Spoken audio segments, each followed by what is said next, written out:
Which one did I want to do?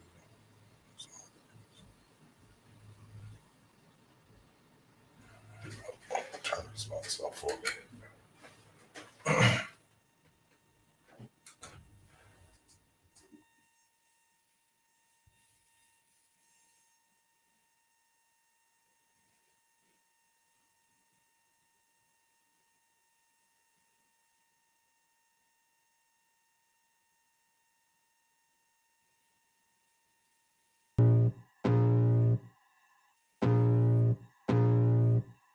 I can feel the blood creeping up from the heathens. Got will, got fight, got pride, got reason. If they wanna go eat, then you know I'm gon' feed them. If you're coming for me, hope you're ready for a demon. I got eyes in the back of my head, I'm seeing. Take me for granted and you know I'm leaving. I'ma take what's mine with the webs I'm weaving. I could take this crowd from seeing to believing. Got a taste for blood and my tongue keeps bleeding. From the words I spit, so sharp, so freezing, so cold. Behold, frostbite they feeling. I could tear you apart or I could go heal them. Don't believe in fate, don't believe in ceilings. I just need a taste and my mind starts feeling. I don't pace myself, I grind on kneeling. Got lust for change, I just love the feeling. I ain't gonna give up. Got too little time, I'ma live up. Head down, push forward through the tough times. Cause anything worth doing is a tough climb.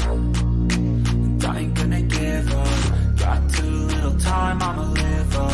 Head down, push forward through the tough times. Cause anything worth doing is a tough climb. Cause I'ma live life for the fight, yeah, I'm here to get it. I got drive, got sight, always have a vision. I go by at night, I be in my feelings. I'ma be fine, need time, and I'll soon be winning. I live life for the fight, yeah, I'm here to get it. I got drive, got sight, always have a vision. I go by at night, I be in my feelings. I'ma be fine, need time, and I'll soon be winning. I can feel the blood creeping up from the heathens. Got will, got fight, got pride, got reason. If they wanna go eat, then you know I'm gon' feed them. If you're coming for me, hope you're ready for a demon. I can feel the blood creeping up from the heathens. Got will, got fight, got pride, got reason. If they wanna go eat, then you know I'm gon' feed them. If you're coming for me, hope you're ready for a demon. Even when you feel low, you can still go. Even when you feel slow, you can still go. Even when there's no hope, you can still go. I never answer to no, man, I still go. Go, go, go, go, go, go, go, go, go, go, go, go, yo, go, go, go. Hustle hard, hustle every single day. I'll be making moves till I'm buried in my grave. To the system, I don't wanna be a slave. I've been doing shit my way, or the highway. And in the driveway is a nice range. Cause I grind through the climb, I invite pain. You'll never hear me, bitch, nah, I don't complain. Just gotta flip the switch and you can go and obtain anything you want, anything you need. Your mind's got the key ingredient, it's belief. Better see with the negativity, but I just slide right by that energy. Even when you feel low, you can still go. Even when you feel slow, you can still go.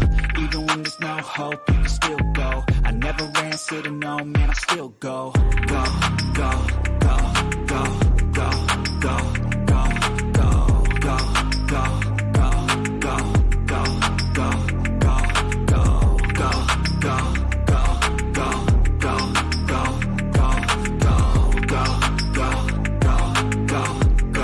go, go, go.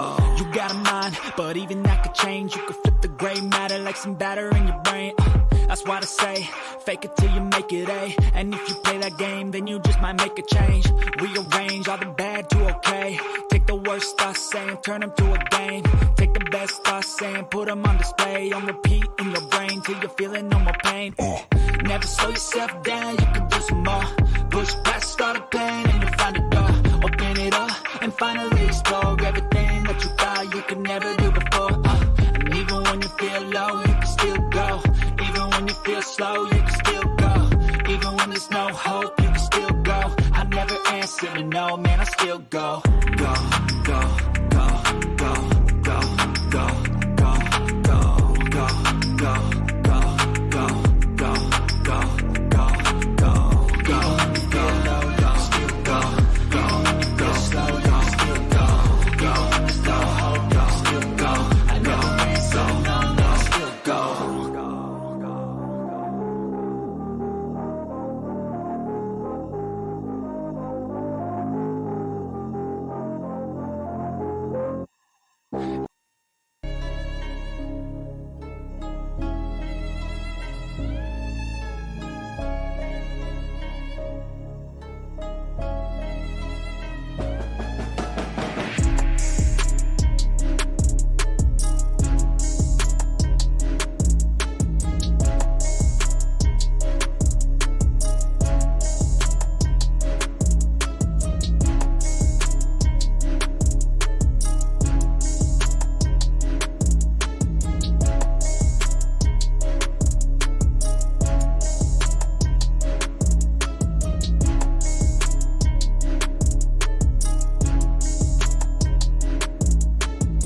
Check 1 2 1 2 1 2.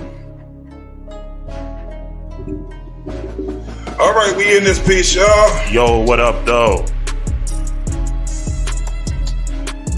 Once again, what we know, another episode. Your homeboy DJ Jakes, tight. Your boy Rob. Yes, sir. In this motherfucker.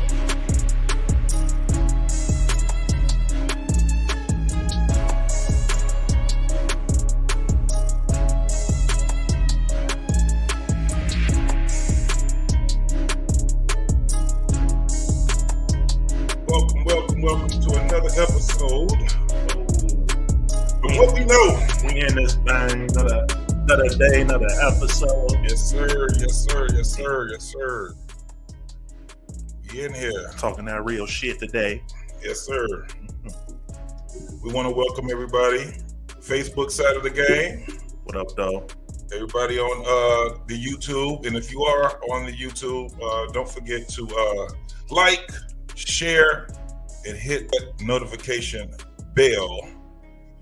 If you look down, where we at? Right here, it's going to pop up.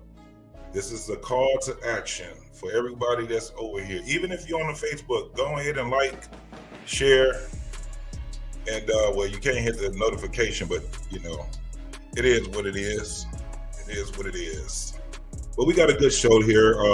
We're definitely going to be talking about the T.D Jakes reaction, and you know, the reaction of the people and how people got so disgruntled where his sermon ended up going viral. For what reason? I have no idea.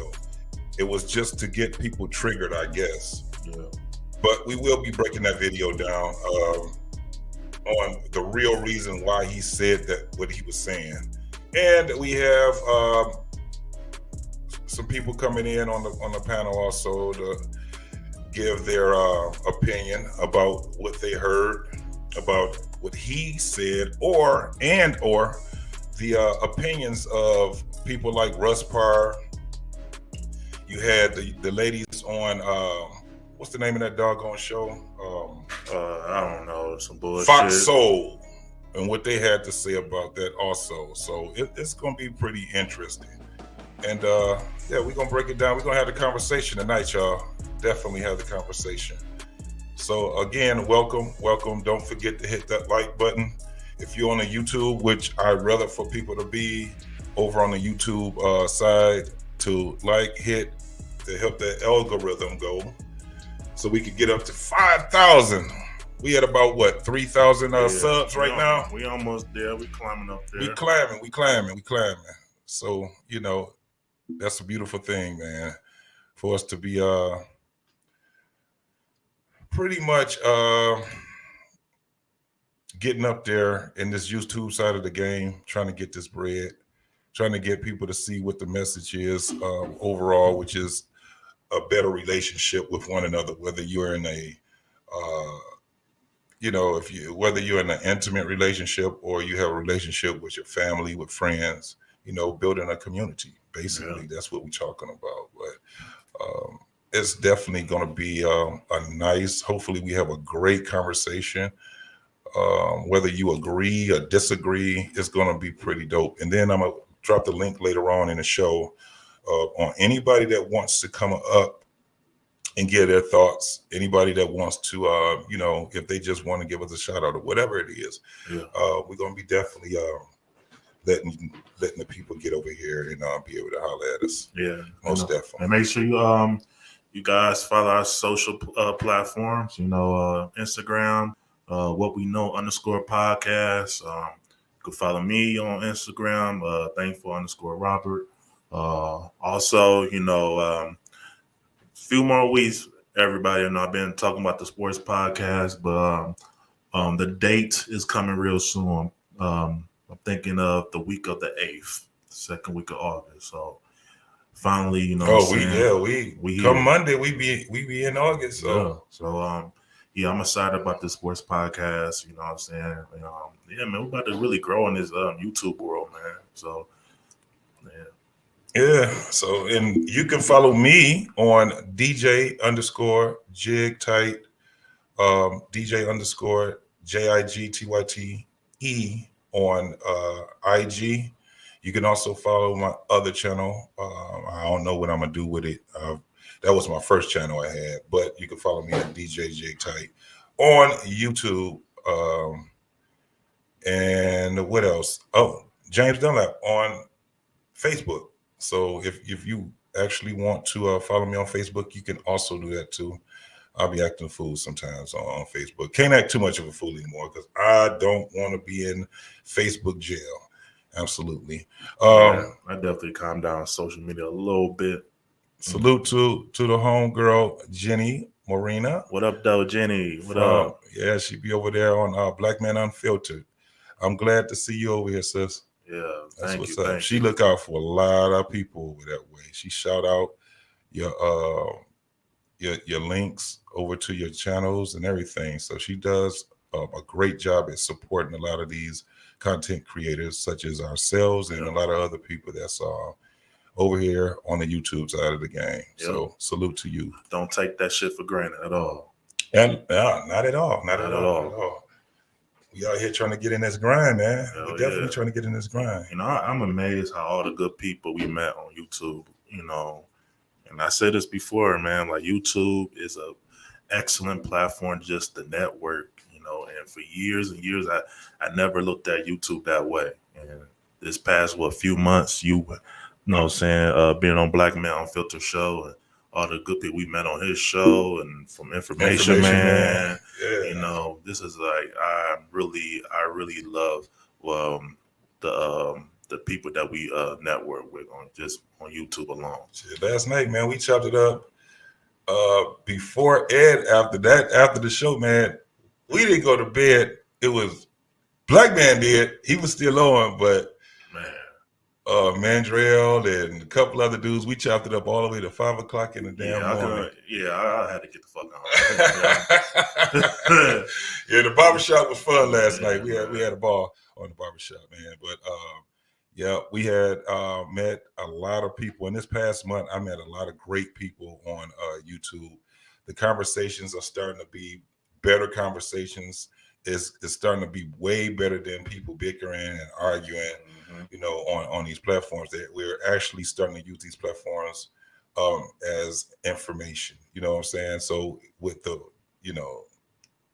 with the passion and all these different things, because we still argue, but it's a better way of arguing. You know what I'm saying? So it's pretty. Facts and the Uncomfortable Truth with Bernard, my dude. Man. We chopped it up with old boy last night. This is a good brother right here, man. Yes, sir. Yes, sir. Salute to you, bro. If you want to come on later on in the show, I'm gonna drop that link in a minute. Matter of fact, let me go ahead and drop it now. So if you ever want to drop in tonight, man, you definitely would be able to. Let me see who else we got. I'm gonna put this right over here, and also my baby Nidra. She always supporting the brother. She out there getting her turn up on. And where's she turning up at? Over there in the hood. I don't know. She over there. She disrespecting me. That's all. She multitasking, turning up and supporting her baby. Doing both, yeah, buddy. But, also, I also want to say this: like, we really trying to grow in our channel even more. So, please expect us to do more shows during the week real soon. We're gonna start getting one of the things me and James talk about, really doing more like interviews type shows when we interview entrepreneurs or anybody that feel like have a good story to tell. We really trying to like get in that space when it comes to interviewing. Actually, we're gonna one of our first interviews.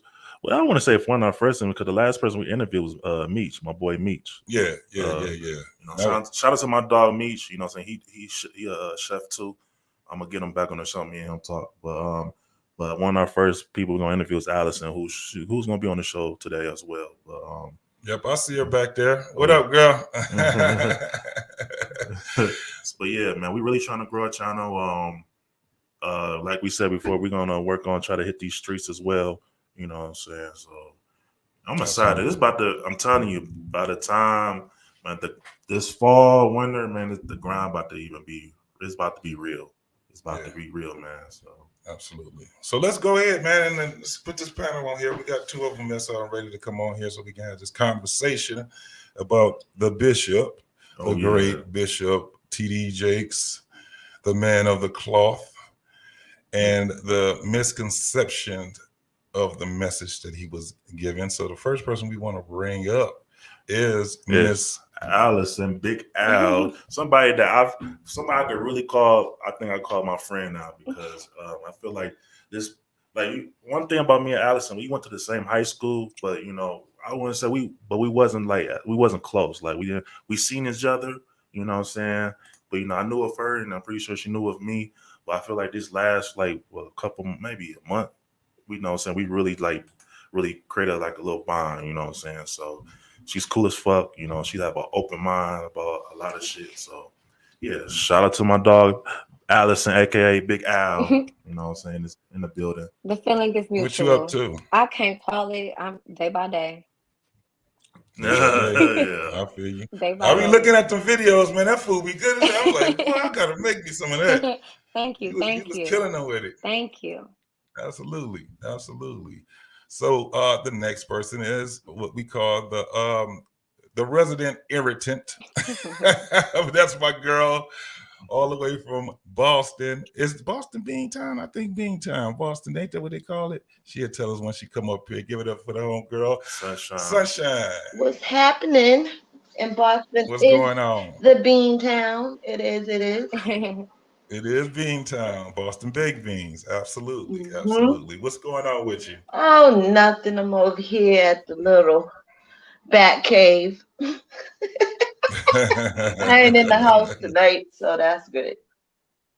Oh, How okay. y'all doing? Oh, we good. It's a beautiful thing today. Can't complain. It's Saturday, so So we got another day to live. yeah, So. the weather is beautiful. Got a chance Yeah. to get out there for a little bit. Oh, I The know weather, it was really nice. It's so you know what's so funny, you all. Allison, are you also in Detroit? Oh, well, you went to high school with hmm hmm Robert, so yes, you are. So it's so funny. We get Detroit weather like the day after Detroit. So if y'all get a snowstorm, you could best y'all gonna believe get one. we gonna Yeah. get one. Yeah, It's weird. I've been monitoring that, I think but that's how it is for us in Chicago. If Chicago get the bad weather, we know it's coming straight for us next. Yeah. Yeah. Absolutely. Yeah. I know. Yeah, Got a but few y'all, people in Chicago, something y'all Yeah, something yeah, different. That Chicago wind, different. Yeah. It man, Yeah, should be that's illegal. crazy. That's that wind be crazy. crazy. It be already cold here. We go to Chicago, it's like, It's damn. illegal. It should be illegal. I'm That like, damn cold. that's why they call it the Windy City because this bug don't be playing. hmm So yeah, but yeah, have you guys seen the Bishop's the clip so for of me, I thought about when I came in tonight to the show. I said, why don't we just all watch it together? If you wanna, I did see it, mhm. but I don't know how much of it you would like to play before we get into the dialogue. I don't know. What you think? No, I'm gonna be playing it. As a matter of fact, I had already I clipped whatever because it was 59 minutes of the Yeah, it was too sermon. long to watch the whole thing. Yeah, so I did watch the whole thing, but I Me too. clipped and in just some major parts. So it's about what did I get? About 18 minutes of it, but it's going to be Yeah. more of a breakdown from what the message that he was speaking on. But the thing was that that's why I said that it was a misconception because I was looking at all these comments and people were way off from what they were talking about. They took what he said and ran with it without even looking at the whole sermon that he had. Yeah. So it was kind of like they was like he was. Some women were saying that he was bashing women. Shit, some men were saying it also. But Um, isn't that the danger of viral and clips? The viral social media, that's the danger of it all. We don't get the full context of anything anymore. Everybody's just so quick to jump in and jump on something that they listen to for 30 seconds. Yeah, but that's why it's always good for us to give our due diligence, especially when you have a YouTube where you can go and you can get the full context of what something is. That's one of the reasons why I got to the point of not just falling, short of just looking at a short clip. I want to be able to see all of it because, it's easy to cut something up and then, get it put into the way that you want to do it, the narrative that you want to set for it. So that's why it at one point is dangerous, but the other point of it is that in order to fight against it, because basically the dangerous part is people's ignorance. That's what it is. So, it's not really, you can say whatever you want to say about something, but that's why we got to read. That's why there's always books out here. That's why we got to look at, things in its full context. And then we can give our own, synopsis of what it is. Stop being lazy thinkers, man. Yes, sir. My man, big salute to my man, Black Man Unfiltered. This is my brother right here. We've been hanging with him all week. Him, Shoo, Mandrell, and the whole other gang. This is a network that this brother is doing. He's building a community, and we are helping him to build this community by giving great content and being able to reach out to everybody else that's trying to do the same thing. We all out here trying to build our platform. But salute to you, brother. Yeah, for sure, man. This guy, and it's a lot of guys, man, that and it's funny because the way that he is connecting with people, man, a lot of these folks are really good people. Yeah. They're really good people, man. So last night, Black Man had us on after the show we was on there. I don't know how long ago that you went to bed, Black Man, but we was on there till 5 o'clock in the morning, bro, chopping it up. We had to pull ourselves away from that, but it was really good because we had great content. We have great conversations, man, and it's just beautiful. Salute to my brother. Yeah, watching like Black Man Unfiltered and information, man, it really shows that, man, we as a people, we got sense. You know what I'm saying? We got some good ones out there, man, and like platforms like that, give us hope. Just continue to build just to continue to build a conversation. What was you about to say? Something? Yeah, I was going to ask. What was the Latino brother's name from last week? What was his name? Oh, you talking about? That's the homeboy too. My man. That's who I'm chopping it up. Yeah. I like the island. No, he's from the island. Pappy. Yeah. Okay, Blanco. so Pappy Blanco TV. Yeah, Blanco. Yeah. I can't keep. Yeah, I love. I'm gonna start calling him Blanco. Yeah, Blanco. You can't call that nigga Pappy, right? It's like calling another man delicious. It's like, hey, yo, Pappy.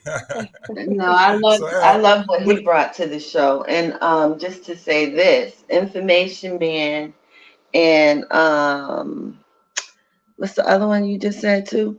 What's Black Man Unfiltered? Yeah, I just love their personality names because I actually have only heard, I think, Information Man come on and participate verbally, but I've never heard the other one. Well, vice versa, I don't know. But Black Man, he'll be on. Hopefully, if he ain't too busy, he probably pop in later on in the show.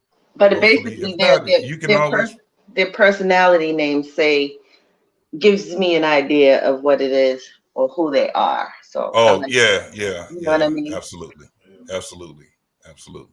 So Al, what do you think about what's been talked about for the past 2 weeks on this T.D. Jakes situation? So I got through about 35, 40 minutes of the video. I didn't see the end, but I was able to get the gist of it. And I kind of feel like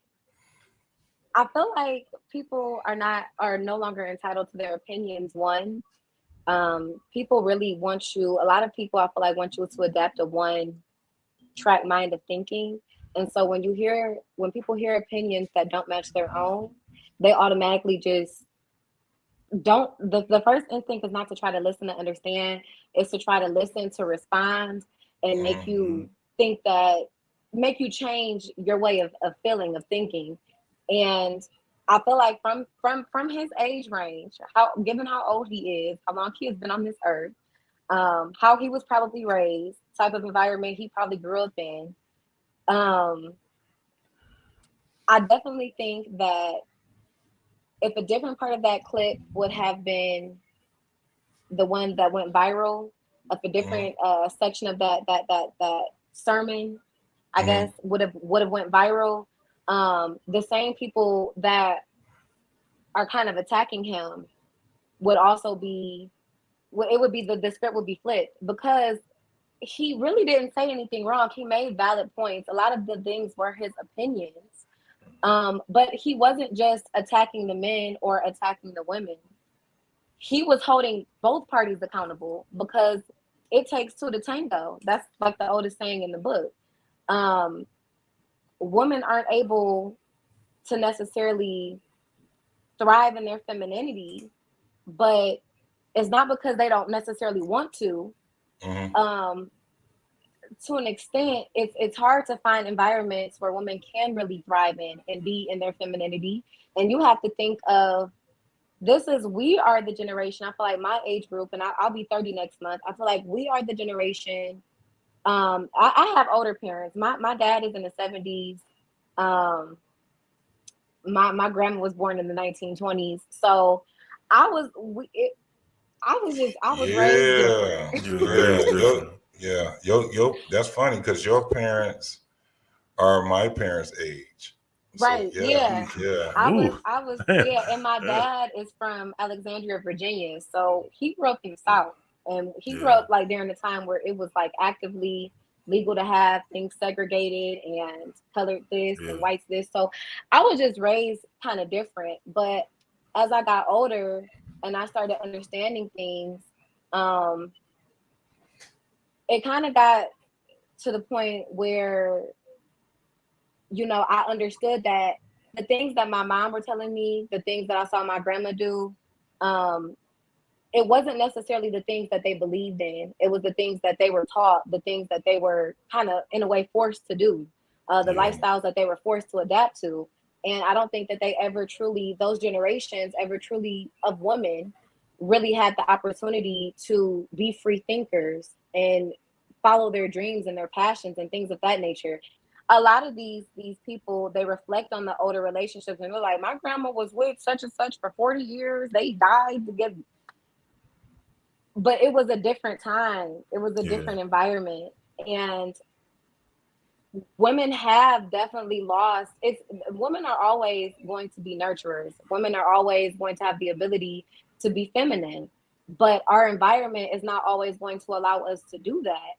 And I think that when you bring up these topics, for whatever reason, it pisses people off. Men don't want to, I feel like a lot of men don't want to accept the fact that they've done anything to be part of the problem because it was something that their granddad did, or it was something that they saw in a movie. They're like, this doesn't even happen in real life. And it's like, you don't know. And I feel like a lot of women today, I kind of feel like we have gotten all of that trauma, all of that brainwashing, all of that fight, all of that resentment, the anger that got taken out on us. That's why I feel like it's so hard to find women nowadays that are striving in their femininity. And it's crazy because it seems like I watched the script split. I feel like when I was younger, like when I was in high school type deal, women were always, we were sitting here waiting, pick me. I want to, I'm trying to be a wife. Like as soon as we meet after the first date, I'm gonna marry him. Like, It was. How many kids do you want? And now literally and again, I was raised different, and I'm always the odd one out when it comes to my group of friends. But I have to sit back and I have to even ask them. I'm like, bro, what is you doing? Because they do not care. They're not. They do not care because they have given up because of the environment that we've been forced to be in. how many people I feel like in my age range, and I can give you a real interesting perspective. This is when I first realized like I was being raised differently. When I was in elementary school, middle school, I grew up in a 2-parent household. We had a pretty nice house in Roseville Park. Um, we didn't want for anything. We had a roof over our head, we had clothes on our back, we had food. That was normal to me. When I started getting into like middle school and we started having like sleepovers and stuff, I'm starting to realize, oh, people live places outside of houses. Like people live in apartments. Oh, And you didn't you didn't because know that they was living. I literally, so old school parents, you're not going over such and such house until I talk to like, Mom, I see what the house looked like. You Yeah. all over there. So it wasn't, I had to be old enough to be able to speak up for myself and things like that before my mom would just let me go anywhere. So yeah, it was more so like middle school when I started going over other people's house and I'm realizing, okay, everybody is not growing up with their mom and their dad. And everybody is not growing up in these type of neighborhoods. Like, everybody doesn't have a front yard, everybody doesn't have a backyard. And I think that's when it kind of hit me, I saw it was mostly, single moms. Most of the friends that I ended up, getting cool with, they were being raised by their mom. Yeah. Their dad either wasn't around or he was never in the picture or he was just not spoke of. And it's like me being 29 now, and I've been in various situations where I felt like I couldn't thrive in my femininity. I can see how us as women, or the majority of women, have gotten to the point where they've given up. Like, so you saying that the incentive was not there to be in your femininity. Right. The incentive was more, yeah. It was more just to not be alone. I feel like it went from wanting to be a wife to just not wanting to be alone. Wow. Because it seemed like at one point the men were doing more damage than anything. And I feel like a lot of the times women get criticized, when they're messing with a dude who probably is not the best person for them. They're like, oh, you knew better. You knew he wasn't shit. But you just told me to be patient. You told me I don't give nobody a chance. So is he not so shit, it was, or is he just not? Yeah. So in all actuality, it confused you. It's like, this is what you're supposed to have. You get out there, the man is going to find you. And then when you get out here and you start dating these guys, and what mostly you get is a bunch of lies from these guys, or absolutely, they don't want to have any type of commitment to you, and you like, well, what the hell is going on? And it is, and you get to the point where you just throw your hands up and you're like, I've accepted the fact that I may not be a wife, I may not be able to be a mom. This life that I once fantasized about, it doesn't exist. But men think women have come to this decision because they want to. No, like there's a reason. There's a reason. It's not like it just exists. It didn't just happen overnight. And mental health, I think, is a really, really big thing. And I feel like Black people still struggle so much with that. White people, they sending their kids to elementary school to therapy, and you're like, what is you going to therapy for? Like, what could you possibly be going through? That's when he should be going to therapy. That's when we should be going to therapy when we are young, so we don't get older and not know how to communicate and not be able to understand our emotions. And it's just like, we are depressed, we are stressed, we are traumatized. And the things, just with some of the people that I have dated, the things that I have gone through as far as just straight up manipulation, just, you opened your mouth literally just to talk some shit. Like, you could have just left me alone. It makes no sense. When you can't figure out the formula, I can't sit here and keep trying to figure out why 1 + 1 is 5. It makes no sense. So do you agree with just the clip? Did you watch the sermon, or did you watch just the clip? I watched the clip and then I watched like 30 minutes of the sermon. Oh, you watched a whole lot then. That's a lot, because it was, it was an hour long. So you watched a lot. I felt like that was deep. I felt like I felt kind of a bit of relief that this was a man saying it. Wow, so that's the craziest part. So did it sound anywhere like he was sitting back bashing women?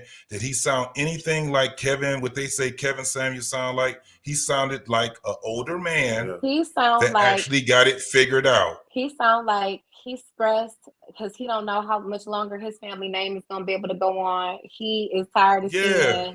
seeing these babies not being produced like these Yeah. families. He misses that. Yeah. And to us, like I feel like a lot of people we miss that too, but we've accepted that what was in the past, it wasn't real. A lot of those people weren't happy and they did things with a smile on their face.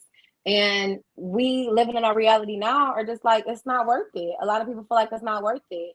And it's literally like they say, it's plenty of fish in the sea, but all fish is not good fish. Some of them fish been eating boo-boo. They got diseases. I don't know what's wrong with them. Yeah. So imagine me going into the ocean trying to find one healthy fish. Like, Yeah, when it's contaminated and you fishing in a contaminated, area. Yeah. Absolutely. that's Absolutely. gonna take so Yeah. much time. And by the time I look up and I'm 45 years old, I ain't trying to make no babies at 45. Right. Like, kudos to the woman that can, strong. Okay, Right. it's terrifying to me. That No, sounds like a high risk pregnancy. I but don't want to be a part of. a lot of women would say what you just said, where it's like, nah, that ship has sailed. It's like they come to the conclusion of I don't because they didn't just want to have a kid. They actually wanted to have a child, and they want to put that child in the best possible environment, which having a nuclear family, we already know the chances of you having a pretty decent family starts with that family having a mother and a father Solid being able to be foundation. parents together. A solid foundation. You wouldn't build a house on a Sunshine. solid foundation. Yeah. It might stand Sunshine. for a couple, but it's gonna fall eventually. Yes, sir.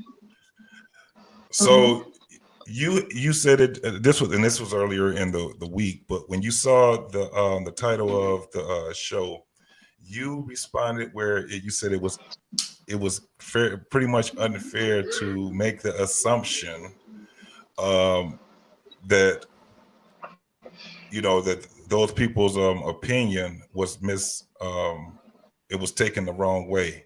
What did you mean by that? So, for me, and I don't know, I guess I kind of overstepped my bounds because I always think of myself as being like the producer of my show. So I was in my producer lane when I sent that post to you, when I responded to your post. And what I mean by that is that you have a platform and you want to engage as many people as possible, right? And I know it's the most difficult thing in the world. And the name of your show is What We Know, right? So you often want to present what it is that you know.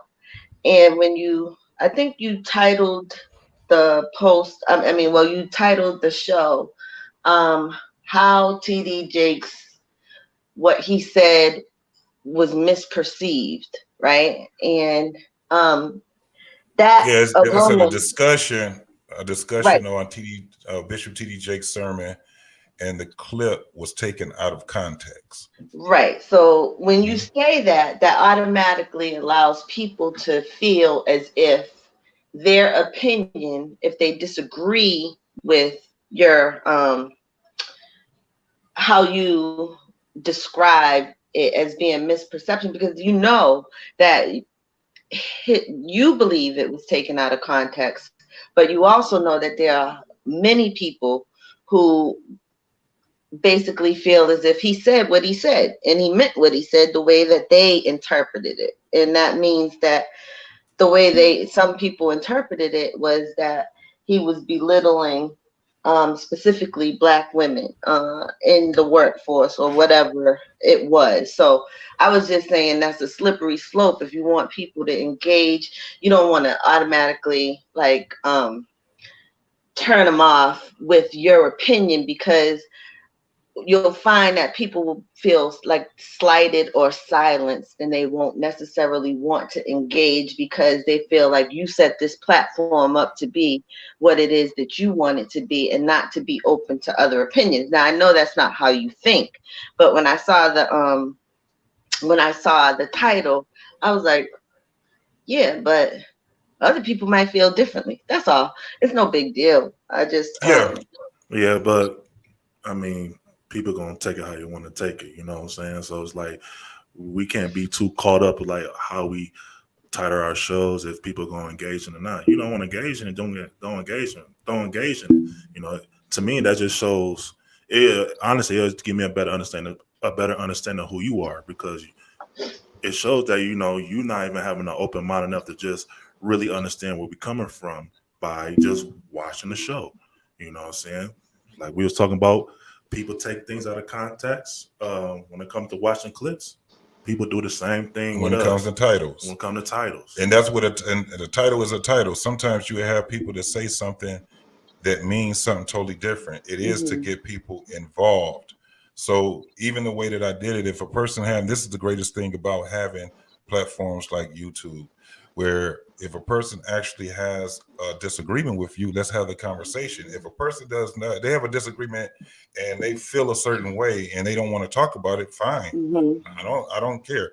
But I'd rather have the conversation. Even if I said that, TD Jakes said that, women, they were, they were masculine and men don't want them. And that's where, even if I said that, I might not even mean that, because it's just a title. And that's one of the things with titles, they're just titles. Right. No, I get it. Makes people to get more interested. Yeah. So, but the reason why I said that it was taken out of context was because the homework that I did. So I'm looking at the reactions of people. I'm reading the comments of people. I'm seeing other platforms that talked about this already, and they didn't even look at the whole thing. They based it off of a clip, and then they changed the narrative. Well, it really wasn't that. I think it was so explosive. Without and for total full transparency, I have not seen the sermon itself, but in the clip and the snippets, the way I look at it is similar to what's your name again? I'm sorry, I'm so bad with names. What she said. Allison. Allison. Yes, Allison. Big Al. Okay. Big Al. So when Allison was like, times have changed, or when she made the connection to Bishop Jakes and her parents being from a different era, which it made a lot of sense to me, because we are in a world today where traditions are being eliminated, and and you're damned if you have traditional quote unquote values of when what your older parents, even your grandparents, because many people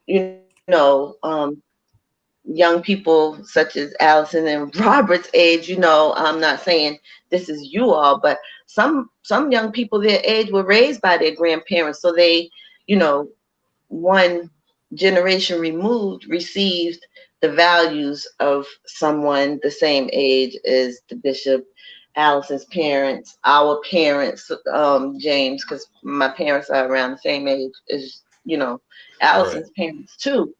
And so, like, how is it that it's wrong for people to have their own independent value system? We run around talking about, freedom of speech, freedom of religion, freedom of expression, freedom, no censorship, lack of this, lack of that. And the first thing people want to do is take somebody else's freedom. Take that freedom from you and silence people. So I don't have a problem with how he feels and what he thinks. And I would know more. I should have actually took the time to watch the whole, um, sermon, so to speak. But what I will say also is that uh, it's okay.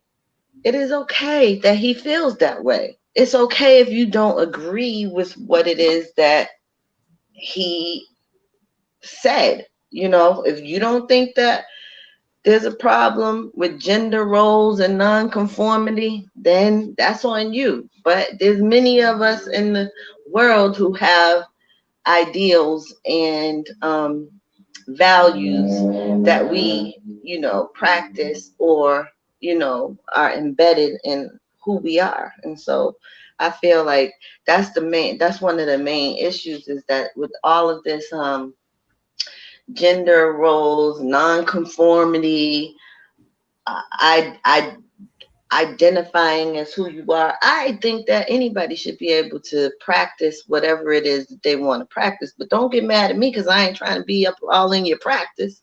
Right. Leave me alone with that. And it's no disrespect. Personal battles. Personal Also, battles. also too, like you got to think as well. Like he's an older man, so he's seen a lot of stuff, and he's seeing what's going on now. He see people my age complaining, always trying to expose somebody, do all this goofy ass shit, And I feel like what he was saying is like, well, it's a reason why these things are going on because you guys are not doing this, y'all not doing this. You know what I'm saying? Like y'all not even have, like when he said we raising our women as men, like like a lot of this shit that he had experience and he had to see how he was raised, and we have a problem in our generation, like my generation. You know what I'm saying? We don't like each other. You know what I'm saying? Like men lying to women, and women feel like they feel like they better than men. Just like it's so competitive and shit, and it shouldn't be that way. Could we break that So I down want though? What does like the to main part? I'm sorry, James, but at some hold point, on, okay. hold on for a minute. Let me, yeah, keep your thought right there. Okay. Let me introduce my man, Mandrell, Black Man Unfiltered Network. He is one of the newfound friends. Man, I love this dude. I love his the way that he speaks. He does not agree with people just for the sake of agreeing for him. He would challenge the hell out of you, but he also uses logic. Give it up for my man, Mandrell. What's going on, brother? Hey everyone, thank you for having me. How you been? Thank you for having me, JT. I've been seeing you, my No boy. problem, I've been brother. seeing. It's a pleasure finally meeting you. So Pleasure meeting you too. I appreciate you. I enjoy watching you. What you're doing with Black Man Unfiltered. Like I said earlier, like I'm blessed just to meeting good people on YouTube, and I never thought YouTube was a big networking platform. So it's a blessing. Neither did I. And what's the what's the name of your my show? on Wednesday? Yeah, Wednesday nights at 8:30 show on Black Man Unfiltered Network. It's called Unapologetic with Mandrell and Oh, Shushu. I love it. I love that already. Yeah, my sister is my co-host now. I started out by myself, but then, I said, "Hey, is something you want to do more often?" She said, "Yeah, all right." So okay. Shout out to Shushu. That's great. That's a good balance. I love to have that type of energy. I'm sure that the perspectives on that show must differ based on you being a male and her being a female. But it's a fun show. It is definitely fun. I enjoy being a part of it too, man. Was she on last week, James, or did we? Yeah, Shushu. Okay, yes, okay, yeah. I really enjoyed her. But Robert, you said the breakdown. Could we break down what he meant when he said that? We got the video. The video is gonna break down what he said. Oh, we definitely have that. Yep, we got the video going. And Mandrell, you heard so far what was going on. Do you have any comments or anything that you wanted to chime in on before we show this video? I hadn't heard so far. I mean, I got here kind of late. Oh, okay, no problem. But I mean, I know the video you're talking about with T.D. Jakes. And, yeah. I mean, he still watered it down. Oh, no doubt. No doubt. And people get on me about, you talk so rough. And like, that's to emphasize just how critical of the state that we're in. It's to emphasize. It's like the exclamation point at the end of a sentence. Right. You know what I mean? Emergency. I don't mean any harm. Yeah. It's an emergency. Change now, today. Yes. Well, I'll take my time. Baby steps. That's not gonna work. Yeah, I got to go to Hawaii, and I got a party. I still got a club. I got a club that I need to still hit 2 or 3 times before I get with what you saying, but I still got a little party to do it. You know, it's like, oh damn. Okay, but this first video and that's the thing. By the time you're ready to stop partying, it's the damage is done. It's over with. Yeah. Unfortunately, some of us gonna have to miss out on the partying. Yes. For a while. Absolutely. You know. Absolutely. Yeah. And that's it. You got to, the discipline that you're going to have. And that's basically what it's about. It's like we're not using any type of discipline. We're not protecting ourselves at all. And then when the shit hit the fan, now we want to sit back and cry and talk about who ain't helping us and all kind of crazy stuff that's out there. But the thing is with T.D. Jakes, he's a Christian. He's a pastor where, is he a Christian? It can be. Listen, it can be argued, especially when you say bishop. And I just heard on another platform they were talking about this whole thing about a Christian calling themselves a bishop, and they broke that whole thing down with Catholicism and and what all of the religions that came from it and all kind of stuff that they broke down. I was like, damn. See what I'm saying? So it can be argued. Yeah, see what I'm saying? Yeah. That's it. Yeah.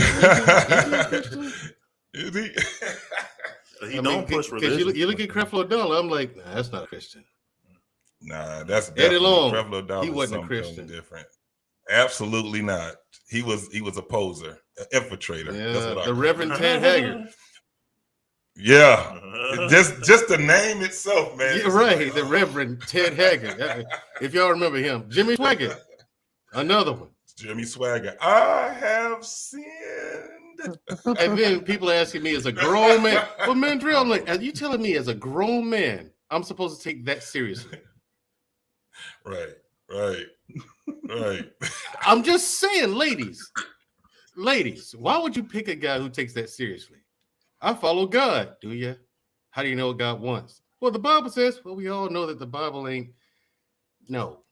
Yeah. You know what I'm saying? Yeah. We know now. Like it's irrefutable. I'm just saying. So why would you follow a guy who follows that? I mean, and you wonder why things are so messed up. Even the things that we're supposed to use as guidelines to life have been corrupted. Yeah, it's just like infiltrators. People infiltrate so they can change the narrative to where they want it to get it. Yeah, so when you go to your church and Pastor Collection Plate is up there at the pulpit preaching, and he passes the collection plate, does his job, passes that collection plate. I was going to do it. I was going to do a show. I was going to do a show on Creflo. And we still, because I ain't seen too many people do that show. I used to live in Atlanta, right? And that church looks like a mini mall. It does. The church. Some of the churches out here. They have a bank in that church, don't they? They actually have a credit union in that church, don't they? I know they. I don't know if he moved or not, but when I went to it, he had like ATM machines all throughout. Bro, yeah, they got the portable shit. Yeah, now. You can swipe your card. See now they just have like they have like iPads with the swipers on them. Nah, so when you come through, you come through the door before you go in the sanctuary, some places you just swipe your card. They just take 10%. Now Joel Osteen, and this man just said that. I was looking to buy my mother for her birthday tickets to see Joel Osteen. Now that should disturb you out the gate. Buy tickets to go to church. To go to a sanctuary. That should bother you already. But when praise the Lord. Talking about for her and her boyfriend, when I saw the total price was going to be $474.57. I think that's what man, Jay-Z and Beyonce was charging. I think that's what Jay-Z and Beyonce was charging for the On the Run tour. See what I'm saying? Damn. But Joel Osteen getting that. Man, hell no. I already give him 10% Him with to a homeless person. What gets me? He stands there with that crook smile, that smile. And what's that tax bracket they be in? The C15 or the C5 or something like that? You like? And they don't pay taxes. Because everything the preacher owns, he has the church buy it. So therefore, he's not spending any of his own money. You're talking about the 501c3. Yeah, the 501c3. Yeah. What you about to say, Big Al? I know somebody, the last time they said this was the last time they went to church because they was just such in awe. And it was a church that was here in Detroit. But when they walked in, they had the big screen up, you know, the wide screen, because we at the IMAX. And it said debt. it said debt, but it was periods in between, like it was an acronym. And debt stood for doing everything but tithing. Oh my God. Man, I'm proud to say I don't go to church. Me too, brother. Yeah, fuck all that other shit y'all been talking about. It said doing everything but tithing, and that's why you're in debt. That's why you're in debt, because that's why you're in debt. You see, no, you say you need diabetes medicine. See, you got diabetes because you ain't been paying God. See, if you pay God first, then you can afford your diabetes medicine. Right. Or they'll say the reason why your relationship is failing. The reason why your relationship is failing because y'all don't do godly stuff together. Right. Y'all don't put God first. All this other good. And then somebody will say, "Wow." Right, and then you preach. Listen, and Super Simp. What's his name? I'll call his name. We own Lock Nation. See, I hear everybody talk about all this other stuff. I call them We Simp Nation. Right. He's like, it's up. I don't hear anyone mentioning God. I'm like, that's God is how we got here. Following that nonsense. That's how we got here. Stop. You don't know God? Yes, I know him. He be trying to talk about. I'm like, yes, I know him. That's why I'm not in the same boat as everybody else. Yeah. You tell him, you be like, you ain't got no spirituality, brother. You ain't even into it's it. about a personal. But he'll holler these things, right? And I tell him, I say, if it's about a personal relationship with him, is it not? He's like, yeah. I'm like, well, then the two don't go together. What's taught in church and what you're supposed to do, two different things. Yes. Yeah. And people are like, you don't believe in God. I'm like, how do you think that when I just told you what I told you? So you got people who hear you, but they don't listen. They ain't comprehend the words you said. I'm just like, wow. No, I don't believe in white Jesus. There you go, sister. There you go, sister. Thank you, that one. Because the white Jesus is the one that sent the good white Christians to bash us in the head back in the day and burn our houses down and whatnot and ride off in their bed sheets and pillow cloths. Right. The good white Christians. They used to call themselves that too. Mm-hmm. The good white Christians. That's Christian? Why would I be one? Right. I'm saying somebody's going in the wrong direction here somewhere is all I'm saying. So this is why I'm gonna show this first video. Russ Parr. Anybody knows who Russ Parr is? He used to be, or he still is. He's a personality on terrestrial radio. I forgot what radio station he's on, but he's always been on a syndicated radio station for a very long time. And I actually, it's still not like I don't like the man, but what he did was, instead of him actually being being a journalism, by him being a journalism in journalism and as a journalist, he did not use the integrity of a journalist by having this little clip on what he was saying about T.D. Jakes. Let me be very clear myself. It's not that I follow Christianity or anything like that. I'm never invested into another person to the point where if somebody has an opinion about them, that's their opinion. Yeah. It doesn't affect me. Right. They have a different look on how they have. So with Russ Parr, I had to put this out here because he just shows how much, as just a journalist, how much he didn't even look at it. He just seen a clip and then he reacted to it. And that's where I had a problem with him. But let's go ahead and show this first video, and this is with Russ Parr.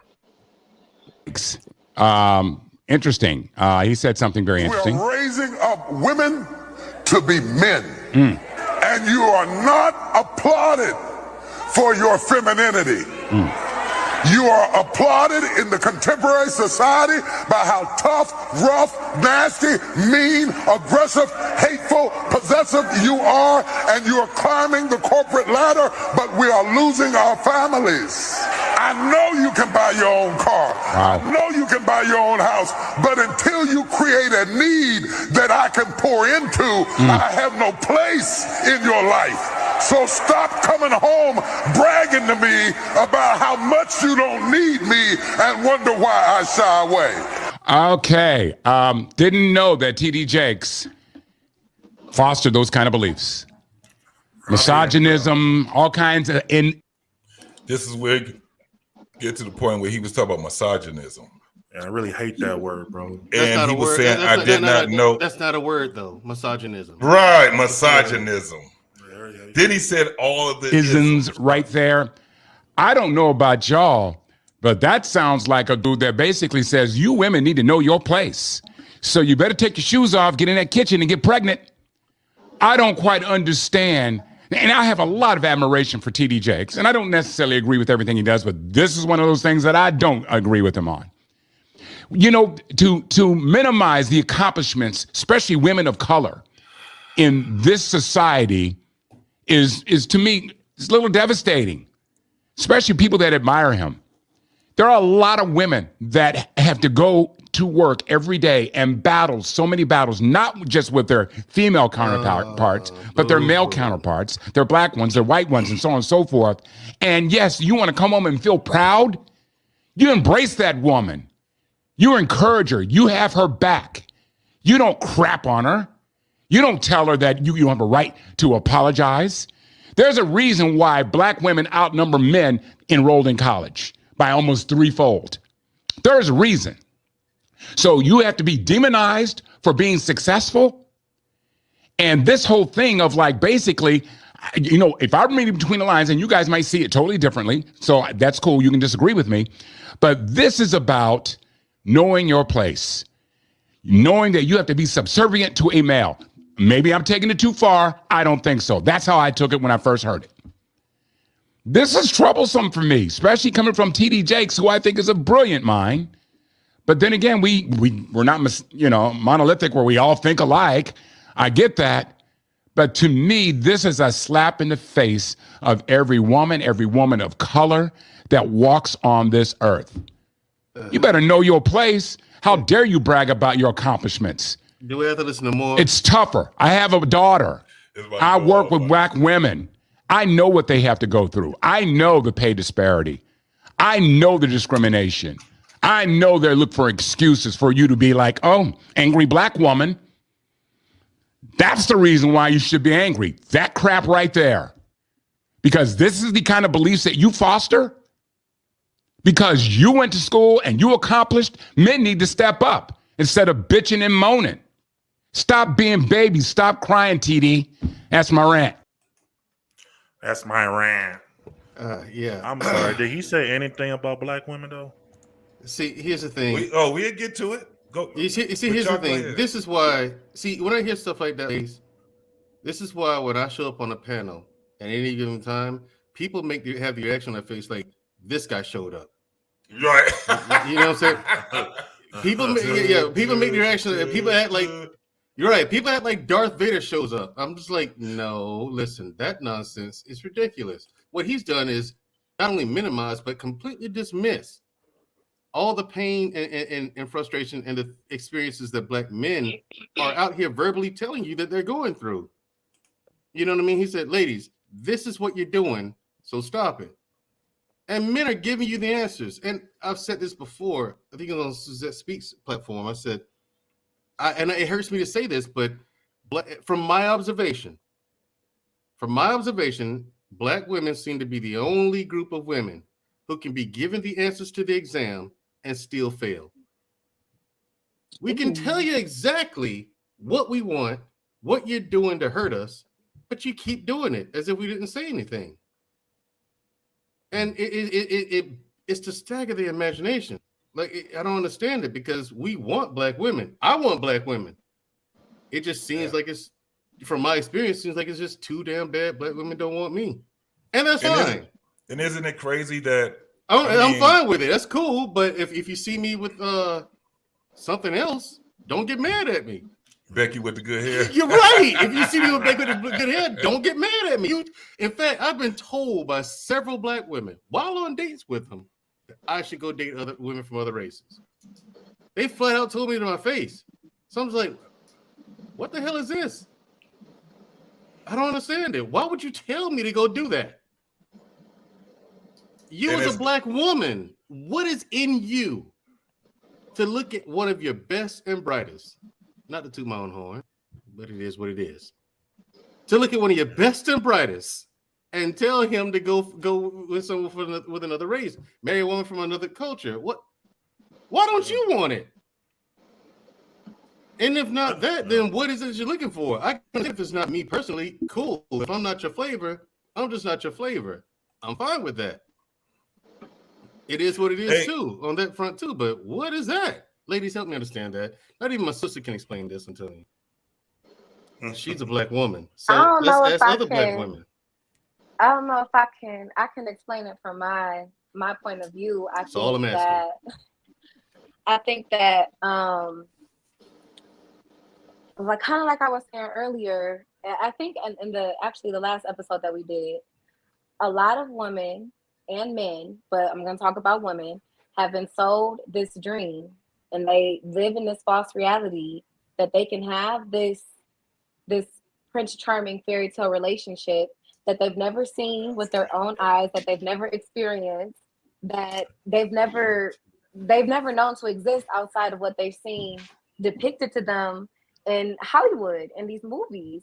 And so a lot of women, when they start dating, especially in the beginning, I think that they're very shallow and surface level. A lot of the people that I've dated, they weren't necessarily like, I've literally had people tell me about people that I was dating, like, oh, I just think that you could do better than that, like off of a picture. And I'm like, but I didn't tell you anything about him. Like, you don't even know anything about him. I had one of my closest friends at the time. I started dating someone who was working at my job, and she was like, I just want you to work. I want you to date someone better. Like, I want you to be able to go on vacations and travel and, have nice things. And I'm like, but he has a job and he works where I work. So it's like, they don't want to put the work in. They don't want to have to plant a seed and water it and make sure the soil stays moist and make sure the sun is angled. It's angled so it hits the sun. They don't want to go through that work. When they meet you, not me, I don't live in this reality, but when they meet you, they want to feel like, this is my husband. And unfortunately, the criteria that they have for the husband material is extremely shallow. And so you can be employed, 401k, health insurance, Roth 401k, Roth IRA. You can have all of health that. insurance, burial insurance. You probably won't even make it to those conversations. Residual income, disposable income. But you probably won't. It's literally, I don't. And then I don't know what it is too. The nice guy, sometimes it's the nice guys finish last. That's because I used to be one of them. A sister said it. If we finally got a sister to say this. Yep. Thank you. I literally, bro. They don't. They don't care about. They don't want you to be the. Oh, let me get the door for you. They're like, oh, he's so corny. He talking about good morning. Yeah. He texts me good morning every day. Like, girl, what is wrong with you? Like, yeah. It's here's the thing. Strokes for different folks. Yep. I have met somebody, right? And it looks promising. So promising that I'll say this. This one will probably be my last hurrah for sisters. If this one don't work out. Ooh, you're going to them snow bunnies, huh? Look, they've already lost their exclusive.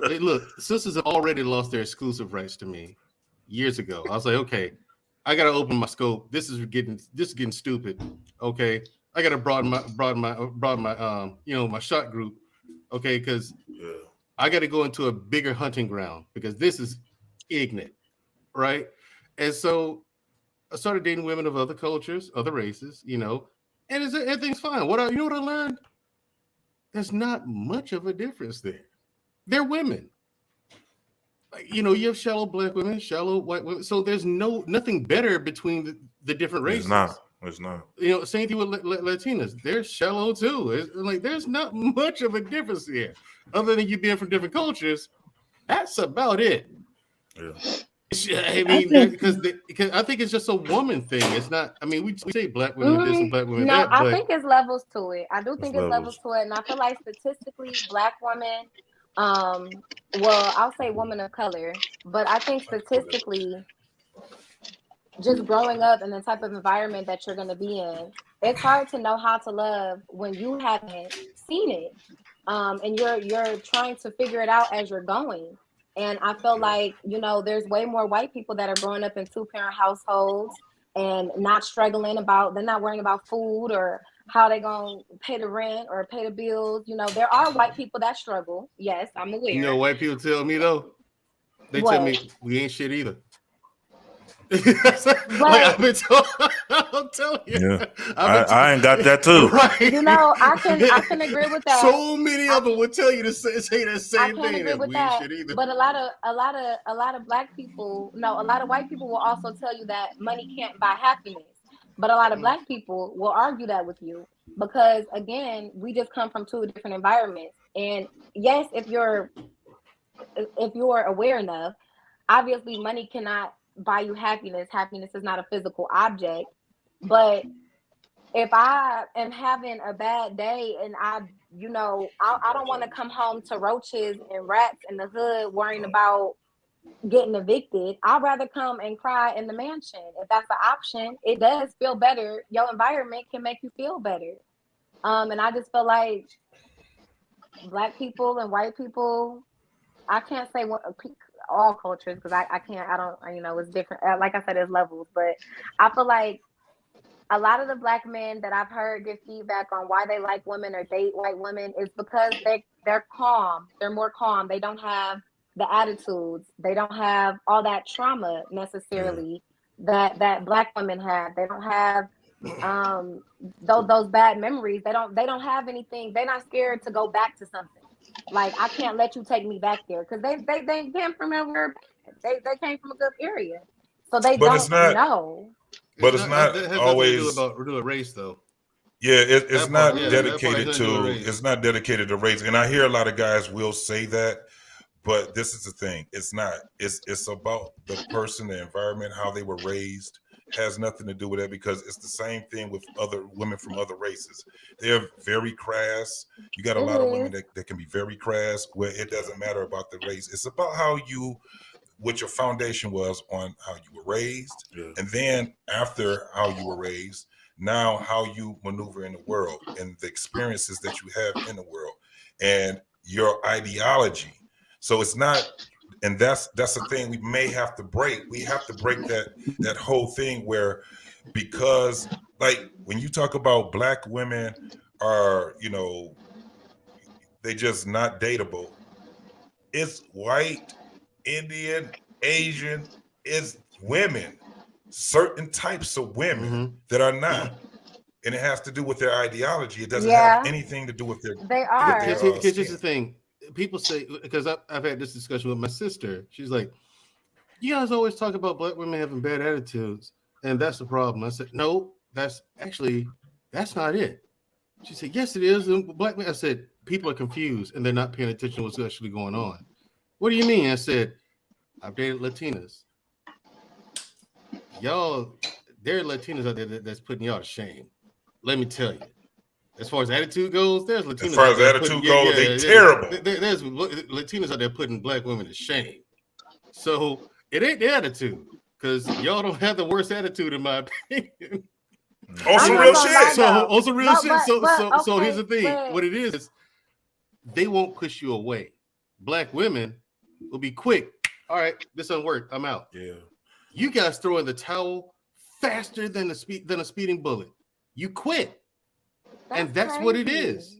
Huh? That's crazy. I don't think that. It is what it is. I don't know about that. We had a show. It's a universal truth. Yes, we had a show. We had a shitload of men.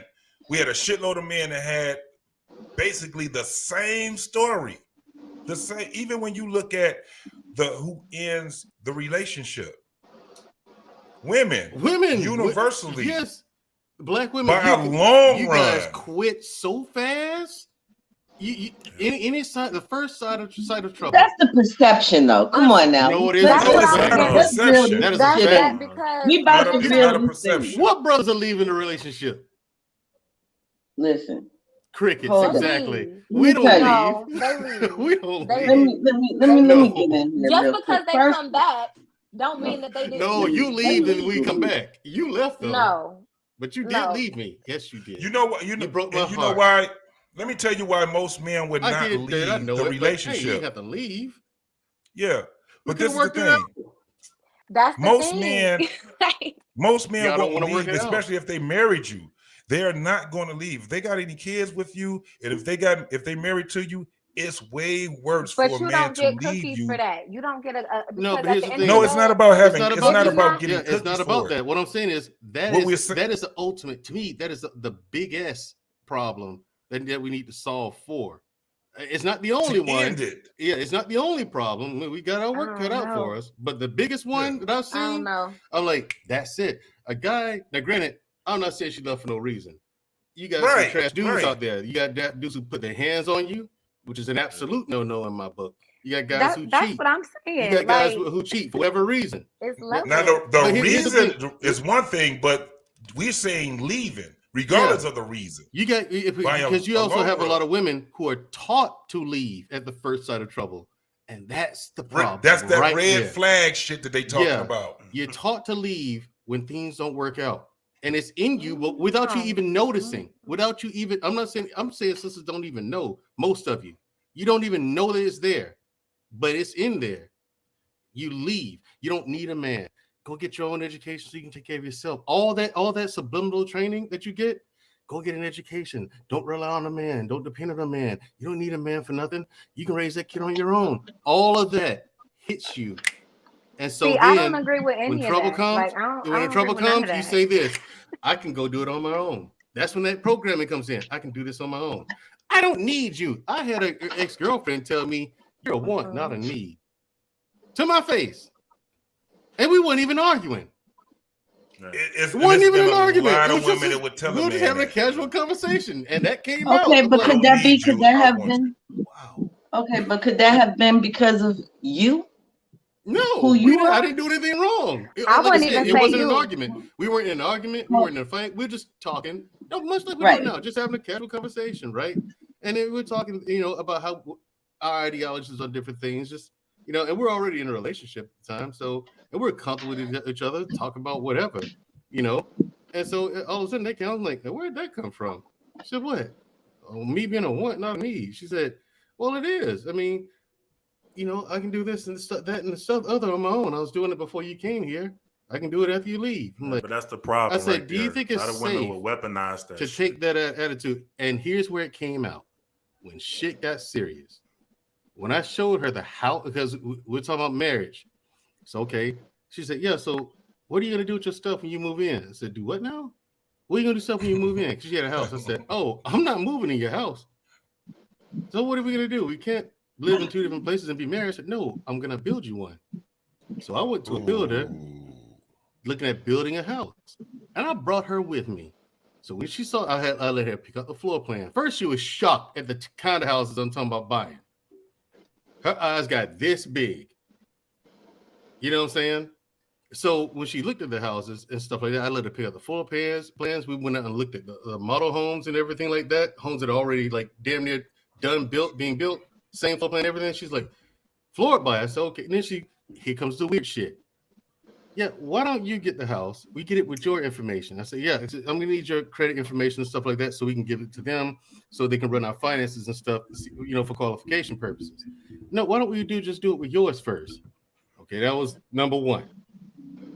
Red flag number one, right? Were you hold up? Hmm? First of all, were you married at the time? No, we were about to be. Wait. Had you proposed and was she wearing your ring? No. Okay. Continue. We're going to start construction, and when that house is done being built, then we get married, then we move in together. I'm not moving into a woman's house, period. At all. I'm not doing that. Okay, I ain't staying in your house for a week. I'll spend the night, maybe 2. Right. Then I'm going home. I'm out. Yeah, then I'm going home. Yeah. So, right? So, I mean, then that was the weird shit that started happening, right? She got real squirrely when she saw me making moves. So I said, okay, I scheduled an appointment for them to run through. So I agreed. I said, okay, cool. Because I want to see where this is going. They're going to run my finances and stuff. We're going to apply for qualifications. So I want you to be there too. Why do I need to be there? I said, because that way you get to hear the same information you're telling me. Yeah, but why do I have to be there for that? So that way there's no weird stuff in between, no loss in translation. You're getting the same exact information that I'm getting at the same exact time from the same people. Okay? So I had to twist our arm to do that. We go there. Lo and behold, okay, what, a 4,000 square foot house?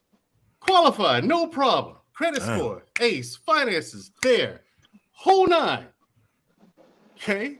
So, okay, so now that we know that I can get this on my own.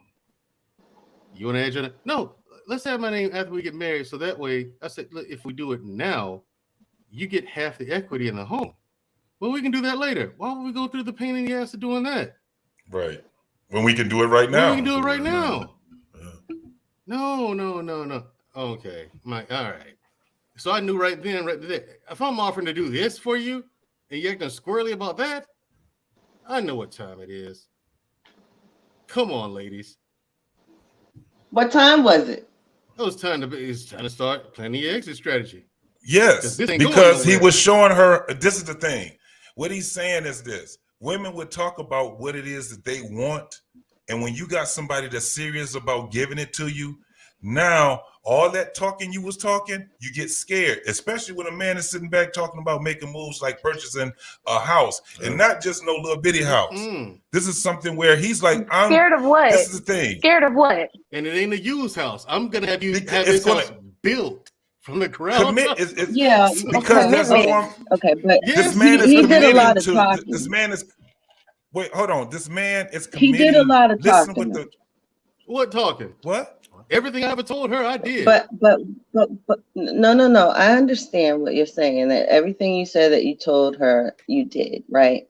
However, you said that out of the clear blue, she was like, you are a want and not a need.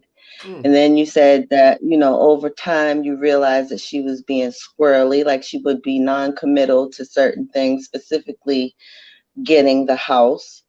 And, once she realized that you could do it by yourself, she did not want to even still sign on. And I asked you a couple of questions about whether or not you had, was she your girlfriend, your fiance, or your wife? She was your girlfriend. And so her hesitancy could possibly have been that the relationship to her was not solidified in the fact that you were already married. What do you mean solidified? If the man is already taking you to the closing of the house. Okay, so y'all gonna totally debate my observation of the conversation. So continue. We're just I'm good. Nope. No, we're just asking questions for clarification because to us, you understand. I to can guys, clarify from my that doesn't make sense. It because confuses us. So again, being how I was raised, girlfriends didn't live with boyfriends. You stayed at home until you got married. House shopping wouldn't have been a thing until I was at least a fiance. And in all honesty, I don't know what type of past this girl that you were dating went through, but she could have been finessed before. She could have been manipulated before. Guys say things. I mean, or you could not be. You could, or you were, or she knew in the moment that you weren't the one for her. So why she didn't come out and say that? So why be with me in the first place? Well, it sounds like, did y'all actually talk about putting her on the mortgage? Because she yes, like, I told her. I'm trying to figure out why it'd be she a was good. so I told confused. her. I said, okay, well, now that we ran mine, let's let them run yours so we can put your name on the mortgage and our names on the mortgage at the same time. But is that the first time you brought it up, or before y'all went even house shopping, you was like, all right, we about to get on this mortgage together, or did That's you wait assumed. What are you talking about? If I'm married to you and I'm buying a house, listen, you let me buy that house by But myself. you're not married and you're not even engaged yet. No, you propose when the construction starts. That gives you 4 months to get that wedding taken care of. Okay, but this is your plan from your perspective. You can't assume that she understands what is going on here. Who's head of this relationship? You and me. And I'm telling you, this is what we do. Now you need to make your arrangements. Madrill, how long y'all was in a relationship? How long y'all was in a relationship? 4 years. What's your excuse? Come on, man. Come on, man. This is the thing. What we talking about? What's your excuse, ladies? I'm here. I'm all ears. Oh, you said what is the excuse for what? Men do not want to believe that. Like, I don't know if the good men and like the crazy ass, because it's crazy. I mean, it's crazy ass women and it's crazy ass men, and I don't know if like y'all never cross paths with each other, because the good guys try to act like the bad guys don't exist. And like women have not gone through anything, just like they haven't gone through shit. No, but that's not what. But in 4 years, but in 4 years, I haven't like shown you any of the crazy stuff or the bad stuff. So y'all 4 years for 4 years, and for she 4 still, years, but she not on the. But y'all wasn't on the same page, obviously, where she understood what you were implying. She acted like she didn't know what was going on. The man was telling her to put her name, or he was telling her that he was going to put her name on the mortgage. You seen that Tyler Perry movie? You seen that Tyler Perry movie? That's a movie. Look. I worked in the mortgage industry. Listen. I worked in the mortgage industry for about 3 years. And the people that I would talk to when they was going through divorces, let me tell you, it's not an exaggeration. It's not an exaggeration. I'm telling you from people that I'm not about to tell you where I worked at, but I literally worked in the mortgage industry. I still work at the company today, but I'm no longer in the mortgage department. When I tell you, people do not consider all things before signing a mortgage, especially with someone that they're dating. People don't even make it to the aisle, but y'all on this mortgage together. Y'all on this mortgage together. But listen, he's losing. He's risking everything. That's the whole thing. He's telling you, I'm going to give it. It's equal equity if we both going on the mortgage. No, listen. He's risking everything. He's telling her, remember what he said at the beginning. She was like, well, what you gonna do with your stuff when we move in together? He's telling her, we're not moving in together. I'm not about to move in your spot. I'm gonna buy you a house. We're gonna get this together. We're gonna accumulate this together. Then she asked, what am I gonna do with my house? I said, you can either sell it or rent it out. Mm-hmm. This is what we're saying. He's showing her he ain't just talking.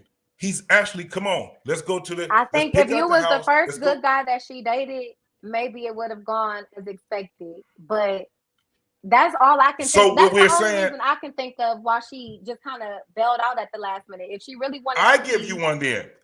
Let me give you one then. Okay. I was with somebody, Robert Noah. Yeah, I do. I was with somebody. She was trying to get me, and this is my whole thing. I was at her crib, but I didn't move all my shit in there. Talking about bougie, that was. She had a house. The house was paid for. It was inherited to her. Her idea was for me to move in with her, and we'll be cool. First and foremost, I'm not shacking up with you. So the first thing that I did propose to her. 8 months, I proposed to her. After y'all was dating for 8 months? Guess what? Oh no, 8 months after. Okay, months. Yeah. After 8 months, gathered the ring, because this is the things that she said that she wanted. She wanted to be married. She wanted to, be able to do this and that and all that.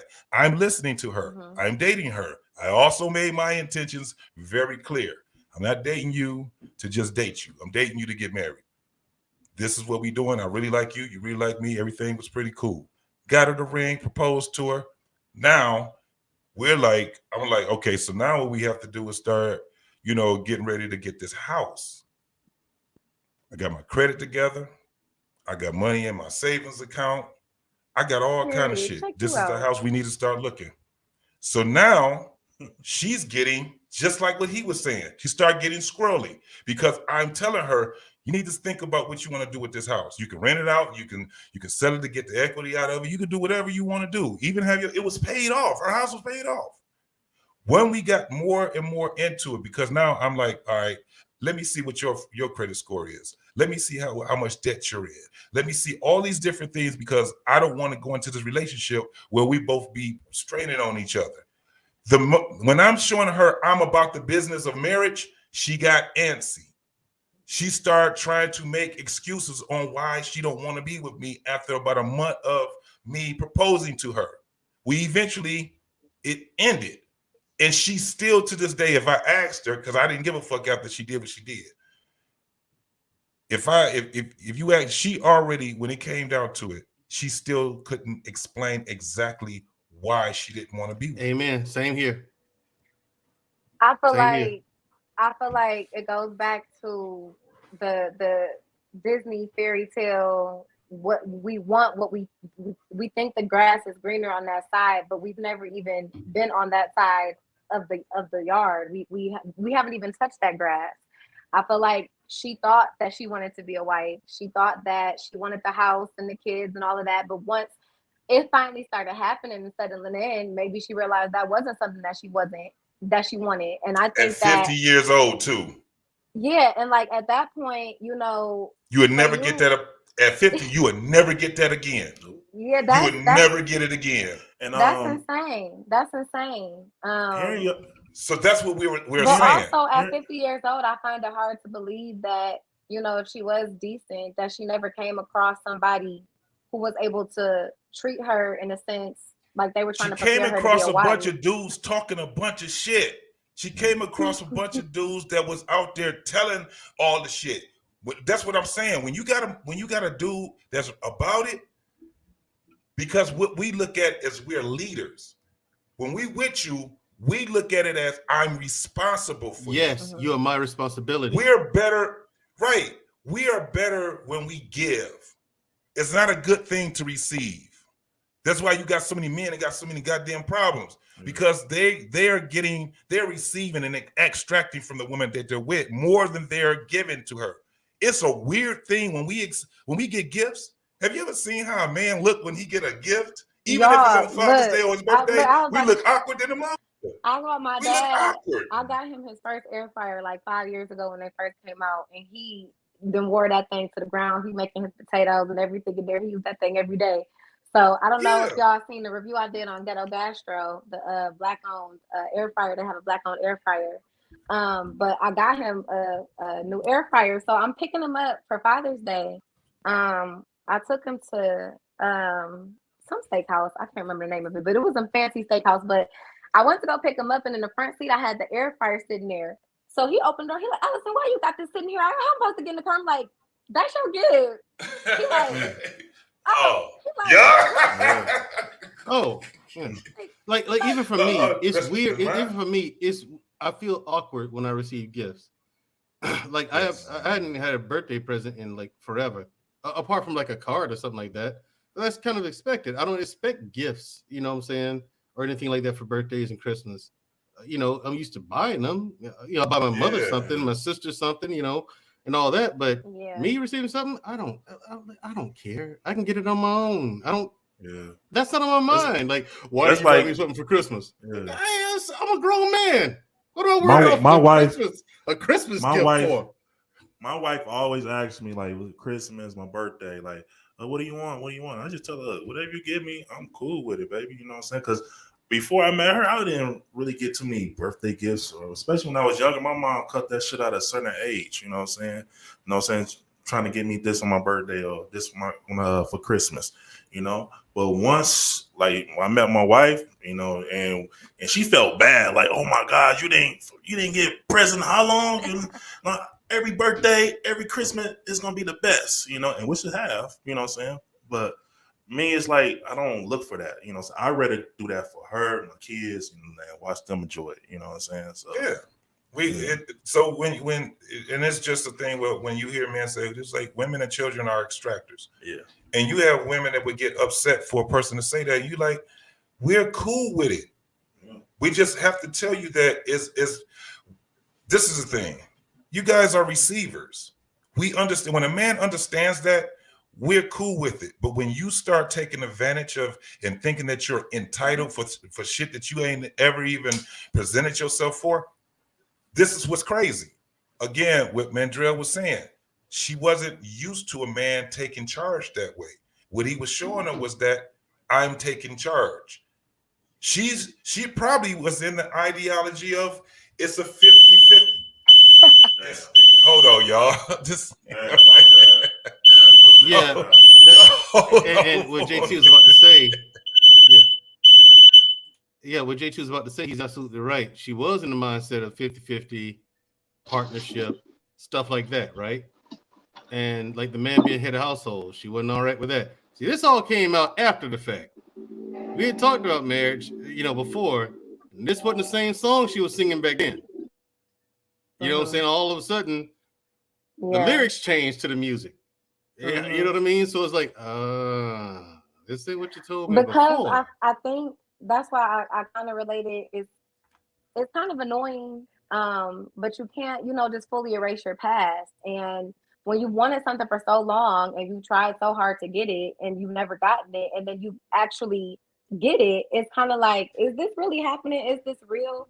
And sometimes it's just too much emotion to handle. But with that being said, love is supposed to be patient. So at the end of the day, if that is what she wants, there's a way to communicate. I just need a little time. But I feel like men, when they're ready. There is no time. You have to be patient with them, but there is no. I feel like men are not. I gave you 4 years, ma'am. No. There is I'm not no talking more about time. necessarily you. I'm not talking about 4 years. That's I don't know. There is no more time. It's time to move. It's time to get moving. Yeah. But time for waiting. Yeah. Like, it's time to make some moves now. Okay. Look, I'm trying to understand what she was going through, because after 4 years, I'm kind of trying to give hints and ultimatums. Like, what's up? What's going on? Like, I could tell you, and I want to ask you guys, you fellas. I'm gonna ask the fellas because I didn't hear a lot of stories about this. People my age and older, right? And I'm just starting to realize that not all, because I don't want a lot of females getting their feelings when I'm about to say this. A lot of women don't value good men. They don't even know what a good man is. And this is bottom line right there. You know what I'm saying? The fact, and this is why I don't give a fuck what nobody said. I tell any dude it's not in your best interest to be the good guy when you meet a woman. You know what I'm saying? Because me being a good guy before, and it's like me being raised by mostly women up to the point to my mom and my stepdad, like that shit, when it comes to like young boys getting raised by single mother, that's really not in their best interest, because now everything is going to be in the woman point of view, and they start thinking more emotionally and shit like that. You know what I'm saying? There been times where I met girls where if I tell them I'm from Southfield, right, they won't really fuck with me. You know what I'm saying? Like, I can't fuck with no Southfield nigga. I gotta fuck with Detroit nigga. You know what I'm saying? So a lot of times, like, it's not in the best interest for dudes to be the good guy, because a lot of women don't fucking appreciate the good guy. You know what I'm saying? That's why you got that's why you see the fuck niggas get all the girls. You know what I'm saying? And I don't give a fuck how many women like to say, well, niggas ain't shit. You know what I'm saying? I can't stand the fuck niggas, but y'all fucking attracted by these fuck niggas. And y'all don't understand till you meet a fuck nigga. But when a good guy come, y'all you ain't ready. Y'all not. It's not. You're not ready. And it'd be the same thing with dudes. You know what I'm saying? It'd be dudes like oh. And again, on Black Man Unfiltered, you would hear that type of talk. Yeah. Dudes would call each other out. Yeah. I don't know how many times that we've been on there, and you would hear us talking with other men that think different. They be talking all kind of simp ass shit. That's why we call it. I was like, man, I'm not getting rid of that word. People have to, it's using it. Nope. That word is what we're going to use for those fuck boys that come on there talking that shit. It'd be these dudes that come out here calling themselves champion women. When we already know, nigga, you ain't champion women. Mm-mm. We know it, so we call it out. Mm-hmm. That's why when we talk to women, we like, no. You can honestly see that we're not a monolith at all. You can honestly see it with the men. When we are talking to you, and from what he was saying, and I can tell you, it can be 20, 30 other men that come on that actually were men that was about the business of relationships and marriage. Now it's at a point where dudes are like, fuck that shit. We were talking about it last night when we Mandrell, we was talking about marriage. And I was like, well, shit, a lot of dudes don't really believe. And I was like, shit, you know, when it comes down to it, I had to look at it a different way. Like the woman I'm in relationship with right now, we're actually in a process where we got to make sense out of this. We have to make sense out of what we're doing. We ain't trying to have no kids. So what are we doing when we get married? What is our purpose when we get married, right? Because at the end of the day, I'm still responsible for her. She understands that. And in a sense, she's going to be responsible for me. It's reciprocated, but it's just done a different way. We know it's not a 50-50.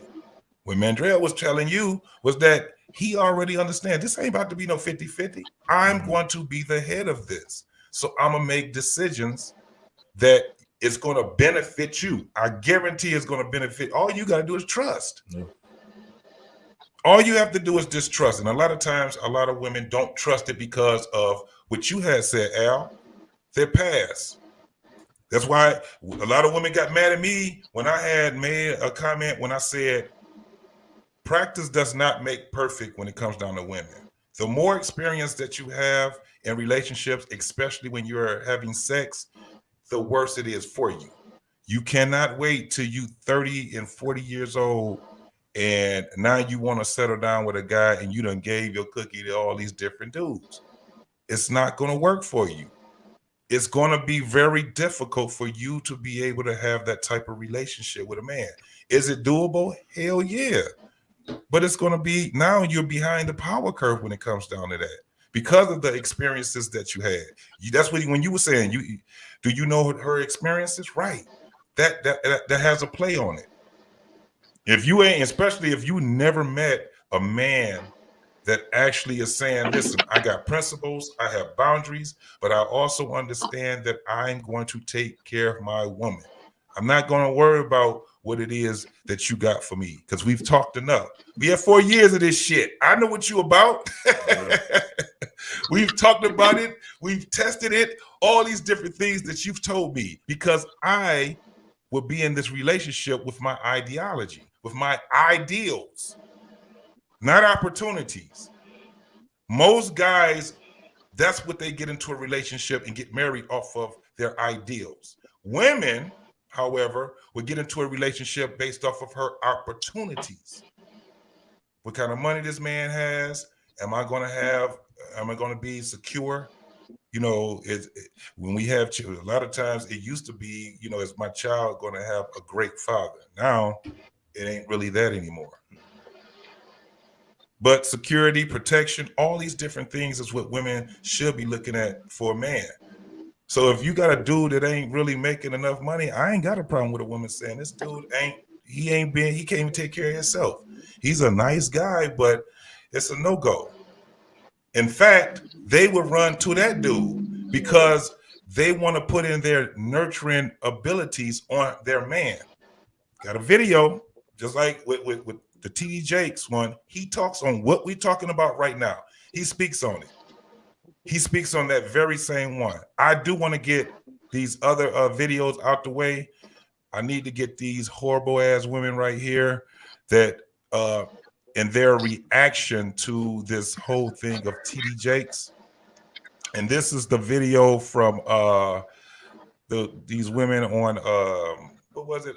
Fox Soul. Yeah, I don't know these. You know, you got Lisa Ray, Vivica Fox, the Johnson chick, the singer, and Selena Johnson. Selena, And then you got the model. What's her name? I can't remember her name. Claudia. And this is what they had to say about what they heard from T.D Jakes. Remarks made by Bishop T.D Jakes during a sermon about women being applauded for being vicious and mean instead of being celebrated for their femininity. Watch this. You are applauded in the contemporary society by how tough, rough, nasty, mean, aggressive, hateful, possessive you are. All right, ladies. What are your thoughts about what Bishop T.D. Jakes said? Lisa Ray, let's start with you. What you think about this? We get mean. I agree, because there's so there's something, to be empowered, to feel strong and confident is one thing, but like he said, to be so aggressive, it goes back to that angry Black female thing, and we don't want to be that. I don't want to be looked at as I'm so strong that I don't need a significant other. I don't want to be so strong where I can't give him the reins and allow him to be the king and the leader of my household. I'm looking for that.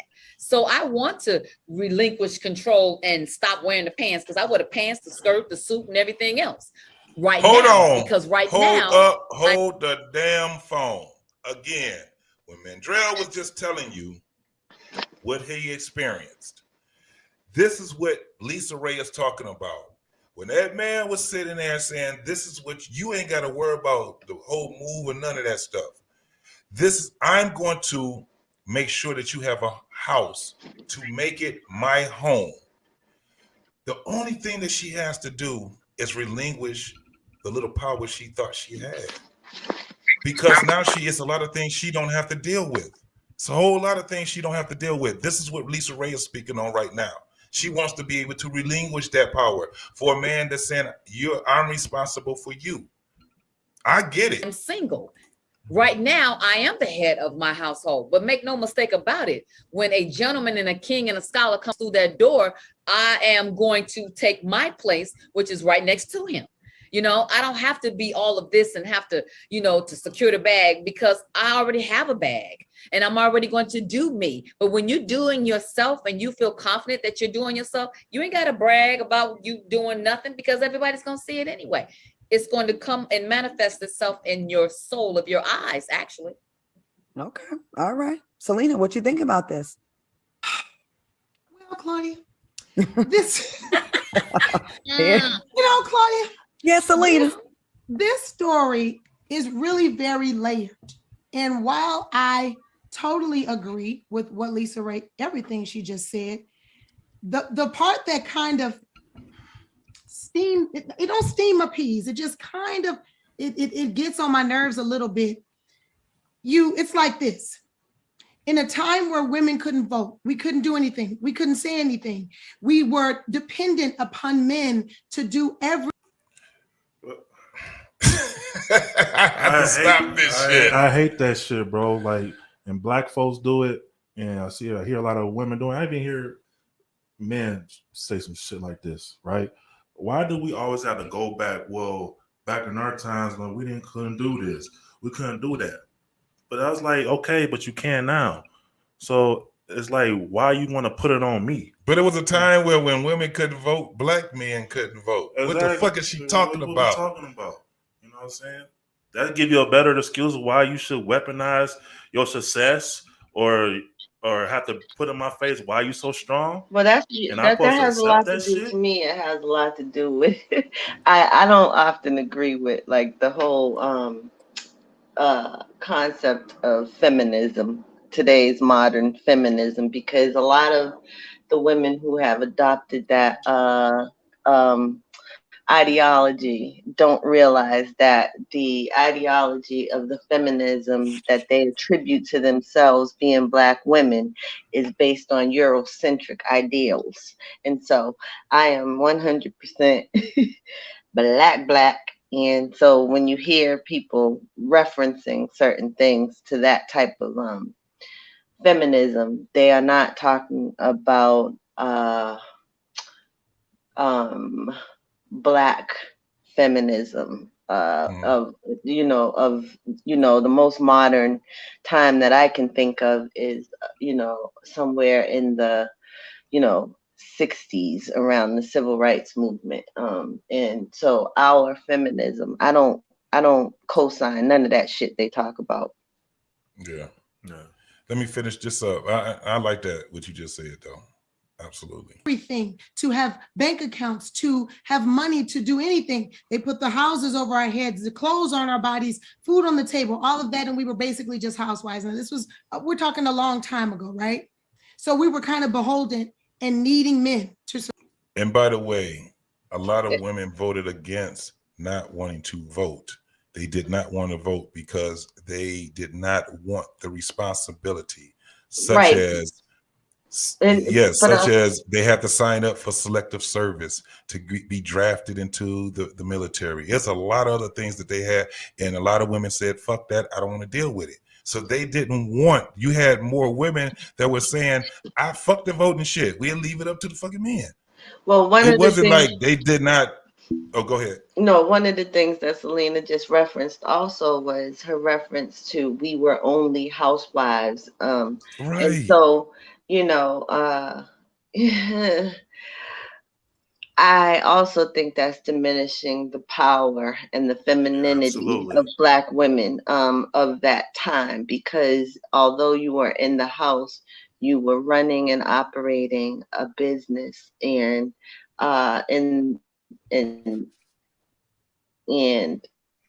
to me, I feel as if a lot of saying those types of things come from the complicity of the modern slave-minded individual to think that, yes, I don't know, I'm losing my train of thought, but no, I got what you're saying. I'm losing my train of thought. My mom was a housewife, right? But she was caught, she's a boomer. They were the ones that was caught up in that damn feminism shit and being a housewife. This is the thing. If you a housewife and you ain't got no damn kids, you're not just in a damn house. Do you know the type of time that you got to do a lot of shit? You're not just cleaning all day, every day. That's why a lot of women fought against that shit. They like, fuck that shit. We don't have to deal with that bullshit. Whatever my man is saying, that's my vote too. That's just what it was, because they understood that man is out there and he's going out there for us. Absolutely. Most men, let me tell you, and it was a lot of Black men that did this. They come home. This wasn't even boomers. This was their parents. They came home and they gave their wife their check. They'd take $5, $10 out of the check for whatever else that they had to deal with, and she get the rest of the damn check. That was a thing that a lot of men did. And it was mostly, when you hear it, Black men that did that shit. Whole bunch of them did that shit. So when that feminism came out, it did get a lot of these Black women on there because they didn't understand exactly what they were doing. It was white women that had a personal beef with their white fucking husband. It had nothing to do with Black women because they were in the same fucking struggle as Black men. Yeah, because y'all couldn't vote, we couldn't vote. Because the women, keep in mind, ladies, that the women, we hand you our check because y'all the ones managing the finances. We were responsible for earning the money. Your duty to the family was to manage the household, which included the fucking bills. Yes. My job is to provide you with the resources you need to do that. And the protection. See, the thing, and I said this on another platform. I said, see, ladies, the thing is, your natural place is by my side, not in front of me. My natural place the reason why my natural place is one step ahead of you is because I gotta take the brunt of whatever damage the enemy throws at us. I have to take that on. Me. Your place is behind me, guarding the children. Okay, so I take the first bullet. I have to die for you. And all you got to do is listen to me. So I ask you, who getting the shit end of the stick? I have to die for you. All I'm asking you to do is live for me. Yeah. And if you follow my instructions, you will live. Even if I die, you'll still carry on raising my legacy. Oh, why don't you want that? I don't want a slave. I don't want. See, I'm not looking for a slave. With me, a woman has to have a brain. I need something to talk to. Okay. Yes. I need someone to talk to. Yeah, we don't want a slave. I need somebody to bounce ideas off of. Yeah. I need someone. You have to stimulate me cerebrally to get my attention. You have to. Yeah. I don't want women I want women to understand this. because you see a lot of podcasters and men will come out and say they don't want a successful woman, all this other shit, right? It's not the fact that we don't want successful women, because we want to see our women successful, but when they get to the point where you want to shame us or weaponize your success and all that other shit, we don't want that. Because all that's going to bring is stress. Now we got to try to maintain you at that point. You know what I'm saying? Like every little thing, every little move we make is critical, and we don't want to live like that. Shout out to the homie Von Bryant, man. Black man unfiltered again. Oh, y'all coming over here showing up and showing out, brother. Man, we got to support we got to support you. You support us? Absolutely. I appreciate it, man. I'm definitely appreciative of it, brother.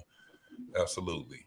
All right, let's finish this dumbass women's commentary, because you know who I'm waiting on. Her nonsense. Then we evolved. Yep. Time changed. You know what happened to men, for whatever reasons, because there are lots of different reasons, stopped being in those roles, which left women alone to do both of the roles, their roles and then the role of the man. So it made us a little stressed. It stressed us out. It made us, a little, have anxiety and things of that nature. But then you want a woman who has stuff. You want a woman who brings something to the table. Then you get mad when you get to the table and she's got more than you. My thing is this.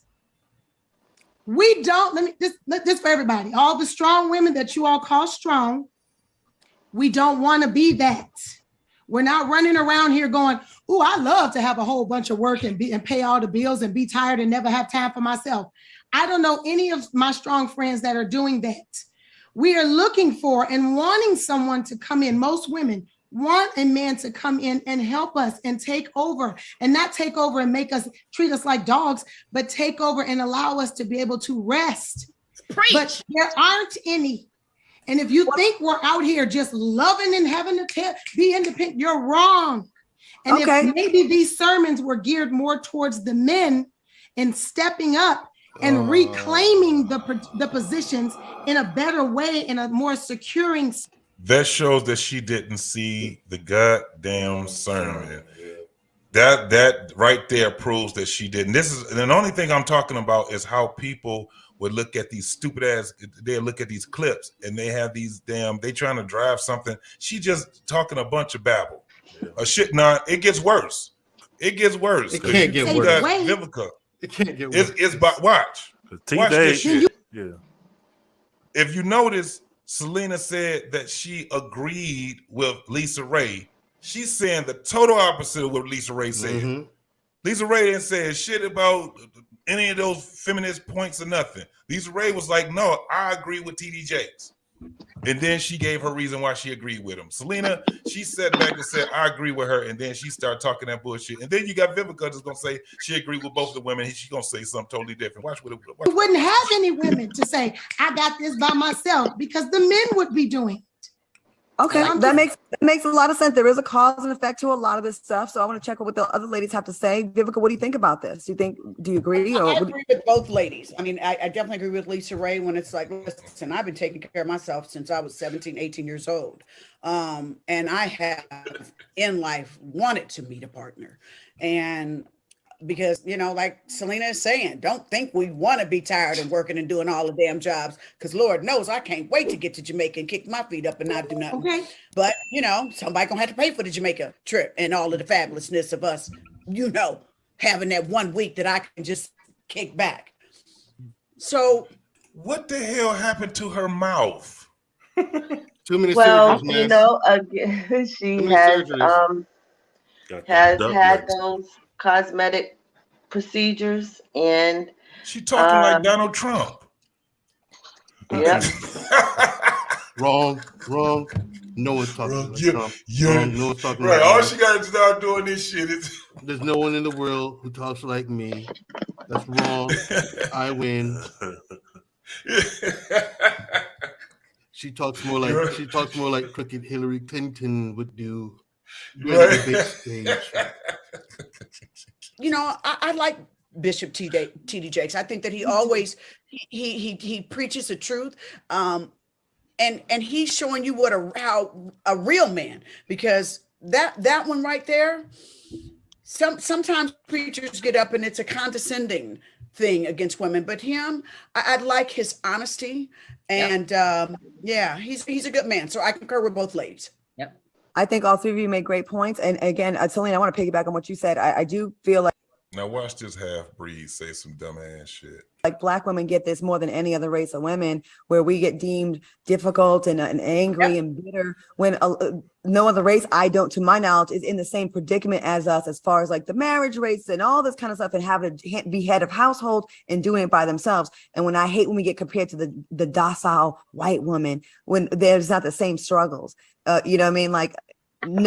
I'm trying to figure this one out too. When I have never heard a man, I talked to a lot of damn men, compare Black women to the docile white woman. When have you ever heard this from men? I've never heard a guy say this shit. If he ever did, he was a troll. The motherfucker was something that was more of a troll. They bring up shit that is like a straw man. That's a fucking straw man. You would have a man, and you have men that's on here saying it on every platform that I've ever seen, been on, or whatever. You always have men, when women bring up this argument, the first thing that we tell them is that, no, we want to date Black women. We want to date them. You don't have the only person that probably would say some shit like that, man, is your boy Chaotic. Come on, man. Get off my boy neck, man. Y'all get off my boy neck. No, Chaotic is my dude. Yeah, I know, Chaotic but is my dude. Chaotic would. He would do some shit because he want to see somebody squirm. He want to see them squirm. But that's the only person I know that would probably say some shit. It works. It works. It works. It works. It works. So, hey, let's continue with this. But listen to what Wait, Claudia so you don't says. think, so are you saying like you don't think like no Black men like don't like Black women? You think all Black men prefer Black women?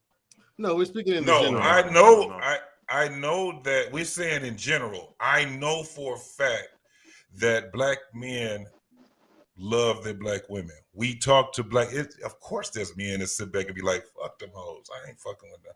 It's a bunch of men that probably say, but they're not the majority. If that was the case, then you would have the majority of Black men dating outside their race. We're way more loyal to our race than goddamn anybody else to their race. In America, at least. So it is. But you don't see men coming on platforms was like, I'm gonna date white women because y'all Black women ain't this and ain't that. I don't know now. You have them bringing up the straw man, but it's more of a straw man. Like what I'm speaking in the context on how Claudia is saying it. You got to remember, they're supposed to be having a reaction to Bishop's T.D. Jakes clip from a sermon that he already had did. They took it a whole different way. It's a straw man. There's not too many men you're gonna get out there that's gonna say that. Because I mean, obviously, if it's an everyday Black guy that doesn't like Black women, I'm not gonna hear what he's saying because that's not anybody that's in my circle. But didn't like 50 Cent and Lil Wayne, didn't they like do an interview where they was talking about how they preferred? I could be wrong, but wasn't that something going around? No, what they were talking about was exotic women. That's all they were talking about.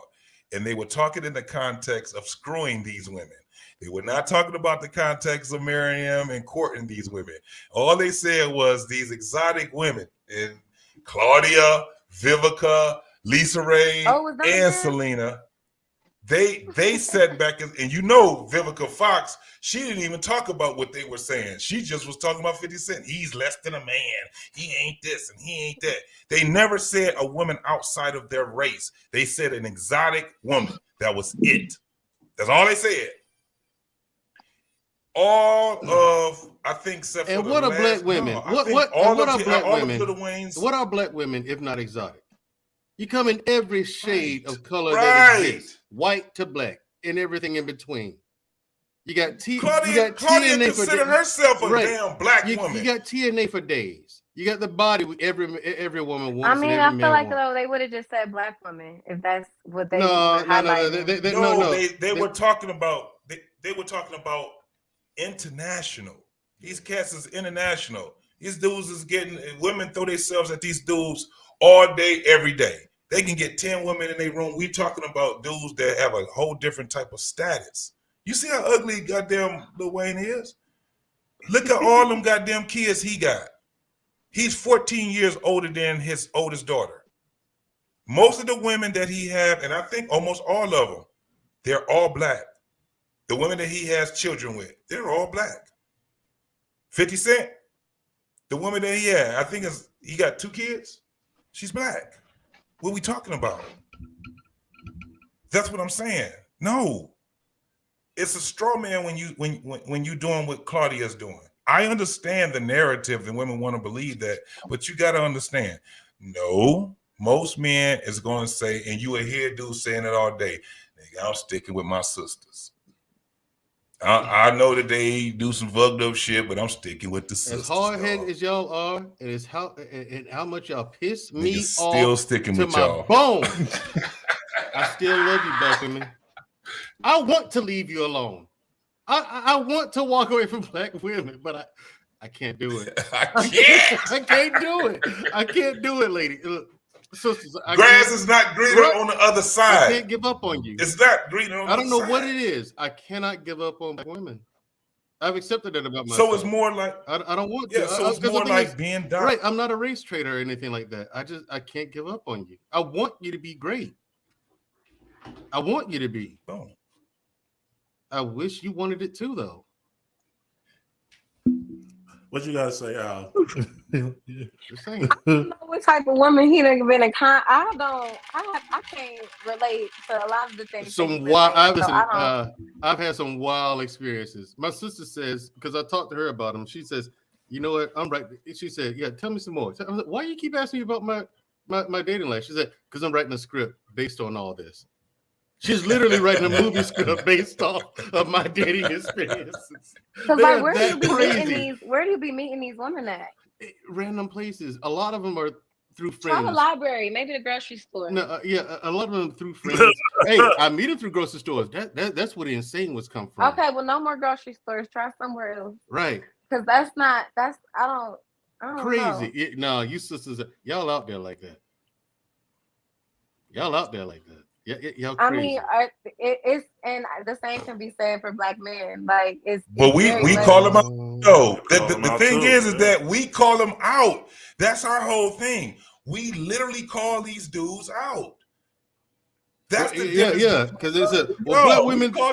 Yeah, because when they be like, well, black women this and black women that, we're like, well, what did you do? Did you cheat?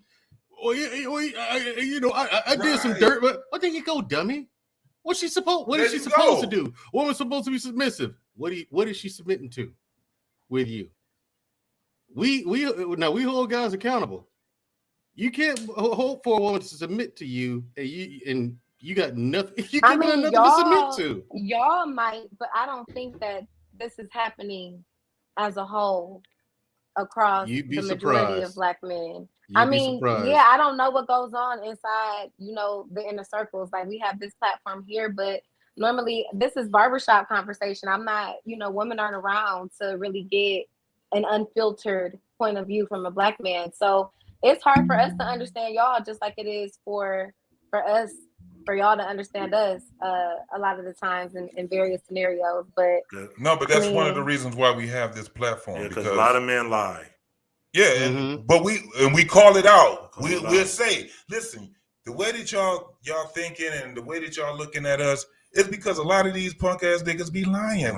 That's what I'm saying. We actually call them out. Yeah. Al, I literally I've been around dudes, especially you know how niggas is from our high school. I've been around dudes call me out, nigga, you too nice. You know what I'm saying? You ain't gotta tell the truth about everything, nigga, you know what I'm saying? Nigga, you need to start fucking, you know what I'm saying? You know what I'm saying? Fuck these hoes, you know what I'm saying? Fuck all, everything I was trying to, like say like, no, this is wrong. Like, you know what I'm saying? Like, no, I want to be different. All this other shit. They was telling me I should be the opposite. Fast forward now, now nigga got a little experience, you know, all this other shit. Now I'm married and I'm paying attention to shit now. And then now I'm speaking out on the bullshit. The same niggas that try to tell me that I was like being too like soft and being too nice. Now these niggas out here acting like they women activists now. Yeah. You know what I'm saying?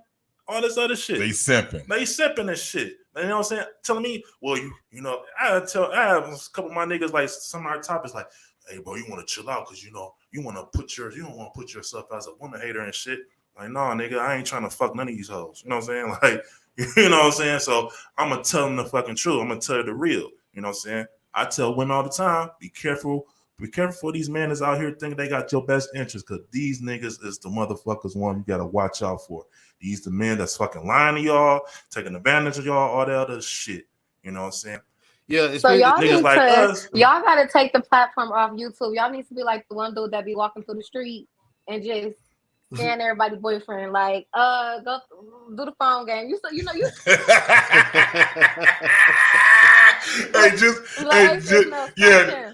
on blast. Put him on blast. It's gonna be a make or break of this relationship. We about to put y'all on blast. Yeah, baby. I'm gonna buy you a fur coat. I'm gonna buy you a new car. That nigga lying. He lying, sister. Don't believe that bullshit. It's all cap. And watch his face. Watch his face. Them rose-tinted glasses. You can't tell if it's red flags or six flags. Them rose-tinted glasses. It'd be hard to see. Because y'all fall. Because just like men do, y'all fall for the pretty too. You see something you like, Bernard. And you see go if you for can it. hit it again, brother. Yeah. Get Bernard up here. Yeah, I just sent him the link again. Let's read the comments. All right, so my wife said she had a comment that we want us to read. Oh, let's go with that Crawford chick. Let's see what she got going on. She been in the chats heavy tonight, man. That Crawford chick. Oh yeah, that's a she's cool. I like some of her comments too. She's cool. Okay, so let me go out of this right here. All right, we gonna hold on. Let me get to the, because this is the end of this shit. I just wanted people to hear what Claudia Jordan was saying, and then I'm gonna read these comments. Listen to this crazy ass shit this woman was saying. No one is going to be that pleasant and happy-go-lucky when you have so many struggles on your back, and then you get criticized for being strong and too strong, and you don't need a man because you got it all figured out. You know, it's when you get fooled, when you get one to come in and act like he's strong, and he get in there and he get intimidated because you strong too, and then you feel bamboozled. See, I just went through that. No, that I called that, Lisa Ray, the old flip the script. Ooh, did he not? I said had to tell him, so I said I feel bamboozled. I'm gonna say this. I think stand in your word and do it. I think no woman is born wanting to play the man role. No woman is born wanting to be strong. That's really not our. That's not really not our DNA. We have to evolve to that when we get left by our dads, and then get left in our relationships, and get left by our partners. Then we have to rise to the occasion and become this unnatural entity that we weren't meant to be, fellas. If we had our choice, we would gladly be feminine, docile, and let y'all handle most of the business. But half of y'all can't do it, so we got to do it.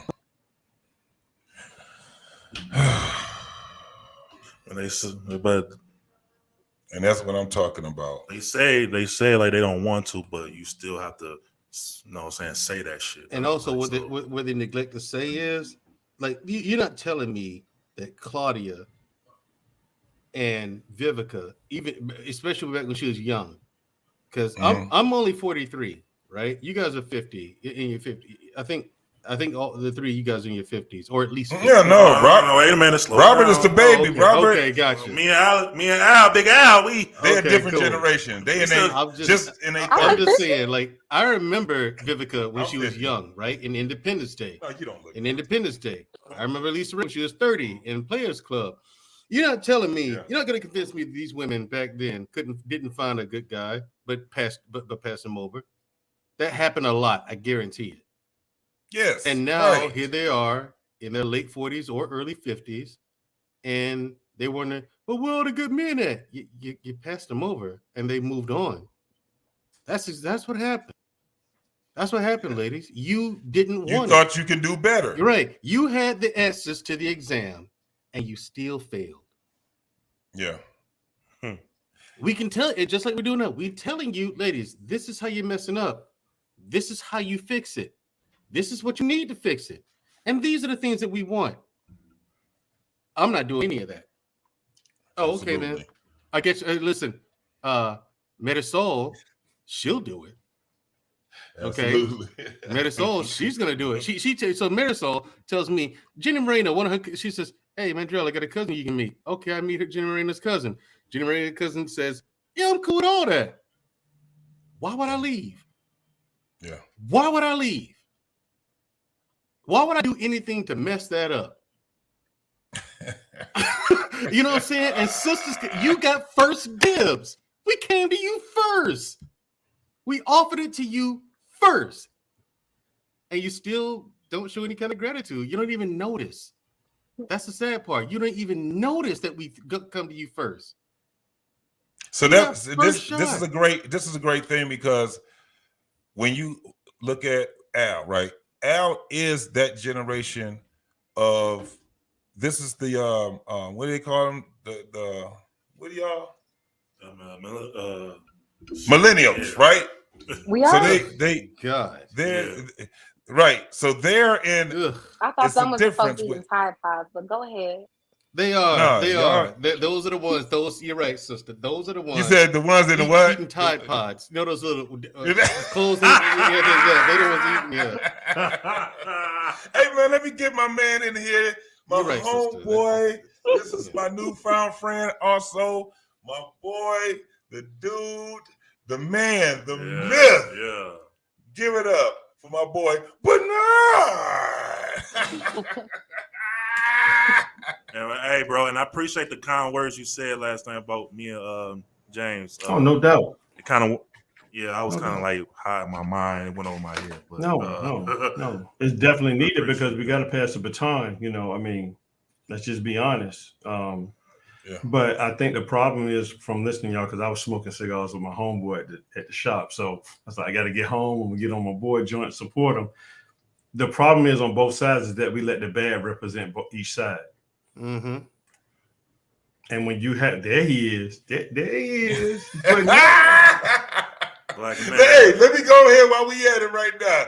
Hey, the man, the myth, man. We was giving you big praises over here, brother. I'm glad to see you here. The man. My man, the myth, Mr. Black Man Unfiltered. You muted, bro.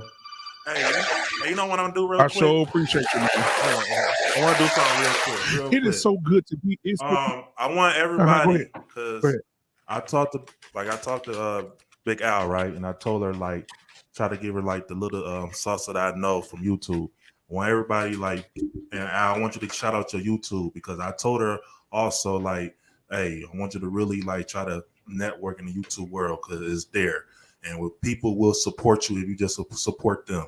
You know what I'm saying? Mandrell, Bernard, and Black Man Filter. Like, we want to, James met them, network with them, start going to shows. I'm starting like trying to pop up every now and then when I'm free.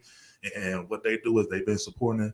And our channel been growing, I would say, because of them, you know, and information, man. So, Allison, shout out your, I'm going to give you a little promotion, you know, saying a little bit. You know, shout out your Instagram and tell them like your YouTube and tell them what you do real quick. Oh, well, okay. Go ahead. Hey, it's good to see y'all. I just want to speak to everybody. Go ahead. All right. Okay. Same here, brother. Hey. So my name is Allison, aka Big Al, and I am the owner of Big Al's Kitchen 313. I do content creation, food content. I also run a catering business. I do meal preps, private dining specials. All of that, home-based, self-taught chef. I've been cooking all my life. So my tag on TikTok, YouTube, Instagram is Big Al's Kitchen 313. And I will be sure to follow y'all, because I'm trying to network and y'all seem real cool. So, hey, that's me. All right, yeah. So make sure y'all follow her and shit. Subscribe to her YouTube. I just want to do that because I'm really trying to put people on game this YouTube shit. So, but yeah, so Black Man Unfiltered, Bernard, for what y'all seen so far, like we already talked about this on your show, on your show, Black Man. So like, from what's your thoughts of like from this video that you just saw from these ladies? Well, I do believe, because these are the same ladies that wished real harmful against Brother Kevin Samuels after he passed away.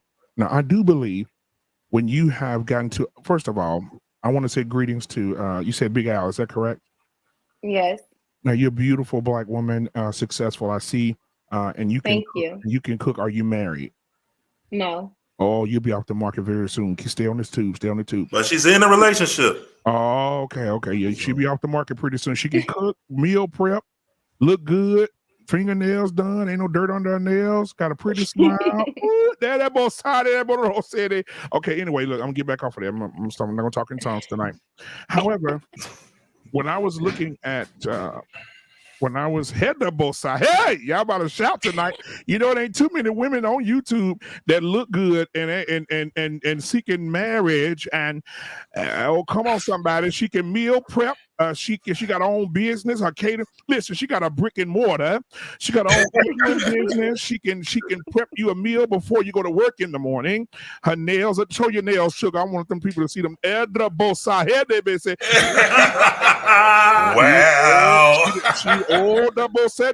Listen, she didn't come through tonight, and she looks wonderful. She looks pleasant. She doesn't look masculine, because in these areas we run into a lot of women out here that are macho man, he-man, and hey, stop talking about the Wakanda women. Okay. Oh yes, you know, I seen a new movie coming out called Woman King. How does that work? But I thank you for, ma'am. I just want to give you your flowers. Thank you for being so sweet and so pleasurable to see. You're not on here popping fans and looking like you came out of sand. So I just want to say thank you to you tonight. All right, now back to what I was saying before. I had to give this beautiful Black woman her props. Yes, sir. Hold on, we can give her applause too. Go ahead. Absolutely. Oh, thank you. Thank you. And shout out to all the beautiful Black women in the chat. Jenny, my wife, shout out to you, baby. All the women on here, you know what I'm saying? Showing us. Oh man, that is so sweet, bro. That is so sweet. But you know, I'm gonna do the old this Bill man is a Cosby. married I'm sorry. man. I'm about to do the Cosby jank when they used to cheat. You're right. Yeah, on the Cosby Kids. Yeah, but you know, go ahead, son. Yeah, go ahead. Look at it right there.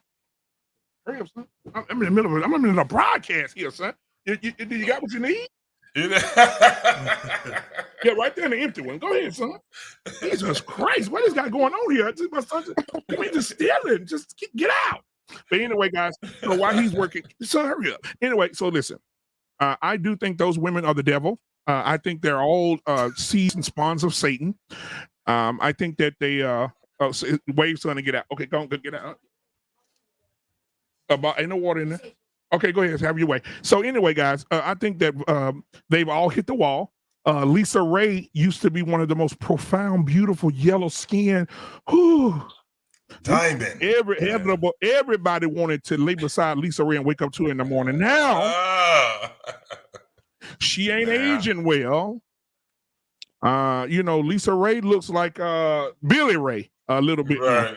And so then you know, Vivica Fox, her face done been cut more than videos on YouTube. Did you hear how she was sounding, man? Her face been cut more than Allison cutting food. You know what, A? You know what, Big A? You know, Big A, what you should do? You should come up with a meal prep called Vivica and have a whole bunch of cut up food in it. I came to party tonight. So who else on the show? All of them are single, right? Except the other one used to sing. What's her name? Selena Johnson. She's hit the marital wall. I think that, you know, her voice is not really there where it used to be. It's just a panel of demons. And I just wanted to acknowledge they are demons. And I think Lisa Ray would never get married again. I think that Vivica would never be married. Because she, you know, her next movie role should be Hellboy. She got the face for it today. Yeah, boy. If they redo The Mask, they need to call her. And so, if they ever want to do a human animation of the Sphinx in Egypt, they can call her. If they ever want to look at a Rottweiler without fur, just call her. Because Vivica has fallen off like a pair of overalls on an anorexic farmer. So she hit the wall. She hit the wall. She hit it hard, and so so they don't have nothing else to do now but sit on Fox Soul because they have half a soul and talk about people dying and people being deleted and then they're talking about T.D. Jakes and what he said. You heard Selena? He kind of getting on my nerves. Just that little part right there when he talked about those women. Shut up. And go give Tina Turner her wig back. Listen. Right. And so I chose violence tonight. That's my mindset on it. But I do want to kick a shout out to the man himself, the black sexual chocolate guy on the panel tonight, the bald head wonder of the world. Give it up for yours truly. Bernard's in the building tonight. I see he got his Wakanda necklace on, South Asian shirt on with a East Harlem haircut with a smile that'll drive women wild. I sure want to thank you for being here tonight. Your wife need to come in and tell you to put your robe on. She in there? He got that Pepto on too, boy. He got that. Yeah, he got that that's Pepto. that cigar shirt, bro. You don't care about coming home smelling like a cigar. Right. You better come in smelling like a cigar than come in smelling like fluids. I ain't that touch your neighbor and say no fluids tonight. All right. So I'm gonna let y'all have it. Man. I'm here for it tonight. I'm be on here for a little while until y'all probably shut this thing down, man. It's good to see y'all. I love each and every one of you. Absolutely, brother. Absolutely. Hey, let's go to the comments real quick. Yeah, we want to go to the comments. I'm gonna call him. Mandrell. He Mandrell, he there eating and shit. I be fucking with Mandrell. I know he don't eat like he had to explain the whole thing, but I like he always got a I don't know who eat more, your cousin or Mandrell? No, my cousin. He always got a mouthful of nuts, chewing them. Yeah. These nuts. He gonna be on here.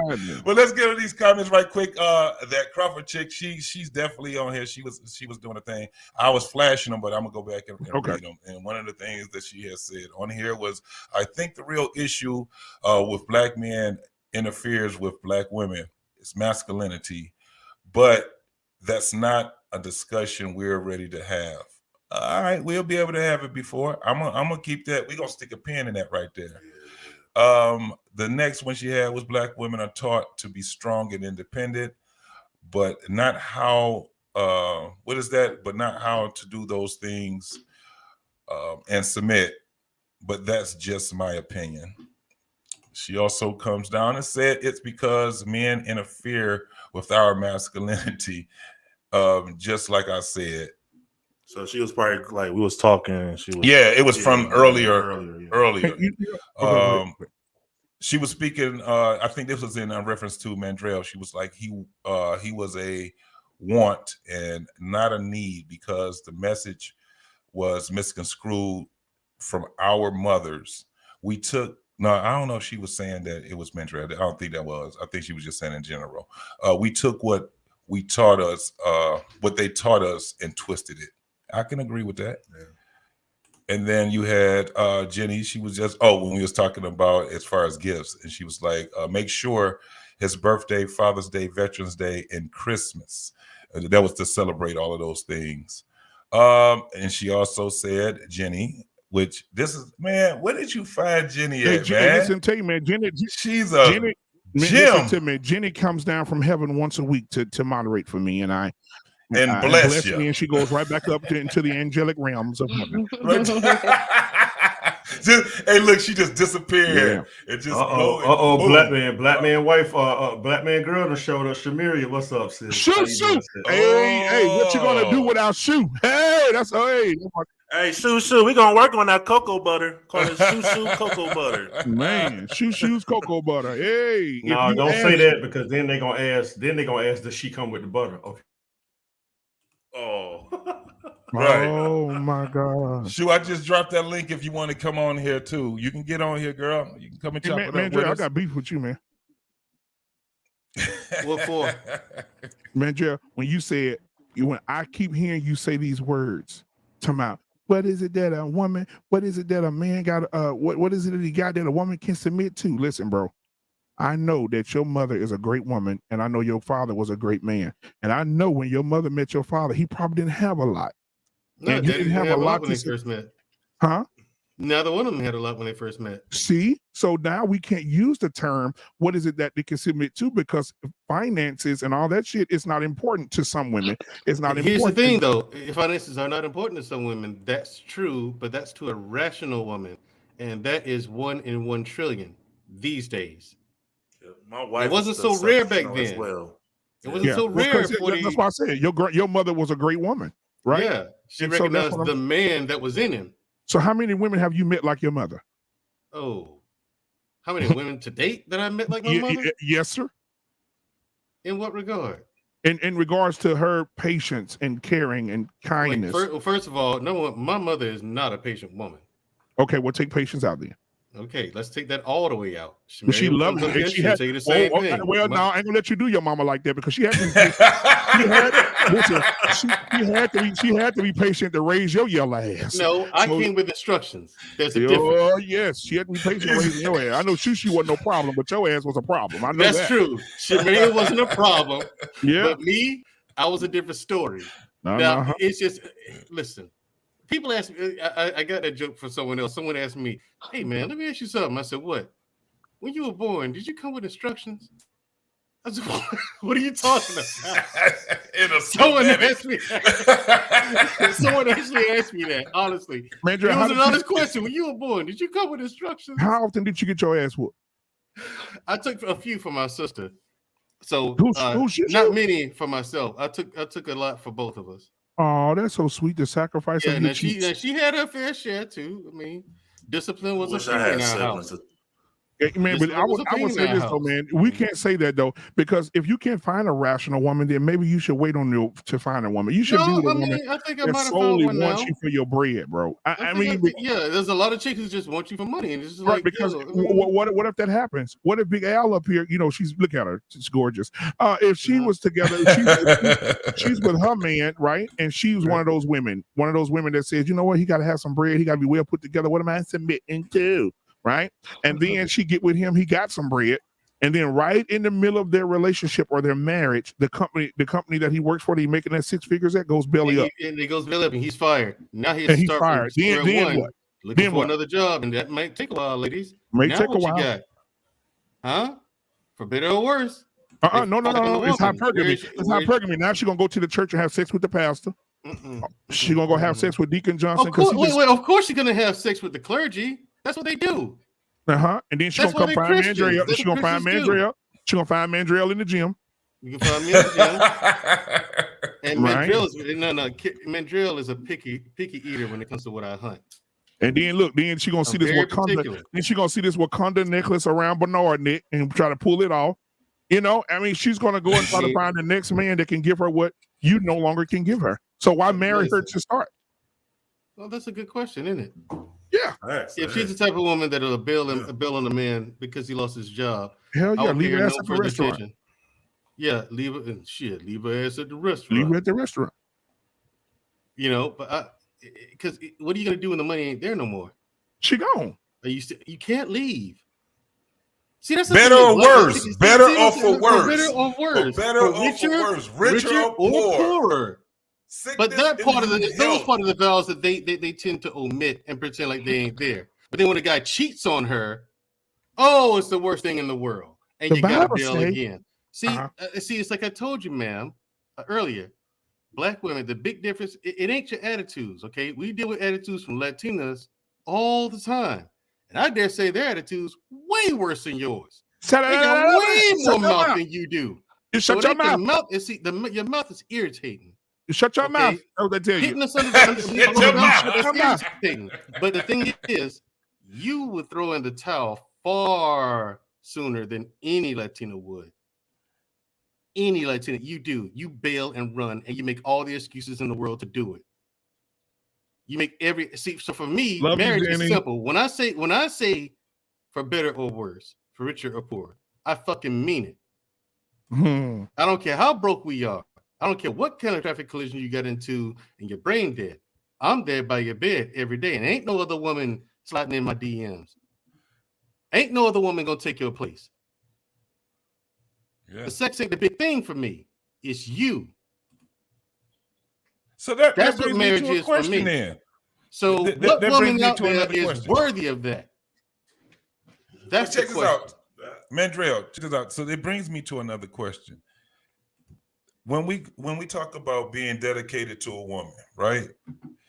Are we talking about sexual fidelity also? Because this is the thing. The trend right now is where dudes are trying to get other men to be at this point of practicing polyamory, the polyamory lifestyle. And they bring up the ideology that it's okay for a man to be sexually, they don't have to be sexually exclusive to a woman, but a woman has to be sexually exclusive to them. In this time and in this case right now, do you guys actually believe in that whole thing of the polyamory on the man side? I'll say this. It's just, we ain't. I'll say this. I don't believe in polyamory. I've been a monogamous my whole life. All right. It's just my thing. People have tried to talk me into dating other women. I'm just like, I don't see how y'all put up with more than one woman at the same time. One of them is more than enough to make me want to slit my own wrist. Seriously. I want to make especially if it's a black woman or a Latina, I want to choke myself on a sandwich. Listen, you want me to deal with two of them at the same time? Oh my God. How do you have I don't have the time, the patience, nor the interest for any of that nonsense. All right. Look, I don't believe in polyamory. I think that's just a thing where guys, it's another excuse for people to go off and do what they want to do. Yeah, I don't think we want that. Like, because you're going to be married, and let's be honest, you're going to see other pretty women. Women are going to see other handsome men. And it's fine to go, huh? Man, she's bad. You know what I'm saying? Man, look at that. Yeah, she's bad. It's fine to do that. It's fine for one to say, hey, he's handsome. But it's another one to go up to the person and ask for their number. You know what I'm saying? Stuff like that. Polyamory, I don't think that's the way to go. I don't think black men want that. I don't think black men want it either. I think black men have we got another word for it. What? It's called sit-chickamy. What is that? Side chick put together. Oh! Listen. Because Shamira face. Look at Shushu face. I did that, Shushu. Add that to your script. You don't need that for your script. But look. Hey, baby sis, look at you. Look, she is beautiful. Perfect example. Look at my sister here, right? Every time you see her on the every time you see her on the panel, she is put together. Put together. She's put together every time she's on the panel. You see me? I thank God because I sure just woke up from a nap, so I'm like, right. Hey, Mandrea, you don't see me up here looking like a bum, and this is a week and a half of not shaving. Now watch this though, Mandrea. This my is the part right here. Watch this. Our genetics are flawless, okay? Watch this. She finna smile and watch this. In 3, 2, 1. Bang. You see this? Do you see my sister? She smiled. She's approachable. Yeah, you know what I'm saying? She's beautiful, but she can't help that. She's my sister. She had no choice but to be. I mean, it miss your ass, all right? But she shares my DNA. She had no choice but to be beautiful. She missed your ass. No, it did not. Look how beautiful Shushu is. I didn't even know y'all was related. I thought you had met her at the grocery store. Listen, black man first saw. I said, yeah, my sister. So send her the link. He said, so okay, I'm gonna send her the link over IG. What's her IG? I gave him her Instagram. This dumbass gets to scrolling through. It's like, hey, are you sure? How you spell her name again? So I spelled her name out. He's like, damn, this your sister? I was like, you can tell he said it before he realized what came out of his mouth. Yeah. Like if he could grab his words with his hand and put them back in his mouth, he would have. Yeah. If he could physically grab them and put them back in his mouth, he would have. You could tell it came out before he realized what he said. Damn, this your sister? I said, so y'all get the same mom and daddy? Yes, nigga, same mom and daddy. Oh my God. The same house. Oh man. Yes, that's my blood sister. Full-blooded blood sister. It's because you light skinned and why? No, it's because, okay. Listen, let me break it down for you. Our mama light skin, our daddy dark skin. You know. Look at Shushu right now, guys.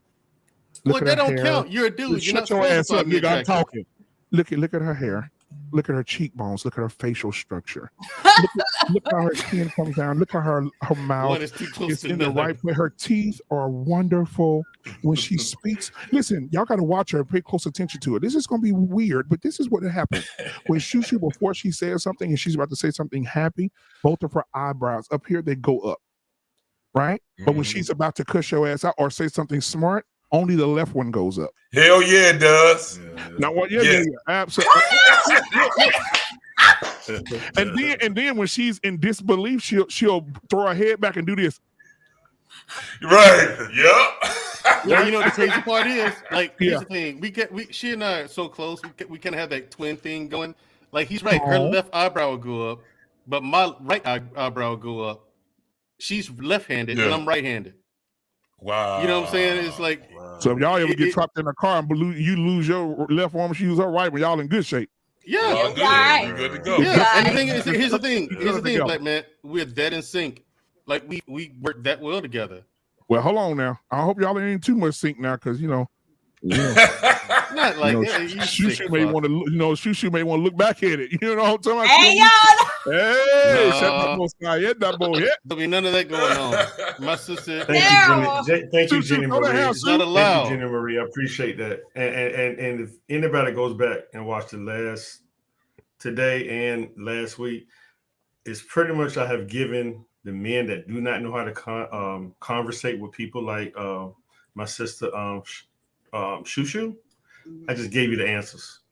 Because what I did in these last two series, you learn how to talk. It's amazing when you don't walk up to Shushu. What up, ma?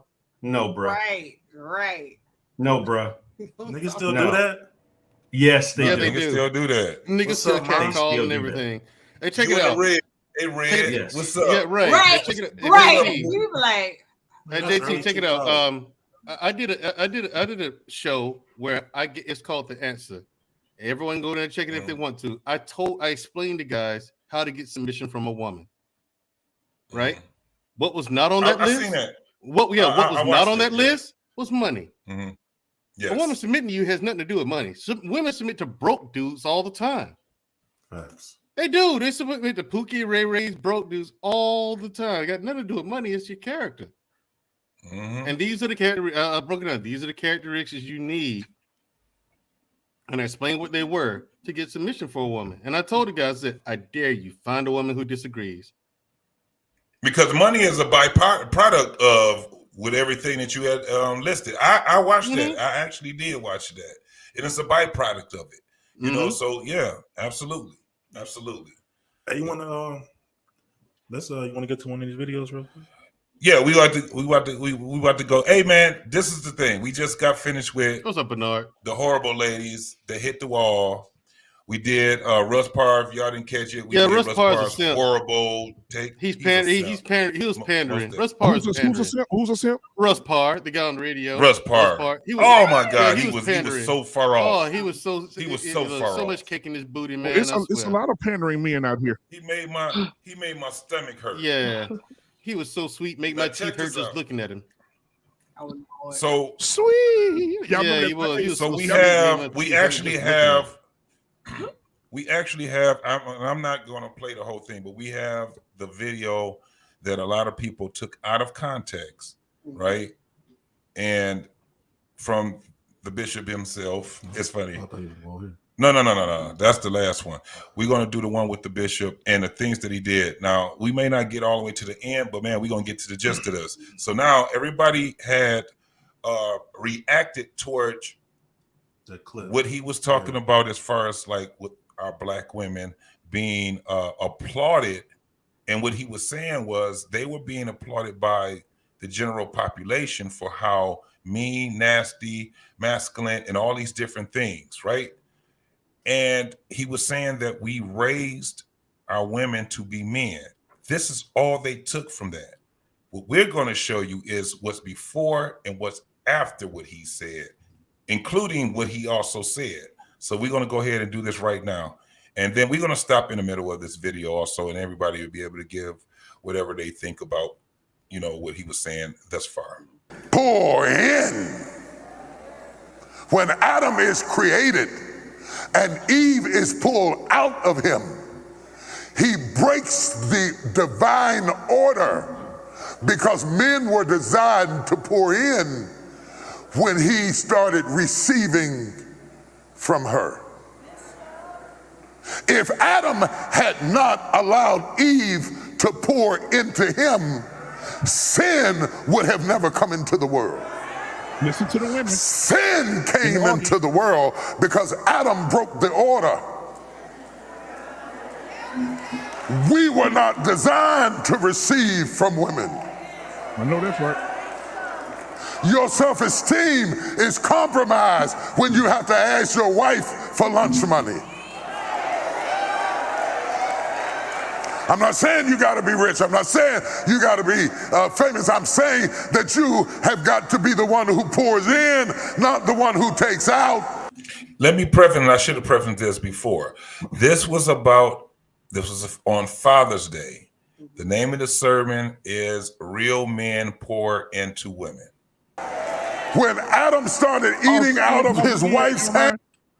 I didn't hear you. Pause it again if you don't mind. But you did. Yeah, now, go ahead. Now Father's Day does come after Mother's Day. I just want to make sure.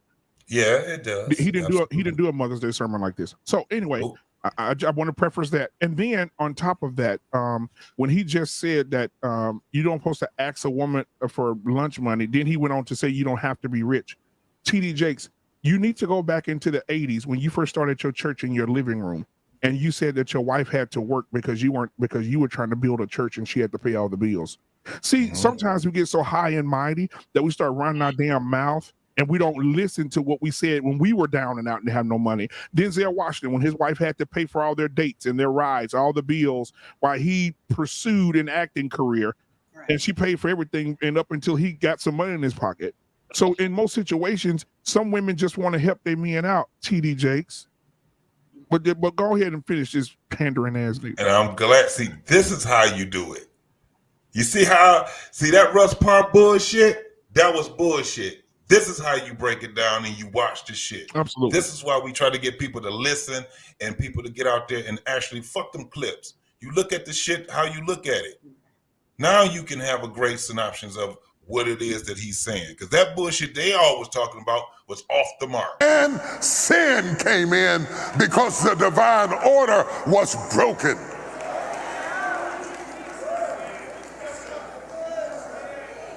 Are you hearing what I'm saying to you? And Adam all of a sudden has allowed the curse to come because he stopped pouring.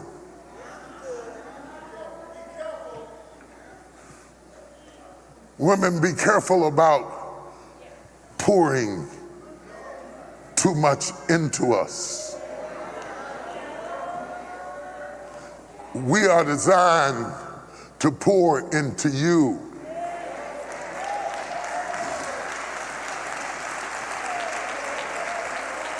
And you are designed to take what we pour into you and increase it and make it better. Stop. You. Did you hear that? We're supposed to. We don't. No. Let's break it down now. Cause I know y'all heard the same thing I heard. Let's do it. It's not here. We're not designed. Men are not designed to receive anything from a woman. Now let's preface that real men don't have to be told that. We know we have to be robots. We know that we age quicker. We know that we die at a more alarming rate than women do. We know it. We know that women and men go make decisions on houses and debt situations, and the man and the woman both are 40 years old, but the man looks 70 and the woman looks 36. We know that. We know that, TD. We know that. So men have important. You don't have to tell men that. Men know that they are designed to be damn robots. They can't have a break. They can't get up every day and do what they want to do. They can't go in the man cave and kick their feet up because something else has to be done. There has to be a honey-do list. I need this. I need this. Can you put the bed together today? Can you put the dresser in the room? Can you go mow the lawn needs to be mowed? Hey, listen, I need you to put a light up in the bedroom. There's a ceiling fan needs to be put on the porch. I think we need to have an add-on put onto the house. A man is designed to be a robot. He works all day, sometimes 9, 10, 11, 12 hours a day, and will come home. Some men will come home and won't even complain and put in another 6 hours with the kids and the wife, and it's never reciprocated. That's why on Father's Day, they spend $3 million, and on Mother's Day, it's $1 billion holiday. Ooh. Don't get bored. You know what? The doors of the church is open. Hold on. Oh, boy. I had to go ahead and give you that one right there, brother, because you saying something that a lot of people are neglecting to say when we talk about these things. We have, listen, this is the thing that I wanted to get a lot of the, especially like I said, I'm grateful, Al, that you come on our show. You support us just like we're going to support you. But I'm glad that you are willing to have the conversation. I'm glad that you come on here. Just like when you look at these two women right here, look at them. They're here to have that conversation with men, because it's not because they're trying to just show us that they smarter than us or that they got, it's the fact that you are willing to have the conversation to learn and to also give us an insight on what it is that you guys are thinking too. And y'all hold the shit down. Holding it down, man. Holding the shit down. It meant it's like last episode, right? We were saying like based on can you judge your mother how much she loves you based on the man she chooses? Yeah. A lot of the females they said like they don't want to touch the topic, but they would tell me why they disagree instead of just come on the show and explain that conversation. And the show wasn't even what they thought it was. It wasn't what they thought it was. I hit up Al, and she was like, "Well, damn." You know what she said? What made y'all think of that? Yeah. So it's like, damn, it's like, you know what I'm saying? When I talk to people like her, talk to my wife, shoot, I see like, man, it's like, okay, it's women out here that understand it. You know what I'm saying? And we need to start giving these like women like y'all to shine, like give y'all props, because y'all really giving these women a kind of making sure these women take accountable of their bullshit. But at the same time, y'all can speak up and fucking break down. But look, they're still championing women. They be like, look, they'll fight for them. They'll still fight for them, and I respect that. But you know what's going to happen eventually, ladies and gentlemen? See, I came here to be the devil's advocate this evening. You know what's going to happen to Shushu? You know what's going to happen to A over here? What's going to happen is that the women are going to start asking a question, and they're going to say, Shushu, we know you fight for us, and we love you. This is how women operate, guys. We know you fighting for us, Shushu, and we love you for it. But baby, you got to pick a side. Now, are you going to be over here with us women and kick these niggas in the nuts? Or are you going to be over there a champion for the niggas too? You got to pick a side. Because let me tell you what's happening. Let me tell you what I'm seeing in these YouTube streets. People like Security Boss. They telling Security Boss in the chat, we don't give a damn if you've been married for 26 years. We don't care. Security Boss tells her story about her marriage. We don't care if you take your husband boots off every day and encourage your man and love on him and tell him that he's handsome every day and cook breakfast for him and you put him first and everything you put in one pot. Y'all don't have separate bank accounts. Everything you do it for him, and everything he do it for you. You know, when she tells those stories, she get drugged. Yes. The women are in the chat saying, we don't give a damn about what you think, how you feel. We don't care that you've been married for 26 years. You need to pick a side. And she just said on the show on Friday that I'm going to continue to advocate for men. Yeah. And she said, women out there that don't know who I am, just go look at my work. I want to see marriages. I want to see families together. And when she talks about togetherness and family and black men and women with black women and having family and love, they drag the shit out of her. And that's ridiculous. And it be women. And that's why when we on these panels and I be hearing women talk about, oh Lord have mercy, them black men done filtered them, and all the men on YouTube, they just red pill. They be talking about women and tearing women. No. We hold the women accountable that don't want to do shit and ain't about shit and ain't trying to be shit. And we're able, and if you're able to do it for 25 years, can we at least do it for 3? Can we? Right. Can somebody? Right. And so that's Right. we could talk about that part, but nobody tears down a black woman like a black woman. How many times have you seen a black woman pass by? She be like, hey, shoo pass by and say, hey, y'all. They be like, hey, shoo. And as soon as shoo pass by, bitch thinks she cute. Got that fucking bob cut in her head. And then, girl, you see her in Law and Order. The bitch really can't even act. You ask me. Fuck her. She need alone. Yeah, don't nobody tear down black women like black women. But we sit up here and we talk that black men are just the most horrible speaking people on the planet. But half these women build these platforms together, and as soon as they hit the X button, oh, that bitch come on. Oh my God. Yes. Oh my God. Shoo look dark, pretty. She thinks she, and they hating on Shoo because they know Shoo fine. That dark skinned bitch with that bob cut in her head, she always smiling, thinks she cute. Oh, I can't stand the bitch.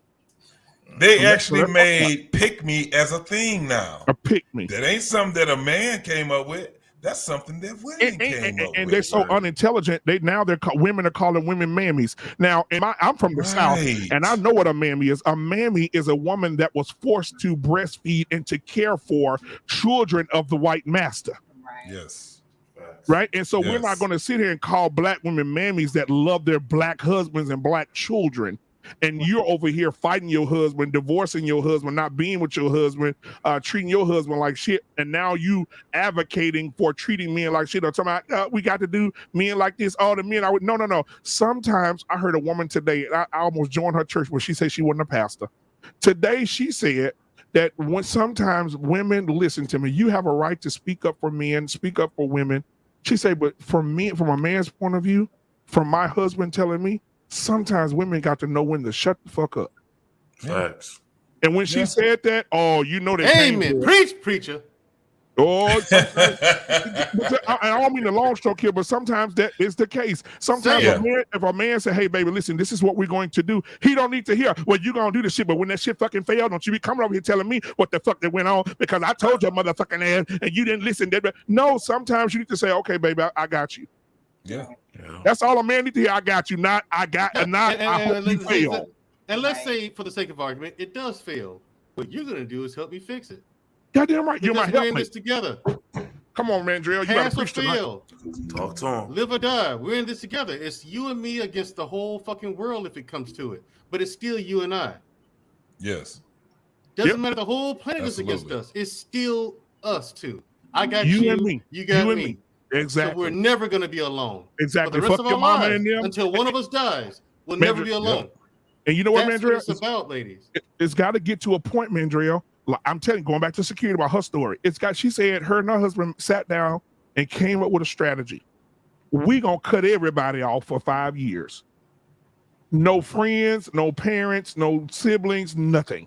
Was that the one that did the whole thing and had their business, $1 million business and all of that? Oh yeah. Security boss got that bread now. But the discipline. Yeah, you have to go back. Yeah, you got to go back and look at her other channel other than the security boss channel. She bred it up. But I'm just saying that she took for 5 years. She took a break from everybody and focused on her marriage. And she said that was the best thing she's ever done in her life because now they're closer than they've ever been. They don't let outside influences come in between their marriage. They'll shut it down quickly. They took 5 years to learn how to be together, how to love each other unconditionally, and not let the outside energy come on the inside of their marriage. Beautiful. Yes. Beautiful. Sometimes you got to cut their ass off. So World Class say this is why I don't like pastors because they be lying on the Bible real bad. I can honestly tell you, I can agree with what World Class is saying, man, especially once I started really understanding how the doctrine of the Bible actually is. And you have a lot of preachers, especially when you start seeing these preachers, they know more than they will let their congregation know what they know. They would tell the congregation what they need to get the congregation to understand so they can, change that narrative. And that's one thing about when you're talking about the Bible. That's why I love to hear you brothers sit back and you guys don't use the Bible to lead. You use it as a reference. But a lot of these preachers, they end up getting their congregation in the way that they have them because they lead with the word instead of saying this is the reference, and then they can go. A lot of and that's what I had a problem with, because I'll be honest, I didn't know anything about reading the Bible, and I didn't know anything about religion, and I was born and raised as a Christian. And I just remember once I got to a point where they was like, well, what are you? Are you a Christian? And one day I said, and this was probably about 10 years ago, and I said, I don't know. And somebody said, damn, I never heard somebody say that before. And then it just got to a point where I was like, well, I'm not going to sit back and call myself a Christian, and I really don't understand what a Christian is. That's why when a person asks me, what am I don't call myself a Christian or anything. Does that mean that I don't read the doctrine? Does it mean that I don't try to understand? No, it doesn't. Because one of the things about, just think about with religion, period, it's supposed to be to make a person a better person. Right. It's supposed to be a better version of who you are. Be a great person. So whether you believe in a religion or whether you believe in God, all these different things is it should be able to get you to a point of being a better person. Exactly. And a lot of times you gotta believe in something. Exactly. I don't know if y'all ever saw a Car Wash. I'm a little old. Come on now. Richard Pryor, come on now. He had that song. You know what? You gotta believe in something. Why not believe in me? When he had that song and he had the. If I was a Christian man, what got me is when he said, well, if I wasn't a Christian man, I'd probably be kicking your ass. Nah, y'all lost. I ain't never watched the original Car Wash. I saw the other Car Wash. Hold on, that was the Wash. Can I give you an example of what you're saying right now? I've been in church a long time, and I've been listening to these preachers as well. I call them paps, punk ass preachers. And because what happens is they'll get up in the pulpit and they'll lie and they'll pander to these women, and they'll twist the word so well that make the women go home and cuss their husbands out. Watch this. I was watching a white man. He's a profound pastor. I forgot his name, but he got a big church, probably 20,000 members. And he was talking to women. And he was talking about the story of Boaz and Ruth. And in his sermon, he said, ladies, I want you to know something. You need to get because Boaz was very handsome. He was a very cut up guy, very physically strong. And every woman wanted Boaz. Boaz was a very wealthy man, right? And so he said, women, you need to get your Boaz. Get him. Get your Boaz. I said, okay, cool. But then he went into this. When you go get your Boaz, you got to watch out for his kinfolks. She said because he said Ruth patiently waited for her mate Boaz, but he said while you waiting on your Boaz, don't settle for anything of any of his relatives. Right. And he looked to the women. He said, don't settle for broke ass, po ass, lying ass, cheating ass, dumb ass, drunk ass, cheap ass, locked up ass, good ass, lazy ass, and especially his third cousin beating your ass. Wait on your boy. And make sure he respects your ass. Right? Now, when he said that, I had to break him down. I had to break him down. Because you know why? Because he lied at the beginning. He said Ruth patiently waited for her mate Boaz. Ruth didn't even know anything about Boaz. Ruth was working in the field. If you go look at scripture, the Bible says that he saw her and he didn't get her just to make her rich, but he fell in love with Ruth because of her work ethic. She was working. Yes. Now, for you women that want to sit at home and be housewives, Boaz would have never even talked to you because he was looking for a woman that had a work ethic. Come here, somebody. I'm gonna preach this thing tonight. He was looking for a woman that had a work ethic. So for you women that say, I want to sit at home and let my husband take care of me and let him do everything for me, and I just sit here and just lay in his cash. No. Because now we got to look at lazy ass, trifling ass, stupid ass. Because that's my rebuttal, because You can't sit at home and do nothing.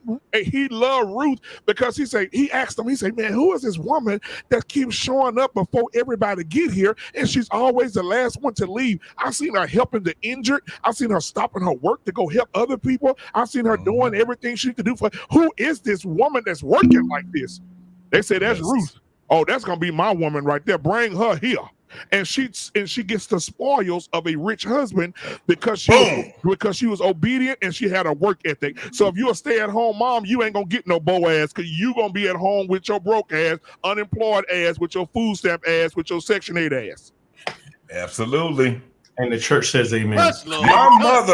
My mother is who I looked at as Ruth. My mother to this day, they ain't got no kids. They 70-some years old. One of the things I can tell you my mama do, she has a work ethic. Now, even at 72 years old, my mom has a work ethic. She gonna still cook. Matter of fact, she cooks so damn much. When I come over, she gives me food. Here, take this with you, because it ain't nothing her and my father can do with that. Right. They've downgraded and all of these things, but she still has this work ethic because she was at home. She was always making sure we were straight, but she also had a job. Sometimes my mother had to. When it was just me in the 70s, my mother was a district manager of Church's Chicken. She had 30 stores. She's 20-something years old. She was about 29, almost 30 years old when she had this. This was in the 70s, late 70s, early 80s. When the chicken didn't have no shots in it. It didn't have no shots or nothing. Yeah. There you go. And she still came home and she still made sure I had to get my homework done. She still made sure that the damn laundry was clean. She still had food that was on there, but she had a system. My father, he went out and he was the primary, breadwinner or whatever you want. He may not have made more than my mother, but let me tell you what he did. He was consistent. Because there was a lot of time when she got pregnant with my brother, guess what she had to take off? She had to take off from work. Guess what he had to keep doing? Working. Yeah. He had to keep working. He was way more consistent. Fast forward, my parents are senior citizens now. My father is not able to take care of himself like he used to. But because he invested in my mom, because he invested in her, guess what she does? Take care of him. Come on, man. It's reciprocated, brother. That's the investment. So all this shit, yes, it's reciprocated. Yeah. And he did that. And we're talking about people that was 18 years fucking old. We're talking about people that dealt with infidelity and all kind of other shit. My father was something different. He was something different. He used to be Puff Daddy. He used to smoke weed all damn day, but he always worked. Yeah. He always had a fucking job. Yeah, that's like my wife. He also played chess. He also played tennis. He was very athletic. He played baseball. And a lot of times he did karate and all this crazy shit. And a lot of women think that back in the day, those women were weak. Let me tell you something. You have to be a strong individual to be married to an ignorant ass man at times that will go out and throw dick from the free throw line and then come home to you. Listen, I'm telling you, I listen to these older women. My grandmother, they believed it. Just listen to me. When we got variety fucked the whole world up. When variety fucked everything up, because when you were growing up, you either believed in Jesus, and if you ain't believe in Jesus or the church or the Christianity, your ass would shut the hell up. Amen. You was blasphemous. On Sundays, everybody went to the same thing. Everybody was taught the same thing. Now you could be taught 10 different things. The world that went fucking crazy, right? And so now, back in the day when those men would do that, my grandmother, I'm telling you, my grandfather was something different as well. And he would go out and be with other women, go out and be locked up in jail, have wrecks. And my grandmother had to go get him out of jail because back in the day, they let you sleep it out overnight in the jail, in the holding cell, and let your ass go in the morning. My grandmother had to go pick him up. And I said, Grandma, my sister, why you just didn't leave him? Why didn't you just leave him? And my grandmother said, well, if I left him, there would be no generation of you. You wouldn't be here. Your children wouldn't be here. You wouldn't be married to this man that's over here. Long-term thinking. But yeah, it's right. And my grandmother said, I made sacrifices so that we both shall live, that we both move. But my grandmother said, watch what I did. And you're right, Gina. She said she played chess and not checkers. I'm getting to the point here. My grandmother said, I prayed for my husband. And my sister said, what that got to do with anything? She said, listen, I prayed for my husband for years. And she said, after years of praying for my husband, she said, all of a sudden he lost his taste for alcohol. He didn't want it no more. It made him sick. After a while, he stopped smoking. He didn't want to smoke no more. He said it hurt his throat. Right? He didn't go out and party no more. He went out with other women. He was there at the house with them full time when he retired. Right? And my grandmother said, we got the best years ever in his prime after I prayed for him. She said, I didn't cuss him out. I didn't tell him he wasn't nothing. He wasn't less of a man. She said, because he was still a man. And my grandmother read a verse to me that I'll never forget in the Bible. She said, the Bible says it's not what's in a man that defines him, but what comes out of him. There's a spirit or anything that lives in a person, and it's not them. And she brought up the story that Jesus was walking and saw a man acting crazy. And Jesus walked over to the man and said, this is not who you are, but it's what's inside of you that's making you act this way. And the devil said, I want to come. And Jesus said, come on out of him. And the demons came out. Jesus put the demons in pigs, rolled them down to the river and drowned them all. Right? Because it's not what's in you. Sometimes we have things in us, and now we call them generational curses. Now we call them trauma and all these things. But now what happens when a woman's at home, and let's just talk about from a woman's perspective here. I'm going to take the women's side for just a second here. If a woman's sitting at home and she's been through sexual trauma her whole life, or she's been in abandonment issues her whole life, and then she goes home and her husband neglects her sexually, or she neglects him, or he neglects her physically, or they can't cuddle up, and she gets triggered. And she says, you know what? Oh my God, I remember back in the day, I used to just go out and just have sex with anybody, and I would feel good about giving myself to these men, and she'll go out and do it. Because of the trauma, the unhealed trauma. And men are the same way. I had abandonment issues from mama. I had abandonment issues from daddy. But when I was laying on my back, or I was putting somebody else on their back, that's when I felt the best. And so I'm just going to go out here and slang penis, or women say I'm going to go out here and give this vagina away, because it makes me feel better. So my grandmother said she prayed my grandfather out of that situation. They were married for 63 years before he passed. And now the dream house that they had before he passed away, because they was in the house like 5 years. It was a 5-bedroom, 4-bath, 5 acres of land, pool in the yard, basketball goal over here, whole court basketball. Now I wish I could show y'all pictures of this house. And he was in there for 5 years, I think, before he passed away in the house of a heart attack. And guess what? My grandmother was left in that big ass house by herself. Guess what she did? My grandmother invested so much of my grandfather's money that she ain't never got to work for nobody. She just did a deer lease for some white folks to hunt on her land, a 10-year deer lease. Right? She just did that. She rented out house. She got rental properties, right? But that's not the thing. What she did was, my grandmother said, I can't keep all this love that I gave you and your mama and your kids and my husband to myself.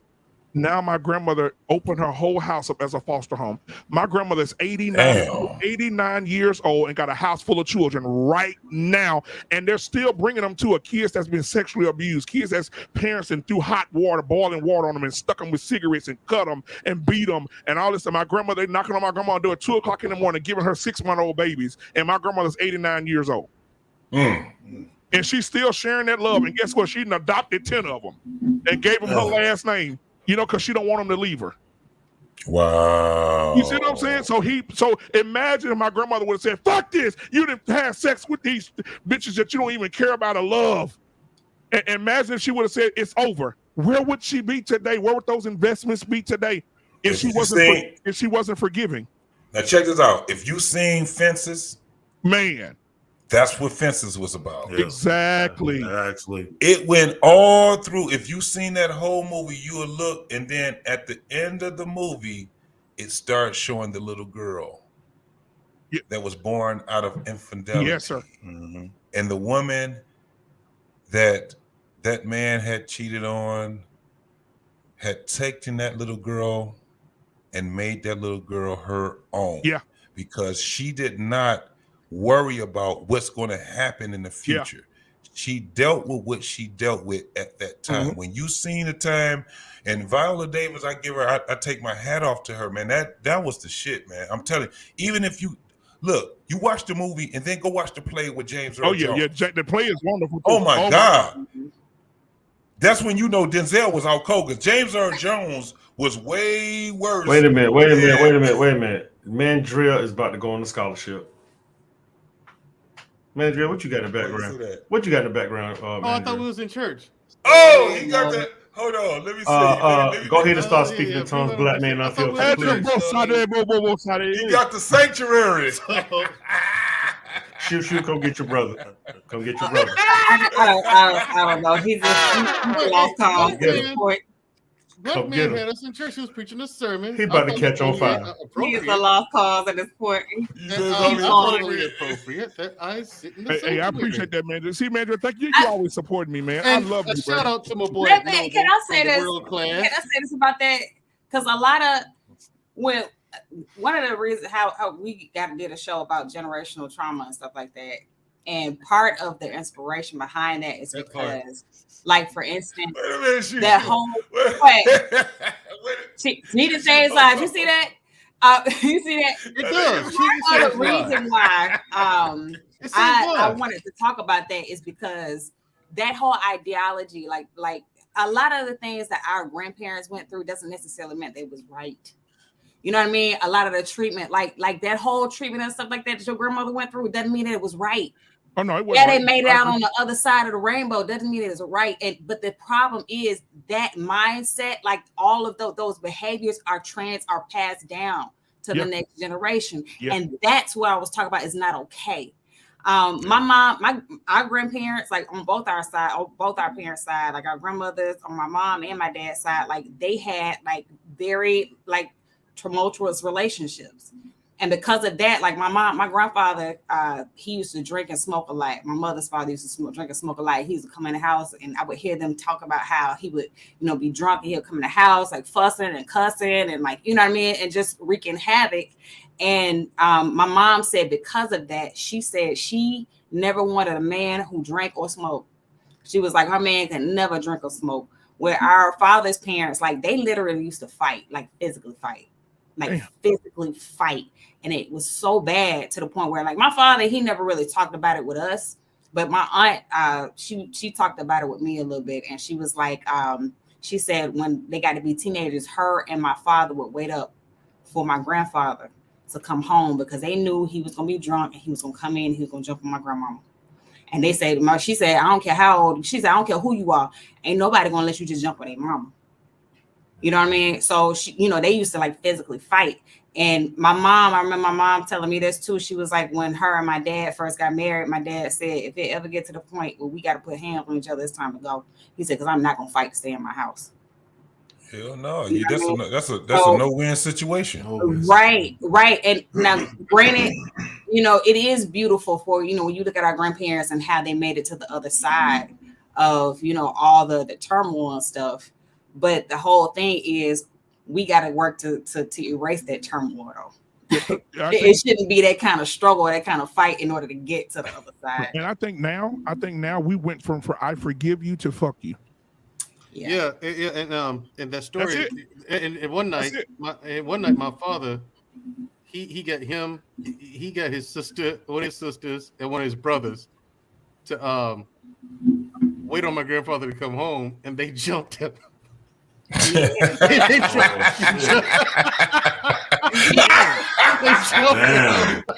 him. Hey, I remember, like my sister said, Daddy would never talk to us about this kind of stuff. Yeah, I mean, because that's nothing to be proud of, though. Yeah, that's nothing to be proud of. So I get it. If you knew him, you'd never know it. You never know that he ever went through stuff like that. Like him having a hard upbringing. Mm-hmm. He never talked to. We would never know if it was just him. We had to find out from his brothers and sisters. You know what I'm saying? And he never talked about it. Ever. But like I mean, the great thing is like they didn't pass that down to us. Yeah, they didn't pass it down. Like he learned. He's like, this is how I'm not gonna raise a family. Right. And he never did. My sister and I never knew. And if Shamari and I got into an argument, he wouldn't let. I was never allowed to put hands on her. Right. Ever. You know what I'm saying? We were never allowed to fight. We could if they caught us arguing, they come in and intervene. Hey, what's this all about? They come in instantly before it got too late. You know what I'm saying? Because kids fight. That's what kids do. They don't know any better. But they never let us fight. And our whole lives, we've always been close. I was always taught to protect her. Always taught to look out for her. And if I was caught not looking out for her, if she was doing something or got hurt or something like that, or got in trouble, and I didn't stop it, I got an ass whooping. That was your foundation too, brother, of when it comes down to being responsible for a woman. So that's why I really resonated with your story. Yeah, she's your younger sister. You're supposed to protect her. Yeah, and here's the thing too, like when it comes to now a lot of women, dogging or like not having respect for men, a lot of that is their upbringing. Because like I said, I've been in relationships, I had my heart broken and everything, but it still doesn't make me say all men are dogs, all men are evil, because I know all men are not. Mm-hmm. And because I've had, examples of, other men, other kinds of men in my life. And so a lot of that is just the fact that they haven't had, either they haven't been taught that, or, a lot of times when women have no respect for men, it's either they haven't been taught that, or, at some point, maybe they just lost a respect for, certain men in their life. Or they just been disappointed so bad by some of the men in their life. They're not making an excuse for it, but a lot of times that's where it comes from. Hey, let's go ahead and get into a little bit more of this video, and then we'll get a little more dialogue after this, because it's a little point that I want to see where T.D. Jakes was talking. It was just dope how my man Black Man Unfiltered, how you picked that apart from that time. See, this is the craziest thing. You already did a show on this, and we already gave our synopsis on what it is, how we even feel about preachers, and then T.D. Jakes specifically. Right. That's why I was telling people, I'm not invested in this man, but at the end of the day, if we're going to talk about something and we're going to be either on the opposite or we're going to go along with something, we have to actually vet that shit. And a lot of people don't, and they jump on, like when I was showing Russ Parr and the lousy bitches, that's what I'm gonna call them. And when we looked at what they were doing, they didn't even understand what the man was even saying. They were way off. I'm like, shit, if you would have said something and addressed exactly what he was saying, it wouldn't have even been a problem. But they wasn't even addressing what he was saying. They had their own little, way of how they were thinking. And especially that Russ Parr. Oh, I can't stand that. He made my stomach hurt, man. But let's go and do it. Just real quick, I think also too, it's just rooted in trauma. Because, to see history repeat itself over and over again, the fact that none of these people, it was clear after we heard them speak, none of these people thought anything different outside of what was in their head. They didn't even go to watch the rest of the clip, which was super easily accessible. And yes, the whole thing, it was an hour long. Right there on the palm of their hand. You literally could have watched just 5 or 10 more minutes, which you had the time to do. I'm sure that you did. Yeah. But nobody felt the need to do that. Everybody was like, this is what he said. I know what he meant, and I'm going to take it and run with it. To the point like these are people in the media like that have a platform and are just speaking on something that they clearly don't even know anything about. It just... That's what I had a problem with. I think that it's deeper than them just talking shit. History repeats itself over and over again. They don't expect anything different. They deal with these a certain type of men. They tell you what type of men they deal with. They deal with a certain type of man. They expect the same things from all men. They claim to be optimistic, like you said, Vivica, y'all in 50s, 60s, mid 50s. Where is your husband? I know that somebody at one point or another in your career tried to be in a relationship with you, tried to make you a wife. Like these were beautiful women, and y'all sitting here singing the same song. Curtis Jackson would have got her if she would have acted. If she would have acquiesced. And now her face look like a Payless shoebox. I don't know what she got going on. I don't know. Maybe the swelling hadn't gone down. That wasn't a good look. I don't know. Maybe the swelling had gone. Nah. Vivica got all that plastic surgery stuff and it messed her up. That microwave. Gotta let that go. She didn't need that go. Yep. She didn't need to. It makes Her and Little Kim didn't like need she didn't to. she just She can't even talk right. Little Kim looks like a whole. Little Kim looks like a whole another person. Right. Like it's she don't. Like she what? look like she look like the Leprechaun. She literally in the face. If you ever see that movie, The Leprechaun, You want me? you know what? Biggie is turning his damn grave. I want to part to go. This is what I was following. Hey, Big up there talking. Hey, Big up there talking to Moses. Big up there talking to Moses. Hey man, what the? Hey man, hey. Oh, you see Lil Kim? I can hear Michael Jackson now. I can hear Maya and it said Maya Angelou. Come over here, look at Lil Kim. My God. If someone shows you who they unbelieve them. No, I think Prince talking the most shit. I think Prince probably talking the most shit. Yeah. He definitely being shady. Yeah. Yeah, Prince walking around. Hey man, like Tupac, like fuck bad boy. Told y'all niggas. Told them niggas wasn't shit. Hey, man, Drill. Still fuck you up. Hey, man, Drill. Right? Yeah. It was all a dream. It was Tupac in the surgery room. That's why. It was Tupac. Baby. Hey, look, I can hear Michael Jackson up there now. What the fuck is going on here? Why does Lil Kim? Shit, Mike, you set the Why trends, does my Lil Kim's nigga? face look like a pair of Timberland boots? And right after that, he goes, "Well, where's all the children?" All right, let me stop. All right, let's play the video. Let's play the video. Where's the daycare? Okay. Let's play the video. Man. Increase it. YouTube, you didn't see this. You appreciate it, and you multiply it. This breaks all sociological orders of the culture we're living in now. Because we are raising up women to be men.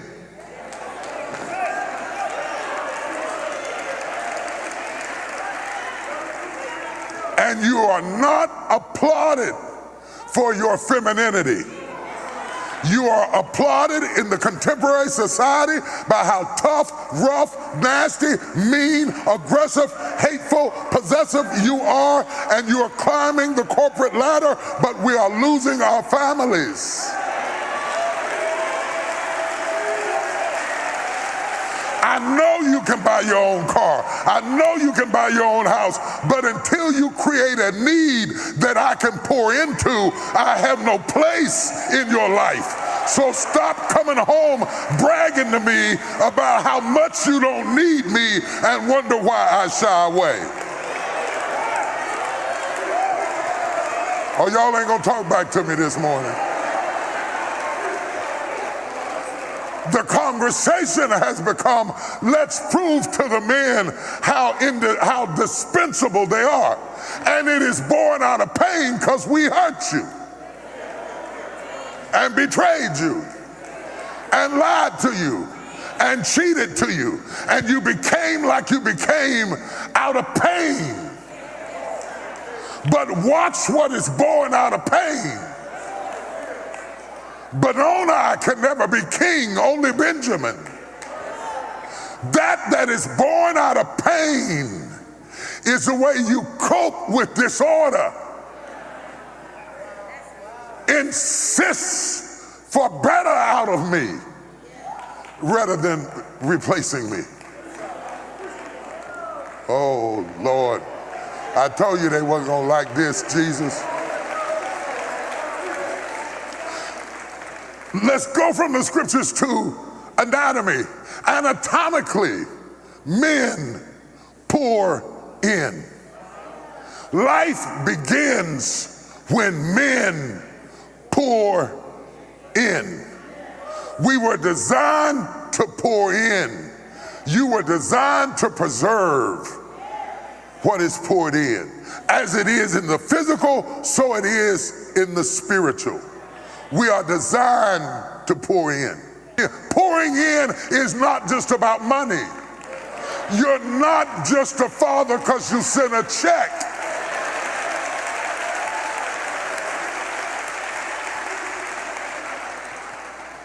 Let me do two things. I'm getting ahead of myself. First, there is a difference between being a good husband and being a good father. It is possible to be better at one than you are at the other. It is possible to be a better mother than you are a wife. That's why mothers easily align the children on their side, because often she's better at being a mother than a wife. And the kids become her tribe, her support system. The moment she becomes shaky concerning him, she gathers her troops. Talk to me, ladies. She gathers her troops. Sometimes she gathers them because she knows he cares more about them than he does her, and it's a way to give him pain so he can feel what she's feeling. In other words, your gathering your troops is not only to strengthen you, it is revenge. Since you took away what I love, I'm going to take away what you love. The only problem is, while you're getting revenge, you're hurting your kids.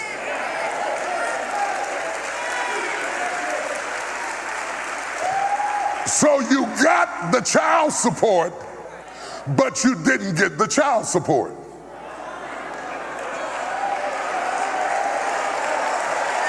Bars.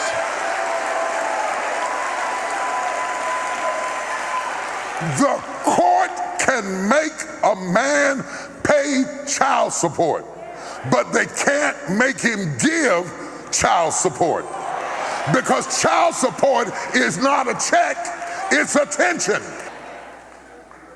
When you take the father's love from the child, or the father doesn't know how to give love to the child outside of the woman, the child is damaged. Are you hearing what I'm saying? Let me get some water here for a minute. Why are you drinking water Wait. with wine glass? Girl, I came to this glass it. to get some water, but it had none. No matter how thirsty I am, it has no water. I can't get any water poured into me because it had no water poured into it.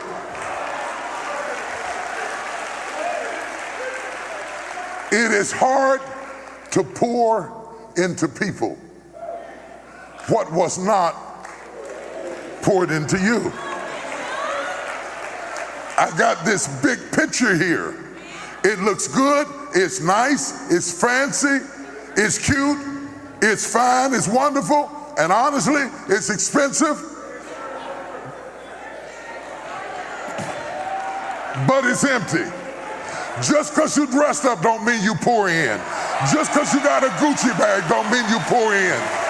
Just because you got a fine watch doesn't mean you pour in. You can be fine as wine and have nothing to pour in. And pretty soon we're going to get tired of you being cute. You cute, but you empty, sir. Men pour. Pause the shit. Pause it right goddamn now. Listen here, man. Listen, bro. Man, pause I knew somebody was going to pause that bitch. Goddamn now. Bro, listen. I was with him until he said, men, I don't care, but he listed all the things that women want. And then said men. He said Gucci bags and all and all the stuff that women want. He listed those things and then he put it back on the man right after he listed those things. Dude, what? If I was in the audience, I knew he was a traitor. Look, man, he said, I guess because you got a Gucci bag, you can be fine as wine. But men, you got to be able to pour into. Hey, I told you that guy was a queer. Well, wait, hold on. Wait a minute. Like, I told you this dude was a queer. Wait a minute. Because I see what he's talking about, though, because I feel like, especially a lot of men in my generation, they don't know how to pour into a woman. They ain't got nothing to pour in. But a lot of these men, like a lot of men, they wasn't taught that was younger. A lot of, like for me, for example, a lot of shit that I'm learning now, I didn't learn till I was grown. Me too, bro. I'm with you on that. I always said this, bro. And you know, and I was raised by my mom.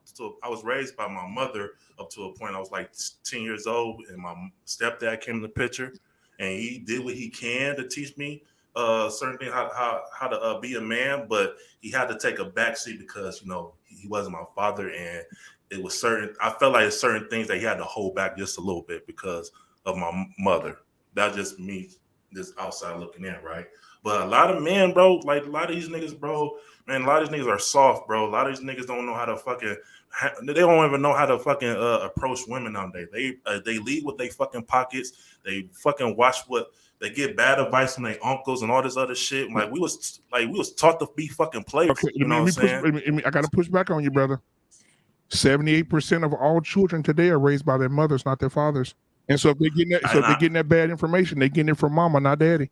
They are, and I said that earlier. You know I'm from the South now, and I'm telling you, you know what I'm talking about. She from the South, the dirty South. When them women used to tell their daughters, when you get with a man, you never let the left hand know what the right hand doing. You get your little nest egg, put it to the side, girl. When he act crazy, you got enough money to get up out of there. You don't let him know when he get paid, girl. If you a housewife, girl, take 10% off the top and put that shit under the mattress. You know what I'm saying? So they were taught to be deceiving. A wet and a dry purse don't match. You know what I'm saying? And you know, and I heard one of my aunties say, I told my husband, if he don't come home with the money and let me get what I want to get, I got something that'll sell when cotton won't. Yeah. Right? Yeah. And so when you have those women raising those women to be that way, and then you have those women, like right now, I can send you pictures of women taking pictures with their sons right now. And the pictures, listen to me. I don't know if y'all have seen a lot of them. Some of them, like Just Hilarious. Just Hilarious did a photo shoot with her son. He 8 years old. She butt ass naked.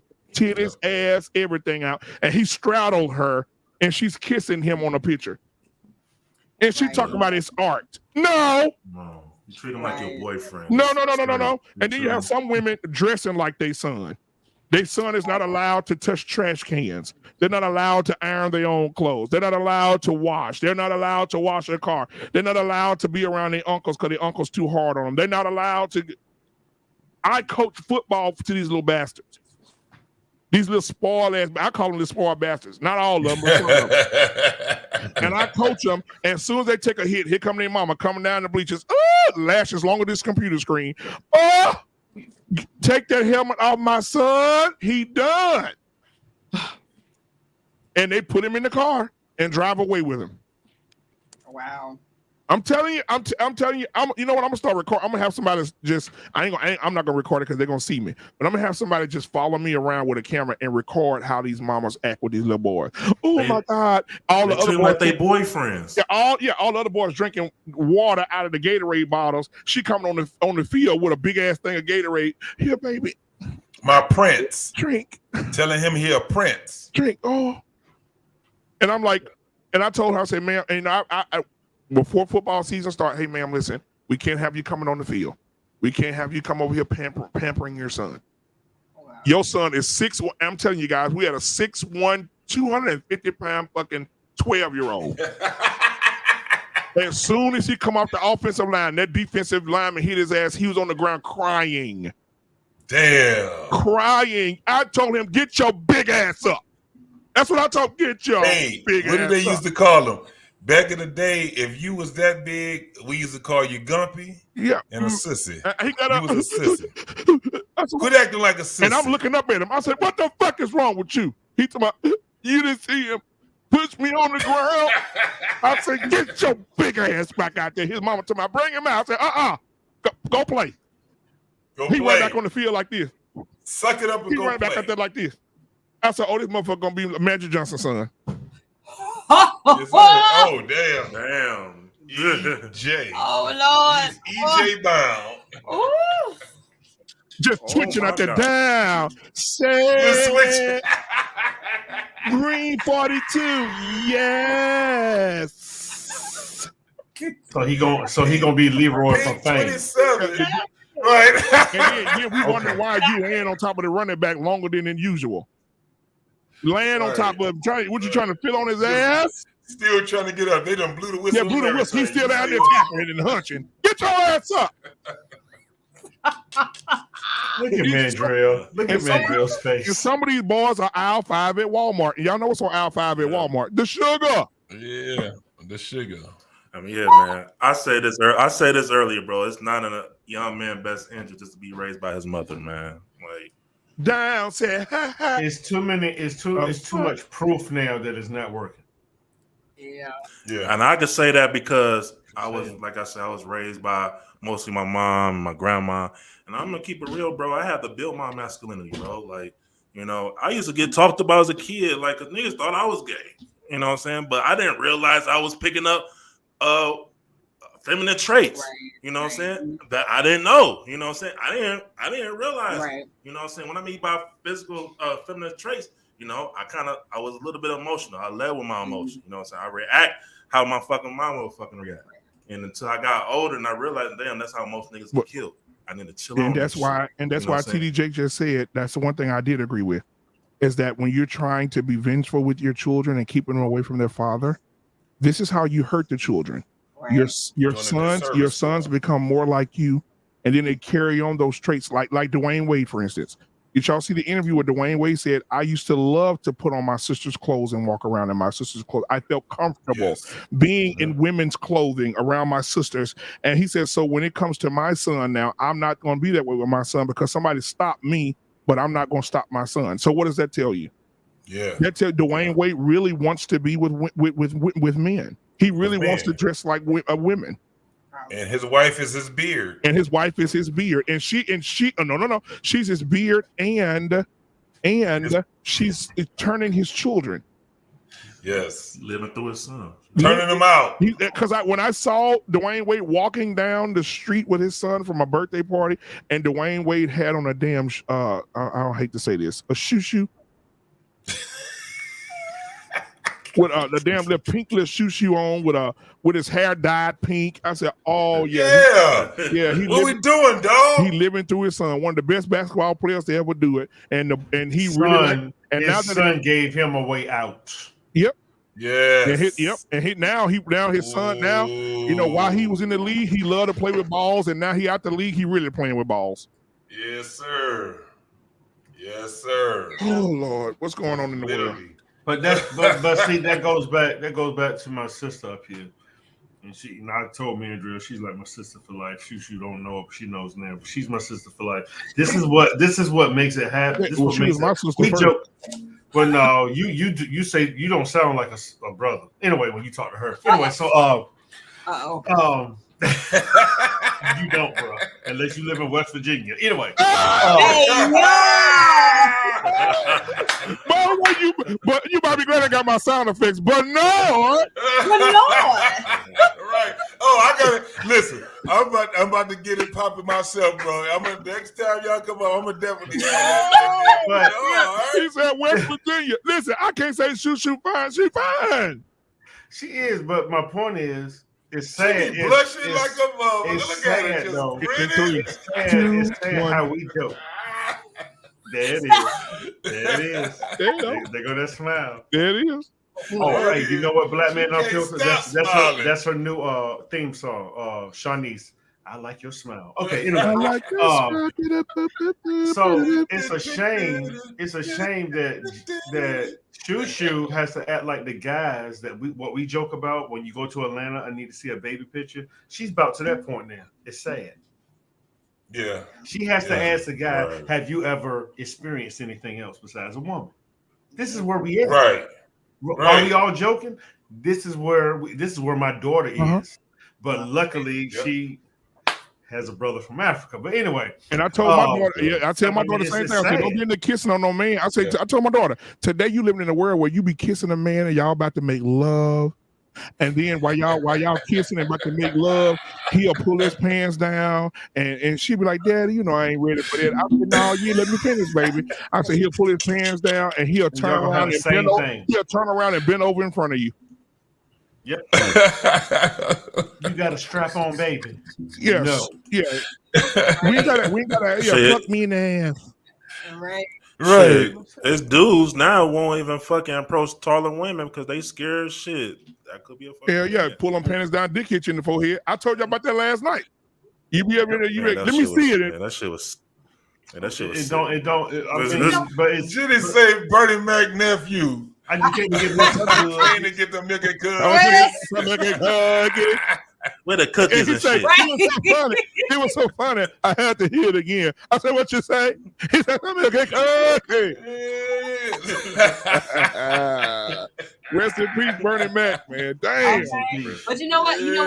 That's true though, Bernard, what you were saying, because a friend of mine I went to college with, like he was straight in college though. And like we follow each other on Instagram. And so I was scrolling through his Instagram and it's like he took a picture. It was him and some other dude. And like at first glance, you think it's just two homeboys like just posing in a picture. You know what I mean? But then I scrolled down. I look at I scrolled down and like look at some of the comments. And it's people in the comments like, oh my God, my favorite couple. And I love y'all together. And I was like, huh? And then like when I took another look at it, like the post was posted on Valentine's Day. And it was like, make sure you with the ones you love.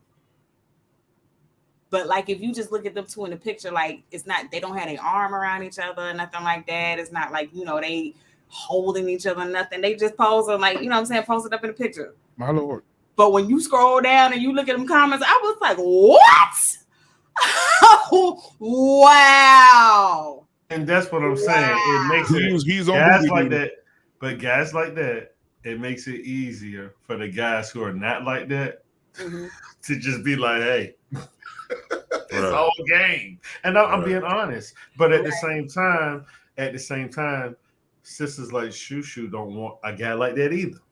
No. You see what I'm saying? It's hard to find the guy that's right there. Just like Mandrill's having a hard time finding the woman that's right there. Everybody's all over the damn place. But is it different for a man though, Bernard? Like if you got with a female and she said, I done been with about 4 or 5 females. It's different. Yep. You know it's different. Yep. We all know it's different. But I'm just saying the ratio is already crazy for the women. But now she still got to worry about if this guy used to really be it's everybody's worried about the same thing. Right. And man, and he walk around the house and he farts, you can't hear it and shit.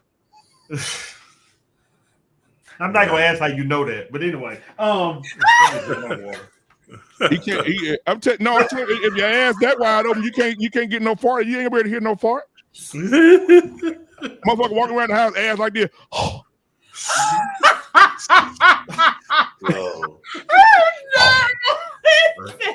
Nigga, what was that? Nigga, you took a deep breath. No, I pooed it. I pooed it. Shit. All right, motherfucker. Terrible. Hey, Jenny say sound like you somebody blowing a dart. Fuck that. Shit, go to the bathroom, gotta use the whole damn roll of tissue. Yeah, I'm telling you. You know what? I'm gonna make one of this my sound bites. I'm gonna use the beginning of Rebel Without a Pause. I think it was Jesse Jackson. I don't know what this world is coming to. Shoot. What? Shoot, you okay? You okay, shoot? That's how I sound, Bernard. Did somebody just psst at me? No. He didn't holler at you. Shoo, he didn't holler at you. That he just let one. Just sit there and wait for that. Wait for it to do like this and tap you on the nose. You'll know what happens. Dude, listen, I want to encourage you because I want to definitely tell you guys to pull this up on one of y'all shows one day, bro. Because I'm gonna be over here about to damn die. So they had a mayor or a pastor come to a town meeting, and they had a gay parade in his town. And he went up. He said, "I don't think that y'all." He said, "Y'all can have what y'all want to have, but don't put in your flyers that kids can come and watch all these men kissing on each other, women kissing on each other. He said we shouldn't force these down our kids' throat. He said, hell, he said I ran out of batteries in my flashlight. I went to Walmart and they done ran out of D batteries since y'all been here. And when he said it, dude, he meant it, bruh. And he said, I can't get D batteries. It's men around here kissing men, women kissing women. These kids just looking at them. They show videos of the kids in the parade cheering with them and shit. It's bad, bro. It's tough. It's tough. Where does this take place? Black Man Unfiltered. I'm gonna send it to you. The pastor of the town went off on their ass. I don't believe you. There aren't that many gay people out here like that, man. Oh, okay. You crazy than a tick with titties. You know what? These motherfuckers are not how you. Okay, I'm gonna send it to you. It is because I picked up a little part-time job right before the pandemic hit, and it's funny because all them young girls that's in there, like all of them, are quote unquote into girls, either into girls or like they just outright lesbian. And I think that's the thing now that they say into girls. I'm like, okay, well, what is that? Like was you experimenting? And a lot of them, like, you know, either like senior high school, stuff like that. Like you like you don't really know what you like. You know what I mean? Like, I don't understand. I found it. It's like super young talking about that now. Yep. But it's because it's being pushed on them. They're trying to make it seem like this behavior is normal when it's not. It's normal now. Oh yeah, it is normal. I'm saying we live in a world. We live in a world where TJ is normal now. You're free to believe what you want to believe. Yeah. You're free to sleep with who you want to sleep with. You living in a world like that. Yes. You living in a world where they say it's okay to marry animals and have sex with animals. Now it's okay. It's okay. If you look outside and that horse looks sexy to you, go stroke her out. Give it a business. Give her a business. Yeah. Yeah, just stroking out. When it was what they considered to be abnormal, but they're trying to do this whole thing of making everything just so cliched and just twisted and Landry, you don't know the link in the back chat, y'all, for that video. Y'all gonna laugh y'all ass off. Oh hell yeah, we got it. Yeah, we got it. Hey yo, shout out to my homie Brianna Bree Cash. She always been supporting us since day one, and she said women being so independent is really ruining. Well, she gonna need security. The women hear you say that. Hey, Bree, she talked that shit. Like I went to high school where she graduated with me also. Like she talked that shit, and look, a lot of females don't really. Yeah, I know. I feel like a lot of females don't really fuck her like that. Really, she keep it real. What really hurt a lot of women is you got a lot of women who find themselves in situations where they have children with somebody either because they thought that would keep the man and it didn't, or it was they thought he wanted them and he didn't, and it ran them off, and now they're stuck to raise a child on their own. And of course they angry and they teaching all this stuff to their kids, passing on the same anger, the same hurt to their kids. And then like when their kids get grown, it's like, oh, see, you don't need a man to do it. I didn't need a man to raise my kids. Exactly. You don't need a man either. And it trickles down, it's passed on to the next generation. And as a result, now you do have a generation of people who, of women who feel like they don't need a man. So I mean that's generally a lot of where that comes from. Am I a moderator on this channel? Am I a moderator? I'm about to say because you if I'm a moderator, bro. Yeah, I can get you. Yeah, give me the wrench. I'll take care of it for you. I'm doing it right now. Okay. Yeah, that happened to me early on my live. I was that's what. Look, I was out there. Like, don't worry about it. And it seemed like it's the same damn person. I was on the other. I'm like, shit. I'm out here blocking for Black Man. Matter of fact, let me put a couple of y'all on here. Yeah. I got you, bro. Pull that shit. Let me see. Get Jenny. Jenny definitely needs Jenny. One. Yeah, Jenny. She's no doubt. No doubt. Hey, I got a question for Word Class, man. Hey, bro, I fuck with you, bro. But the last time I saw you, you was on Black Man on Filter, bro. You good, bro? Cause you telling niggas to pull up on you and shit. Like, that's Baltimore.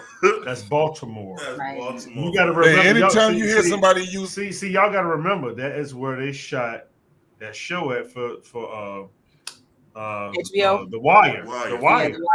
Yeah, they ran all through that joint, and a lot of it was okay. Let me. Okay, he hasn't said it, but if you watch his channel, Noble's dad was a hitman on the East Coast. Let's just leave it there. Yeah, most definitely. Leave it most there. definitely. Hey, check this out. Anytime you hear somebody from that use the word when they say do and they say do, yeah, that's Baltimore. That's DC. That's the DMV on your ass. Dude. Bruh. You ain't trying to see it. You ain't trying to see it. Oh, they gone. I got you, Vaughn. They gone. Who else? Hold on.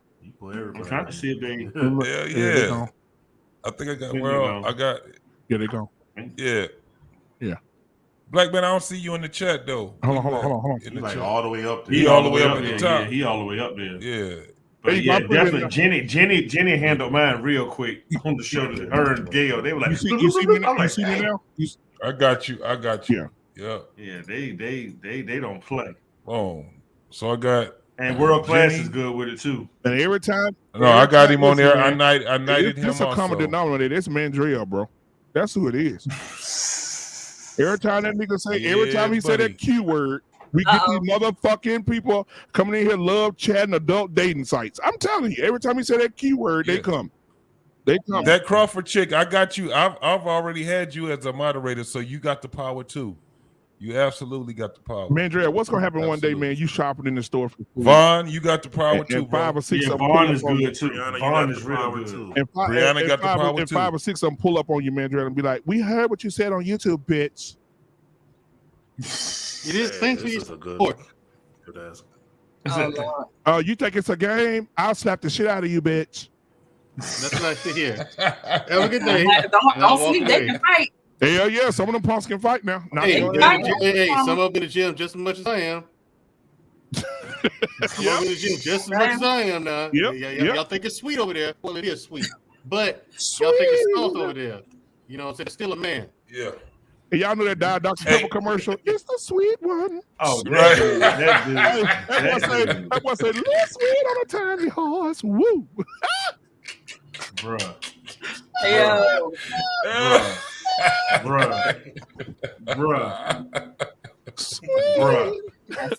And he making money off that joint. I'm surprised Prince didn't sue his ass. Dude, that boy said, "Oh yeah."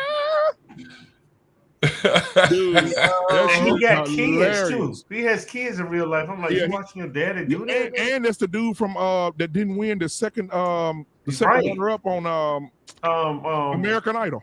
American Idol. That's what he's from. Yeah. You know, made a career out of it. That boy said, "Let's win on a tiny horse." That boy said, how am I gonna put this thing together? He said, "How you gonna do it with a tiny tool?" I said, "Whoa." This dude, bro, me and my brother be in the store, man, with our wives, bro, and we'll bust out that shit. People be looking at us crazy, little motherfucker. He'll be on aisle 10. I'm like, "Sweet." He said, "Sweet." Dude, y'all think I'm crazy. I'm bring my brother on one day. He camera shy, but that motherfucker crazy as hell, boy. Oh my god. Hey, just put him to the side and give him a mic, bro. Man, that dude there, boy. Y'all right. 10 times worse than me. That boy crazy, man. Oh my god. Hey, Brianna said, "No way you can buy a home on a home on your own and live alone for years, then fully submit to a man. We should get married out of our parents' home and grow together. Everyone is so focused on getting themselves together." Ooh, shit. She said some shit right there. I'm telling you, she bad with it, man. I mean, y'all already know I got a different opinion on that, and I want to hear it. Get him, sis. I mean, you know, I understand the whole idea of married and married right out of high school. It's just because I've heard so many couples say we got married too young. We got married too young. And as great as our parents were, I've even heard my father say, me and your mom got married too young. You know what I'm saying? And then on top of that, maybe it's because, like, you know, sometimes we do have to be aware of, you know, everybody's life isn't like ours. Everybody don't think like us. Everybody's experiences aren't like ours, because I know women who didn't get married straight out of high school, didn't get married straight out of college, and have gone on to be great women. You know, some of them are married, some of them aren't. But at the same time, like, it doesn't mean that, you know, just because you don't get married, like, you know, as soon as you step outside your mama's house, that you're incapable of holding a relationship. So I don't agree with that. So let me see if this is clear. And let me add the women I know, they're not 304s either. Because like I granted, you do have a lot of women out here who get loose and get wild, but some of those women actually go on to get married. I know some of them from college, but I mind my business. You know what I mean? But you know, so it's just, you know, they don't necessarily mean there'll be a 304s. I think if anything, you do have to, children need to be shaped in their teenage years, like more so for the course that they're going to be on in life. So if you do want to see your daughter or whoever or your son married, like, you need to start training them to be a husband or a wife in their teenage years, not when they get 18, 19 years old. If you want you do want your daughter to have, like, you know, a certain career path or whatever, they need to be shaped in, you know, in the early teenage years, not once they get out into the world. And the reason why I say this is because there are a lot of things that I learned after the fact. Like, it's a lot of vague advice that people give us, like our parents give us. Like, I was taught, go to school. Okay, go to school for what? All right. You know, I wasn't taught that, okay, you know, really think about a career that's going to make you money. Okay. And how do you do that? All right, look at the careers that are out here and the trajectory. Oh, goodness. Sure, you just hit it. When you start talking about colleges and the money that you're going to invest, I mean, because it is an investment. You got to look at it as an investment. All right. So when you thinking about colleges, okay, all right, is the money that I'm paying for this college, you know what I mean? Is it really going to give me the education I need? You know, not only the education, but also the network that I need. That's important. To place me where I need to be. That's important too. You know, none of these things I was taught, or student loans. Nobody explained any of that to me until I graduated, and they started hitting me up like, hey, so now you need to start paying us our money. You know, like, nobody explains any of that to you. So I just think that there definitely needs to be more shaping when it comes to your teenagers and stuff like that now. It's funny you say that, because you almost verbatim said what Suzette said. Yeah, because you get out here and you find out all this other stuff after the fact. It's like, well, dang, if I would have known that beforehand, you know, I would have made some different choices, you know? Yeah, but let me ask you. So that first comment that she had made when she said there's no way that you can buy a home, live alone for years, and fully submit to a man. Do you disagree with that? I don't fully disagree with it, because just being honest, like, it is hard. Like, when you're single for an extended period of time, to go from being single to transition into now you're operating with another person. That's an adjustment. It's an adjustment a lot of people don't know how to make. That's a good one. That's a good one. So because my wife built this house before she met me. She stayed in this house for 5 years before she met me. Wait, she was cutting her own. She was cutting her own grass. Yeah, because I was staying by myself. Yes, I did. Because it was I just had an apartment. I was in my apartment, but I won't never home, because since I ain't had nobody to come home to, I truck drove like I was never home because I ain't had nobody to come home to. Gotcha. Yeah. I'm gonna give you a and call so tomorrow. That's why I said, and that's why I said on Black Man Unfiltered, my job right now is to retire her, and we're looking for another house, and that one's on me. Ah, gotcha. See, that she didn't have to tell me that. Nobody had to tell me that. The next one's on me, and she's gonna be retired. That's the move.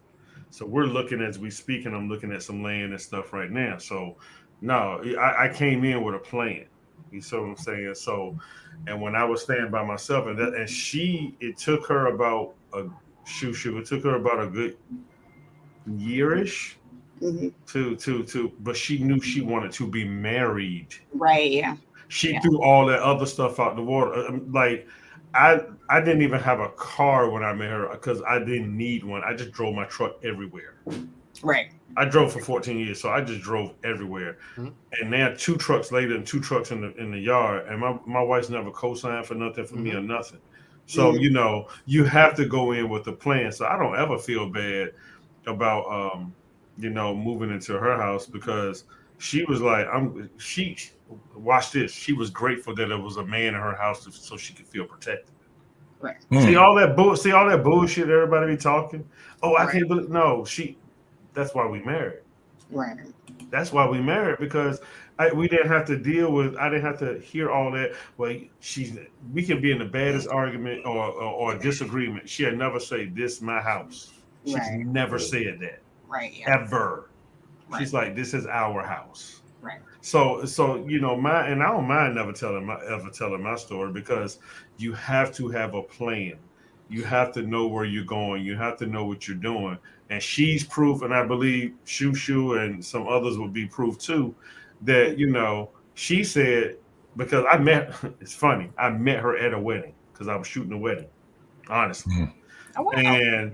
And when I walked in, I said, "Man, who is that?" And the dude was like, "Oh, I know her." And you know how you guys be like, you back off. He was like, "No, she's cousin," because I used to see her at the family reunions. I said, "All right." So I went and took her picture. She said, "What are you doing?" I said, "I'm working." Hey, yo. That was a game right there. Yeah. I said, "I'm working." I said, "You the first picture I took at this wedding." She said, and then she did another post, say, "Click." And then while I was taking pictures, she was telling everybody at the table, she said, "Oh, yeah, the photographer, he gonna be mine." She was telling people that and I ain't even know it. Okay. Seriously. So it's like that's how it worked out. Hey man, what you had on, man? What did I have on? I had on cufflinks. I know that's what. Look at here we go. I mean, that's how. Yeah. I always had cufflinks. So in other words, you was what Prince was talking about. You sexy motherfucker. That's what it was. I was just doing my thing, man, because she was saying when I came to the rehearsal on Thursday before the wedding, I didn't see her. She said, "You didn't see me, but I saw you." So I mean, when you got a woman that approaches you like a woman approaches you, not a female, 2 different things. Right. Yeah. And I first, I mean, I do knock her for the first movie we saw. Y'all gonna die laughing. What was the first movie we went and go see together? It had to be Tyler Perry. I Can Do All Bad by Myself. Oh hell no! Hell no!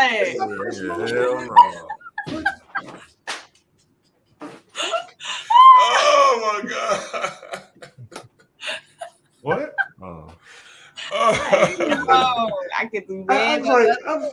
I was like, where are we going with this? But it was like it was an instant click. My family knew her family and all that stuff. And I don't. A lot of people be like, I had none of my friends were like in the Mandrill mode. And some guys are like that. I get it, but you also have to understand. A woman can make a man be more than what he could ever be by himself too. Yeah. When you got a woman that that believes in you like that, or a man, once again it goes back to what y'all was saying. It has nothing to do with money. Yeah, I was making money. She was making money, and it's just like it is what we just put our resources together, and then we are where we are, and we're going where we're going. Right. But you have to have a plan, and men can't be feeling some type of way because a lot of guys up on these YouTube streets want to admit what I just said. Right. I don't have no problem with it because I'm still a man at the end of the day, and I made it very clear. There's a lot more you out there than me. I made that very clear in the beginning of the relationship.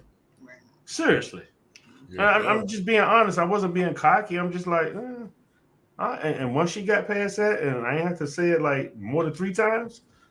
We were good. We were cooking with fish. And that's the difference. Like there's in this. I'm glad that you had told us that story, just like how Mandrill told us his story. You see how easy it is for men to be able to talk to each other and have a difference in our story, but all of it still comes down to the principle. And one of the principles is that we still consider ourselves responsible for you. So in order for us to even be able to have this whole thing where we running shit, we don't look at it like we running shit. We look at it as we're responsible for shit. When you women, when y'all vet a man, and this is for the young women, look at how that man manages his own life and see if that man would be able to manage you also. Right. When you got a dude that can't manage his own life, he's not going to be able to manage yours. Now, this is the thing. That does not mean that that red flag means to run. It may mean that you have to challenge that man, because you still got to look at what this man's potential is, what his foundation is, especially the younger. Now, when he old, fuck that. He done. If he ain't get it, he ain't get it. But when he's a young man, because it takes a lot more for us to build our value. It takes a whole lot more because we have to build it. Y'all already, you got it. You got your value. All you got to do is preserve your value. Right.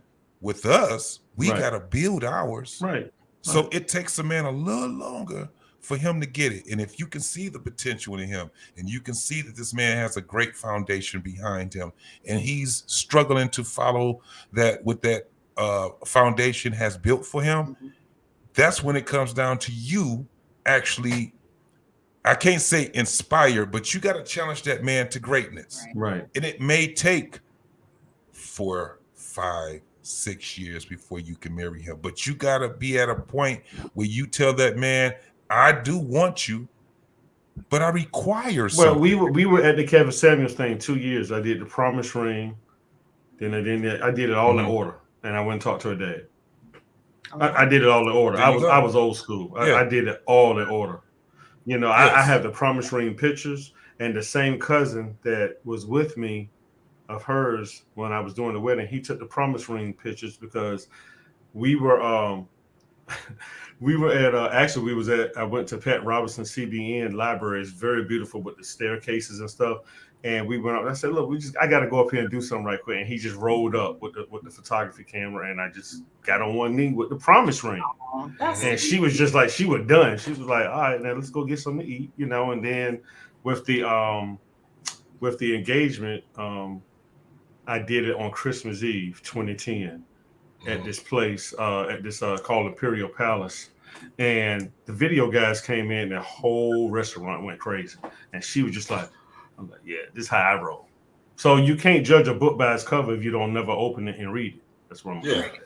Absolutely. Well, you can have the potential man.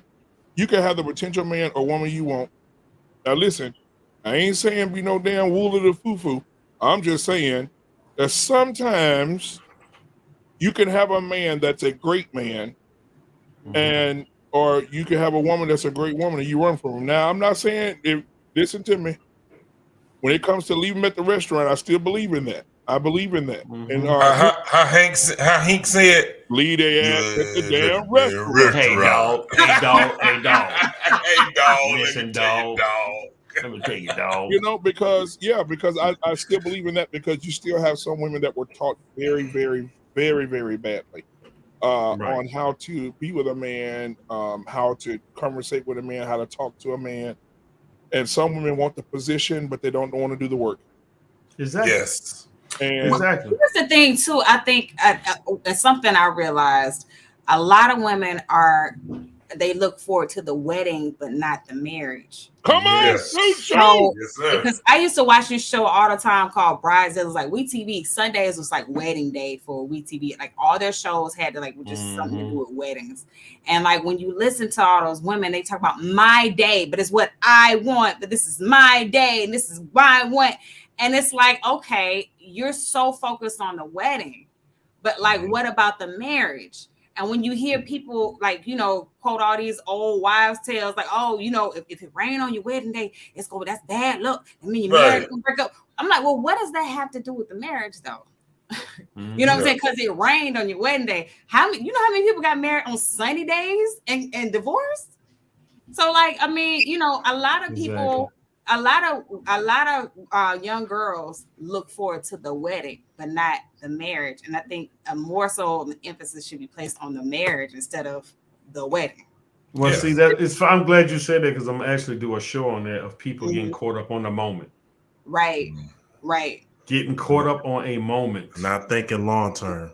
Right. That moment will change your life. Because I tell people too, like, and I really hate to give like relationship advice because I'm still learning too. I'm being married for 4 years, but me and my wife been together about 8. But I just tell people, bro, like when you get married, that's a whole new relationship. Like it's different. That boyfriend girlfriend shit. Okay, we graduated from the boyfriend girlfriend. Now we got to figure out this husband and wife shit. Right. And, that's a and whole, it don't come with no doubt. It comes with no instructions. None, I don't care. I don't care. I don't care what you have seen and that's the thing. You know, you got to remember. Once again, going back to the brother we were just talking about, like T.D Jakes said, Shoo had Barbie and Ken at 5. We playing with army men. Yeah. At 12 or 13, she reading love novels. We trying to play hide and go get. Come on, 15, man. At 15, we up here talking about we talking about driving cars and doing this other stuff. She's already into the prissy mode. By the time Dummy get to the altar and say I do to her, he don't have no experience in any type of relationship with a woman. Yes. Yeah. Absolutely. None. Other than his trifling ass mama. Let me tell you something. I told Mandrell, I told Mandrell this. I said, Mandrell, we're gonna have a show, and we're gonna do a show on because a lot of people blame everybody pointing fingers, and a lot of men are blaming women. I know, the women gonna be like, oh, he really said that, but a lot of men are blaming women and saying women ain't this, women ain't that. But I want to have a show, and the show is going to be entitled "The Whores We Come From," because basically we talk about women. And say, hey, women ain't this, women ain't that, but your mama was a hoe. Your mama. Mandrell gonna enjoy that one. He might get you kicked off the show that night. We protect our mamas. How many times have you seen Uncle Jimmy come in there every Tuesday night? How many times you seen Uncle Jake come over and fix the plumbing and your mama told you stay in the room and don't come out? How many times you seen come on now? How many uncles do you have? And the reason that you're having so many problems with these women is because every woman that you're getting was the hoe like your mama. Yes. Because that's what TD Jakes said. TD Jakes said that raising most men end up marrying their mothers. Yep. Yes. Exactly. Lying. And you know what TD Jakes also said? If women if women love their husbands like they love their sons, there would be no divorce. Yes. None. It would be none. Let me tell you something. One of the things I learned by just the relationship I have with my mom, I'm a special kind of mama's boy. Me and my mother, we have intellectual arguments, right? I got to the point where most of the stuff my mom talks about or her ideology, I'm like, and I don't tell her this, but I'll be like, that's some bullshit, right? Yep. And we argue about it. Yep. I purposely do it in front of women that I'm courting. They see me and my mother, and it be we be passionate about it. But see, the thing is that this is like our way on how we communicate with each other, right? There's no love lost. We still love each other. We still kiss each other when we leave and everything. And our conversations are passionate, very passionate when we talk. She don't believe in what I say, and I don't believe in what she say. And then we listen to each other after. Our listening is once we leave and we think about what the conversation was that we had in the past. And then we'll come back to each other and be like, remember when you said such and such? Okay, now I hear it. And, that's how but when I do that in front of women that I'm courting so they can understand that I'm passionate and I'm not a person that is I don't get pissed off and mad and upset. And my emotion is not where I don't love my mom, right? It's a weird type of thing that we have because my mother, she knows that me, and she does the same thing with my brother. She would test us to see how strong we are in life.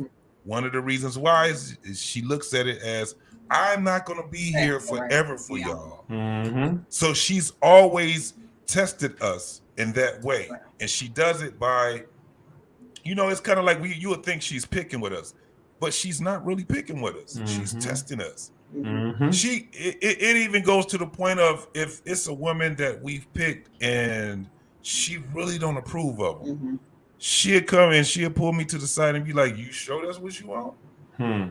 And then she eventually will say, "Let me tell you what my thoughts is. I gotta be frank with you, son. She ain't gonna make it." And she would tell me why. I'd be like, how you know? And then we'd get to argue, and the next thing you know, what she said actually came to fruition. Yep. Not because she's looking at me as her boyfriend or nothing like that. She looks at me as her son. She's my hierarchy, and what she wants, and she knows that I'm I love a woman, but she don't want me to be at a point where I'm not smart enough when I'm loving this woman. So she's like, okay, you still got to be smart. You got to understand if you're being abused. You got to understand, and the way that she did it and the way she does it, man, it's the dopest thing in the world. My mom, and she can be wrong on a whole lot of things. I say that to say this. If my mother off the rip likes a woman that I've shown her, and she hasn't just been, normally she just be quiet. When she don't know how to take them yet, she just quiet. She don't give me her opinion or nothing. But if my mother sit back and be like, I like her, I'm breaking up with that woman. Why? Because she got the characteristics. My mother was married. I know what you're saying. I know what you got. I got you, brother. My mother was married at 18. I got you. When she tells me that she really likes that woman right off the rip, without even knowing who she is, I'm not gonna be with that woman long. Why? Because she's like your mother. She don't know anything about that woman. All she's seen was what was on the surface. Right. It takes for a minute for her to, once she start liking a female, because the female gonna understand that my mother really likes her. So my mother will be like, well, tell her I said hi. Of course. How's she doing? She's always asking me about this woman. Right. If she don't ask me anything about her, and if I've been dating her for like 8 months to a year, I only give it 8 months before it's, you get past 8 months, you cook it with grease. But once she gets to that point, I'm telling you, it's just something. I look at my mother as a part of my consciousness, because we don't agree with each other all the time. It's just something. It's weird to other people, but I love that relationship I have with my mother. My father, my father is just, he don't talk a whole lot no more. But when he was younger, my father be like, no, I don't think you're going to want that. If he's seen a woman come in and she got tramp stamps and she got tattoos all over her body and stuff like that, my father, he'd laugh at me. He'd be like, that's what you getting, boy? That's what you getting right there? And in his way of saying it, he was like, she's for the streets. I can tell you right now, she's for the streets. I know a woman like that. Right. A lot of niggas are attracted to that. It's just dope with my parents, because it's like, damn, they've been out the damn dating game since they were 18. They 70-something years old. However, they know it. They went through the shit. Right. They went through shit. Right. My father still had girlfriends and all of that. My mother stuck with my father through all of his sorting his wild oats and raw oats and all that stuff, because my mother had aunties. She even had her mother, and she had older women that was like, you about to leave that man because he stepped out on you? And my mother at 21, 22, like, I'm leaving his ass. And they like, for what? Well, what Cat Williams said, over a little 2%, you gonna leave that in for 2%? But this is a young woman. Right. And they're not telling her that you're supposed to put up with this bullshit. You got to challenge that man to greatness. And sometimes it does take for you to leave for a minute. You take away whatever your value is for him so he can understand what he's missing. But you don't make it a permanent thing. Right. You got to have, you way smarter. And it's like they show my mother that you way smarter than that. You better put that man, if you're going to get that man, you better put that man through hell. Right. He'll understand. Right. Right. He'll understand. Right. What's happening right now is that we're pussified. A lot of men are pussified. One of the things I don't condone a man to do, if a woman shows him that she's combative and all these things, that you just automatically leave her. No, you be a fucking man. You be a man. You stand up, because she'll leave. If she can't take it, she gonna leave. Mandrell told his story today. And what happened was he showed that woman he was a man. She couldn't handle that type of a man. Exactly. She had to get the fuck on. Exactly. You gotta be a man. Exactly. You can't be nothing less than a man. That's flaws and all. Yep. And a woman is gonna teach you how to be a fucking man. Mm-hmm. We are responsible for y'all. If you want to, one of the biggest things in vetting a man, look at how he treats himself.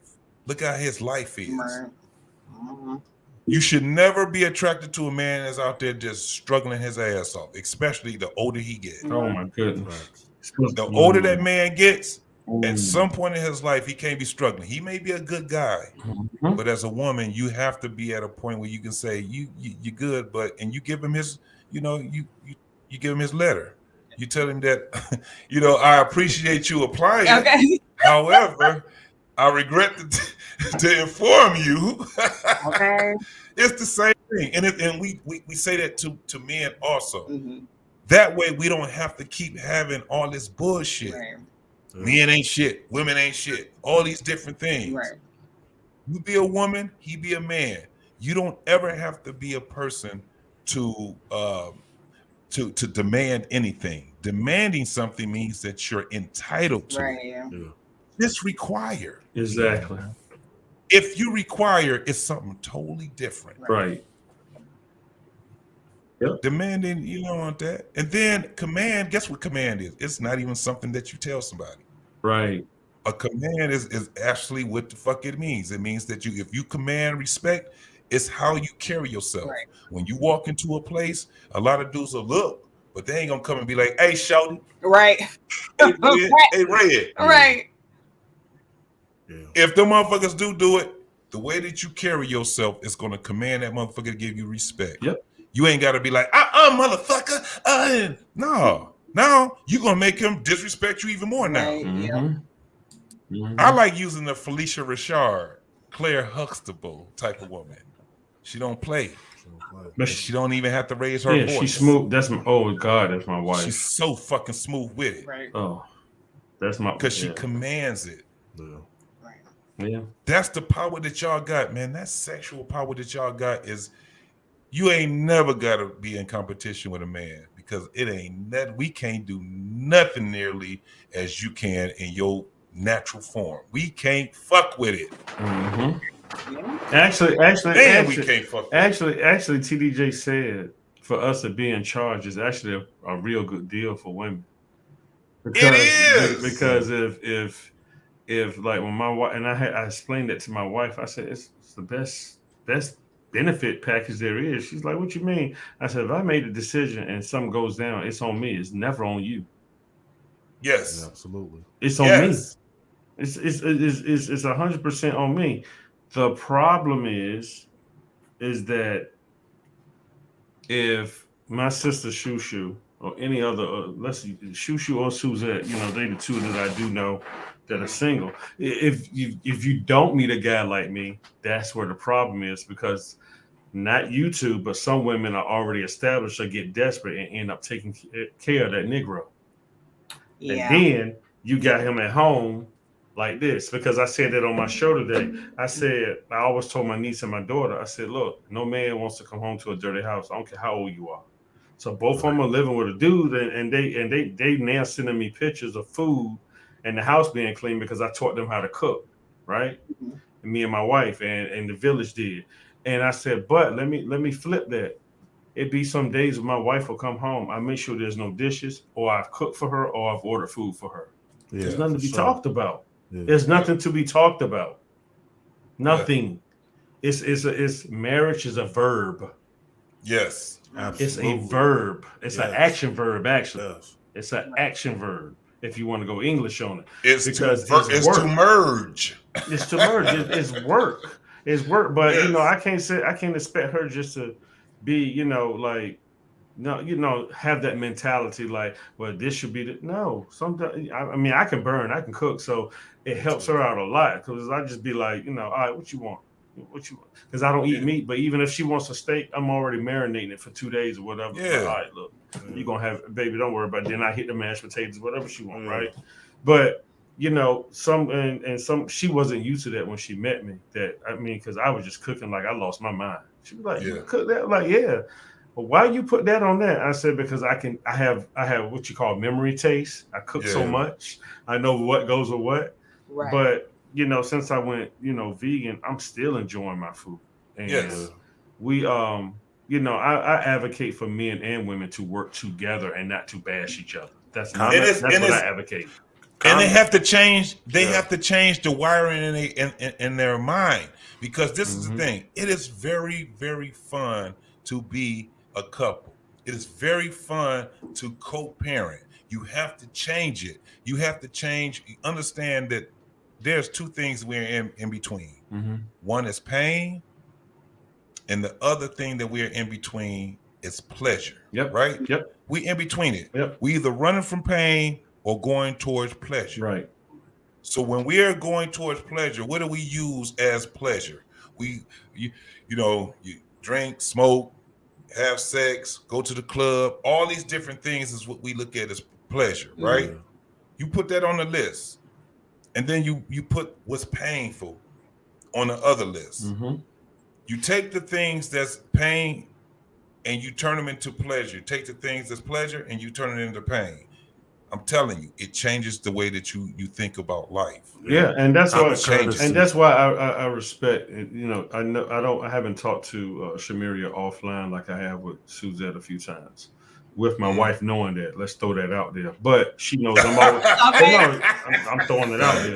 Disclaimer. No, I'm just saying. I mean, once you start lying, you're gonna keep lying. But anyway, she knows I'm always dropping gems. But what I like about these two women that I know. And I call TJ Randolph, she's like my big sister. I call her the Phoenix because of the stuff she went through, the fire. I call her the Phoenix. That's her nickname for me. But what I've noticed about Shamiria and Suzette is that they will not settle. That's another thing that a lot of women do as they get older, and I don't have any kids, I've never been married. They settle, and then you end up in this, oh my God, you end up in hell, really. Yeah. Because you settle, you know, they settle. And I'm sure Shamiria got some friends that she can tell us about. And I'm sure Suzette can tell us the same thing of women. Oh, they friends, they know they've settled, and they come to all you single women like, girl, oh my God. But then by you telling her that, it doesn't discourage her, because Shushu is smart enough to know, but like, well, you picked that. It doesn't discourage her. But a lot of women, they go on all these panels and it discourages them, and they got a whole, oh my God, they got a whole panel of women just talking about, well, this guy, and then at the end of the day, I'm like, well, who picked them? I just ask questions. I don't never get smart. I just ask questions. Who picked them? Because then I get on the guys. I said, bro, you sitting up here slinging it everywhere, and you're going to end up with an 18-year car payment. Yes, sir. Right? And you for 25 years. 25 plus. Start fucking with a purpose. 25 plus, because it won't stop. It don't stop. I mean, my daughter still calls me, and I'm, you know, but of course I got it. But it's just like, I mean, you know, it don't stop. And, you know, you got to remember the future of that. Well, what's the future of that, Bernard? Well, okay, Shushu had a baby with this guy 18 years ago. They still got to see each other at weddings and functions. Years later.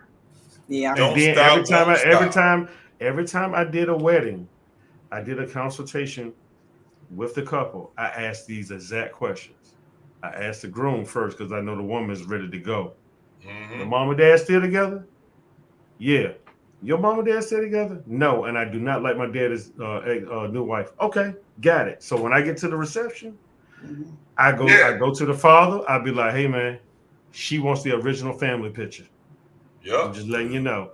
And I've seen a lot of stepmothers just sit on the side, and you're gonna have to take that. So it's a lot of dynamics that come into it when it affects the adult life of the child. It just does. You know, and my wife and my daughter's my sushi partner. She was when she was living here, but she was like, you know, Dad, you know, of course I want you and mom together. I know that's not gonna happen. She said, but I don't care who your parents date, you will always want the original family together. She told me that. And I was just like, I just sat back. I didn't even think about that. I just sat back and I was like, okay, all right, I got that. I heard that. And my son has never had a picture with me and his mom and just him. Right. I think about that all the time, but I asked him, I said, is that something that you want? He's like, Pops, I'm cool. I said, all right, but I have to ask him because what taught me that moment was Ayanna Van Zant said she was talking to her son's father one day, and he looked up and he was like fully grown, like in his 30s. Mm-hmm. And he had said he had said that Mom, that messed me up. And she was like, what are you talking about? He said, I've never seen y'all together in my life. Yeah. Like, see, it's stuff like that. Yeah. You gotta think about that stuff. And you know what I'm saying, sis? It's like, and brother, it's like, if you don't think about that, there's still a future after that decision you made 20 or 18 years or 30 years ago with that man or woman. Yes. You gotta think about that. Yeah, that used to, bro, because when me growing up, it used to fuck me up a lot. You know what I'm saying? Because I always question, like, my first memory was just my mom. And then my mom had to drop me off with my dad. I was always confused, like, damn, it's like, why y'all not together? And then I used to have like thoughts like, damn, they really don't like each other. And it used to like fuck me up, bro. Like I used to ask questions because they're not thinking about you. They're not thinking about you. No, they not, bro. I'm telling you. They telling me they business and shit. My dad telling about how much you got to pay on child support. Yep. My mom telling about, well, he wasn't there when he was They're born. complaining. It's like, and so see, much that's what I love bro. about life, coach. I don't mean to cut you off. They're complaining about grown things to a child who didn't ask to be here. Yeah. Yeah, bro. And that's how I coach people. I have to bring everybody in. I'm like, hey, it's not about y'all two. Right. That child. Everybody didn't get what I got up until my father died. Everybody didn't get what Mandrell and my sister got here. A lot of people didn't get that, or they did not get that. And then my brother right here, who's up here with what we know, there it is. This is proof, y'all. Y'all just heard it from a grown man. Yeah. Yep. Yeah, and because that little boy inside of him is still thinking about that in a grown man's body. Yeah, and it kind of cared to, like, I'm married now. Like, I'm learning, bro. Like, I always thought, hey, if I don't cheat, take care of my business, pay the bills, hey, I should have no problem. You know what I'm saying? Then once me and my wife start butting heads, I didn't get it. You know what I'm saying? Because I've always thought, like, hey, I'm doing better what my dad fucking did, and shit, hold on for a minute. You're doing better with what my mom did. What's up? Hey, Vaughn. Hey, man, I really appreciate you, brother. Hey, good night, man. Good night, bro. All right, Vaughn. Peace, bro. Yes, sir. Most definitely. Yeah, most definitely, brother. All right. But yeah, man, it's just like it could be like fucked up. I always used to say about this generation, like, we could be so selfish because we so focused on our own needs, but we're not even thinking about the kids long term. Right. It's kind of and the reason why me and Rob got this show together is for the simple fact that he could be my son. Mm-hmm. Like, we have that much. When I graduated from high school, he was just being born. Mm-hmm. That's how crazy it was. And when we actually started talking, we were working at a job together. Mm-hmm. This is like, what, 6 years ago? Mm-hmm. And it was just, we clicked, and like, he's in a whole different generation. But it was interesting for me to hear him. He's literally like, what, 3 years older than my oldest daughter. So when we got to talking, it got to a point where I'm like, well, shit, we started doing this podcast, man. We definitely have to get to a point where we can have two different ways on how we can talk. We can hit it on both ends. Mm-hmm. And so because he talks about him being a child himself. Mm-hmm. And then he talks about being a father. Right. That's the dopest shit in the world. Right. For me to sit back and have a conversation with him. And he's steady trying to learn. Right. Now he's married and he's trying to navigate through it. Mm-hmm. What better way than to have a man not only that's, like, shit, I don't know how much more older I am of him, but I've been through it. Yeah. Right. And I don't just tell him from the things that I'm that I was great at. I always tell him things that I failed at also. Mm-hmm. Yeah. And I try you know, and that's the whole thing when it comes down to even with my kids. It's a dope thing to have a podcast because they watch. See, I'm good at, well, I do have a gift that runs through the family, but I'm gonna say it publicly. He found a father in you. Facts. Yeah. Facts. I don't have to. You don't have to say nothing. I'm like I really can really read people pretty well. You know, I don't put people business street. Like I can tell what they're feeling. And with Shushu, what brought me to her, because I called Mandrell and talked to her for like 2 hours one day. It's like, man, your sister, man. I was like, yeah, she family. It's just like something about you, sis. But it's just like she's an example of what's crazy. Her and Suzette are living better than most church women. All right, I'm gonna mute them. You did say something right. Oh, no. Lord.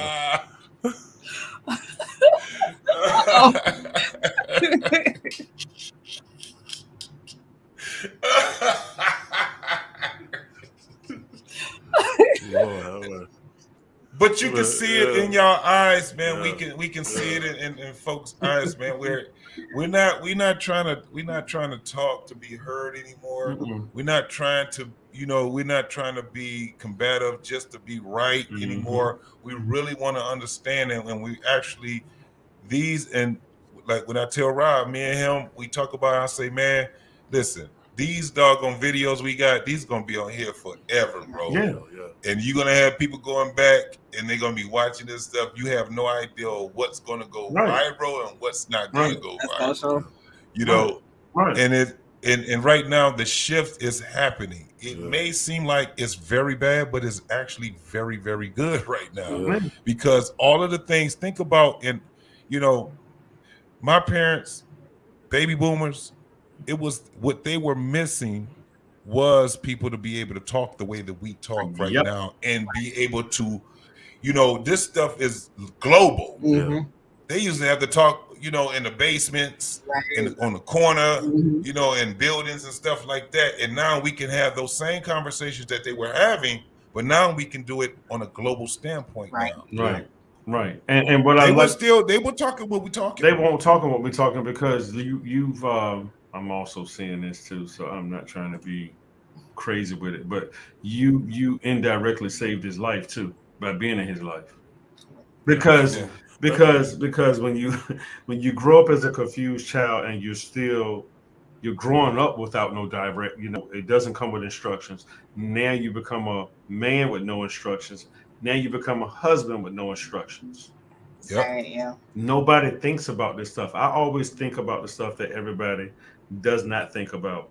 And that's how me and your brother end up on the phone so long, Shamiria, because he be like, man, I never thought of that, Bernard. I was like, no, that's once I found out my purpose is to ask the right questions and to be balanced, and just to be in the middle. And that's what I'm gonna tell you publicly, Shamiria. I don't care if everybody died around us, and this is the same thing I told Suzette. I said, I would never come for y'all like that. I said, because, and I told Mandrell this, and Mandrell will tell you, I said, most of these women, because you got a lot of thirsty cats on these panels that watch y'all because they don't know how to talk to you guys. But here's the thing. You also need men in your life who don't want nothing from you. It's the best for you. Yeah. The best for you. And your brother, if he hasn't told you, he's already knighted me, because I was like, bro, hey, she good. Anything happen to you, she's good, because it's like I would never come at her like that, because that's not even meant to be. But some people, that's the thing, that's another thing. Just because something looks good doesn't mean it's meant for you. Right. Yeah. And you got to know that it's not for you, even if everything falls around you, right? So that's how I see Shushu, and we all have our own, own issues, right? But my thing is, a lot of our daughters, our sisters, need to be protected.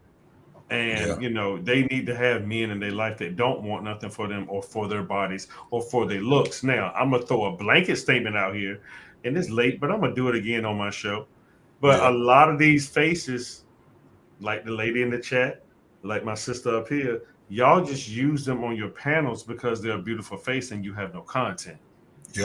You're pimping their face. Absolutely. I'm gonna keep it 100. You're not even, and y'all don't realize how that hurts women, because Shushu and Suzette, forget Shushu, Shamiria and Suzette and other women in this caliber say, hey, I'm more than just my look. Right. Yeah. Am I right, sis? Am I right, sis? Yeah, you're right. You're absolutely right. And eventually it turns a woman off when she knows the game. Don't think women don't know the game.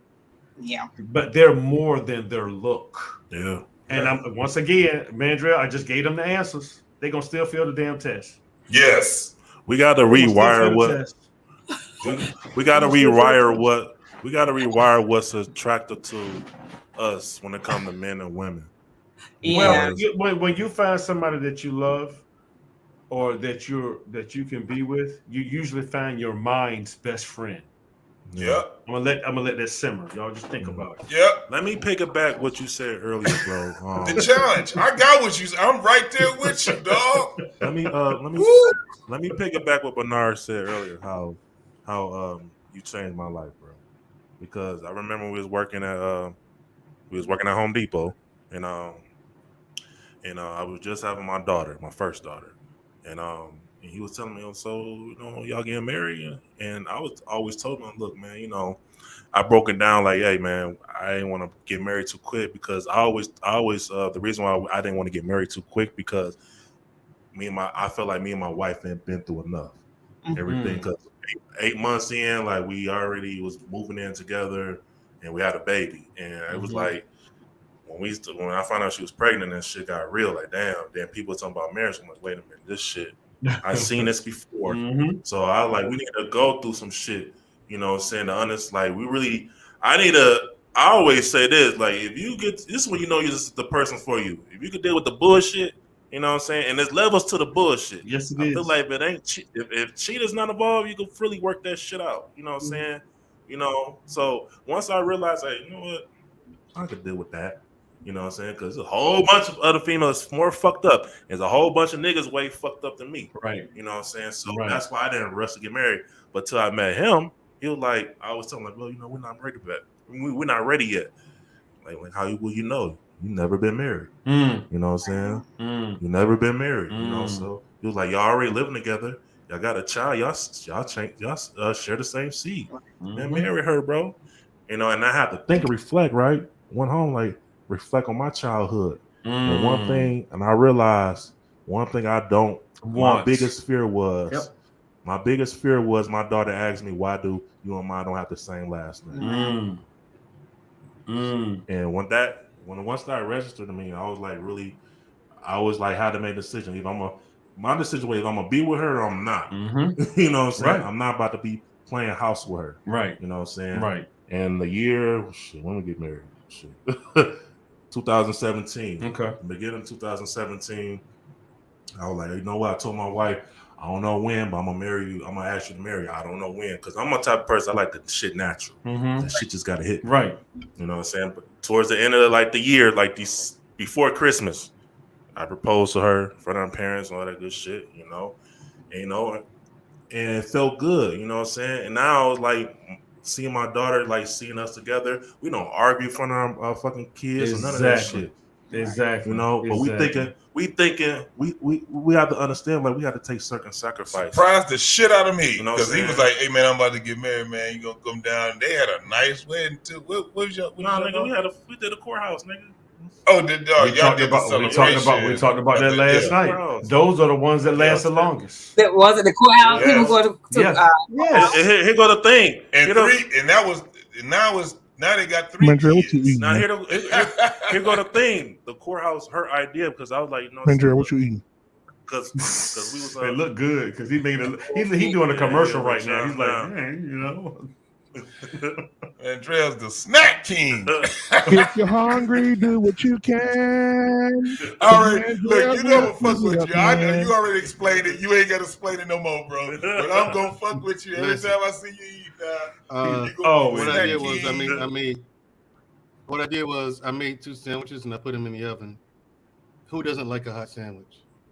Hey, I ain't so mad the bread at is you. nice and toasted. I can't Not toasted, but lightly toasted. Likely golden. Huh? What you say? Don't like no cold ass cheese. I told him hold that sandwich up because we was just talking about. He talking about he trying to shed some more pounds because he looked buff or whatever. But stand up and let them see that gut you got up there. He was talking about I've been working out. Yeah. But see, what's holding him up? He be eating a whole bunch of BS. You know, them pizzas and hamburgers and stuff like that. What you got? Hold it up. I want to see it. Oh shit! He talking about. I ain't gonna eat that no more. He hornswoggled that. He hornswoggled. You mean to meet his cousin because he come on our show. He always snacking on some shit. Snacking and shit. And I'm bags crunching. I'm gonna say this to get back to a little bit of it. And Jenny is a witness. When I approach her on IG, right? I always tell her or Melissa Jane, anybody that's married, I always tell them to tell their husband I said hello out of respect. Right. I don't have the right, and I told Annie, Candy Ann that the other day because we're gonna do something. I always say that, like, how can you be on this Negro show and he ain't even say hi to me? Right. See, I come with to get respect. You got to give it. Yes.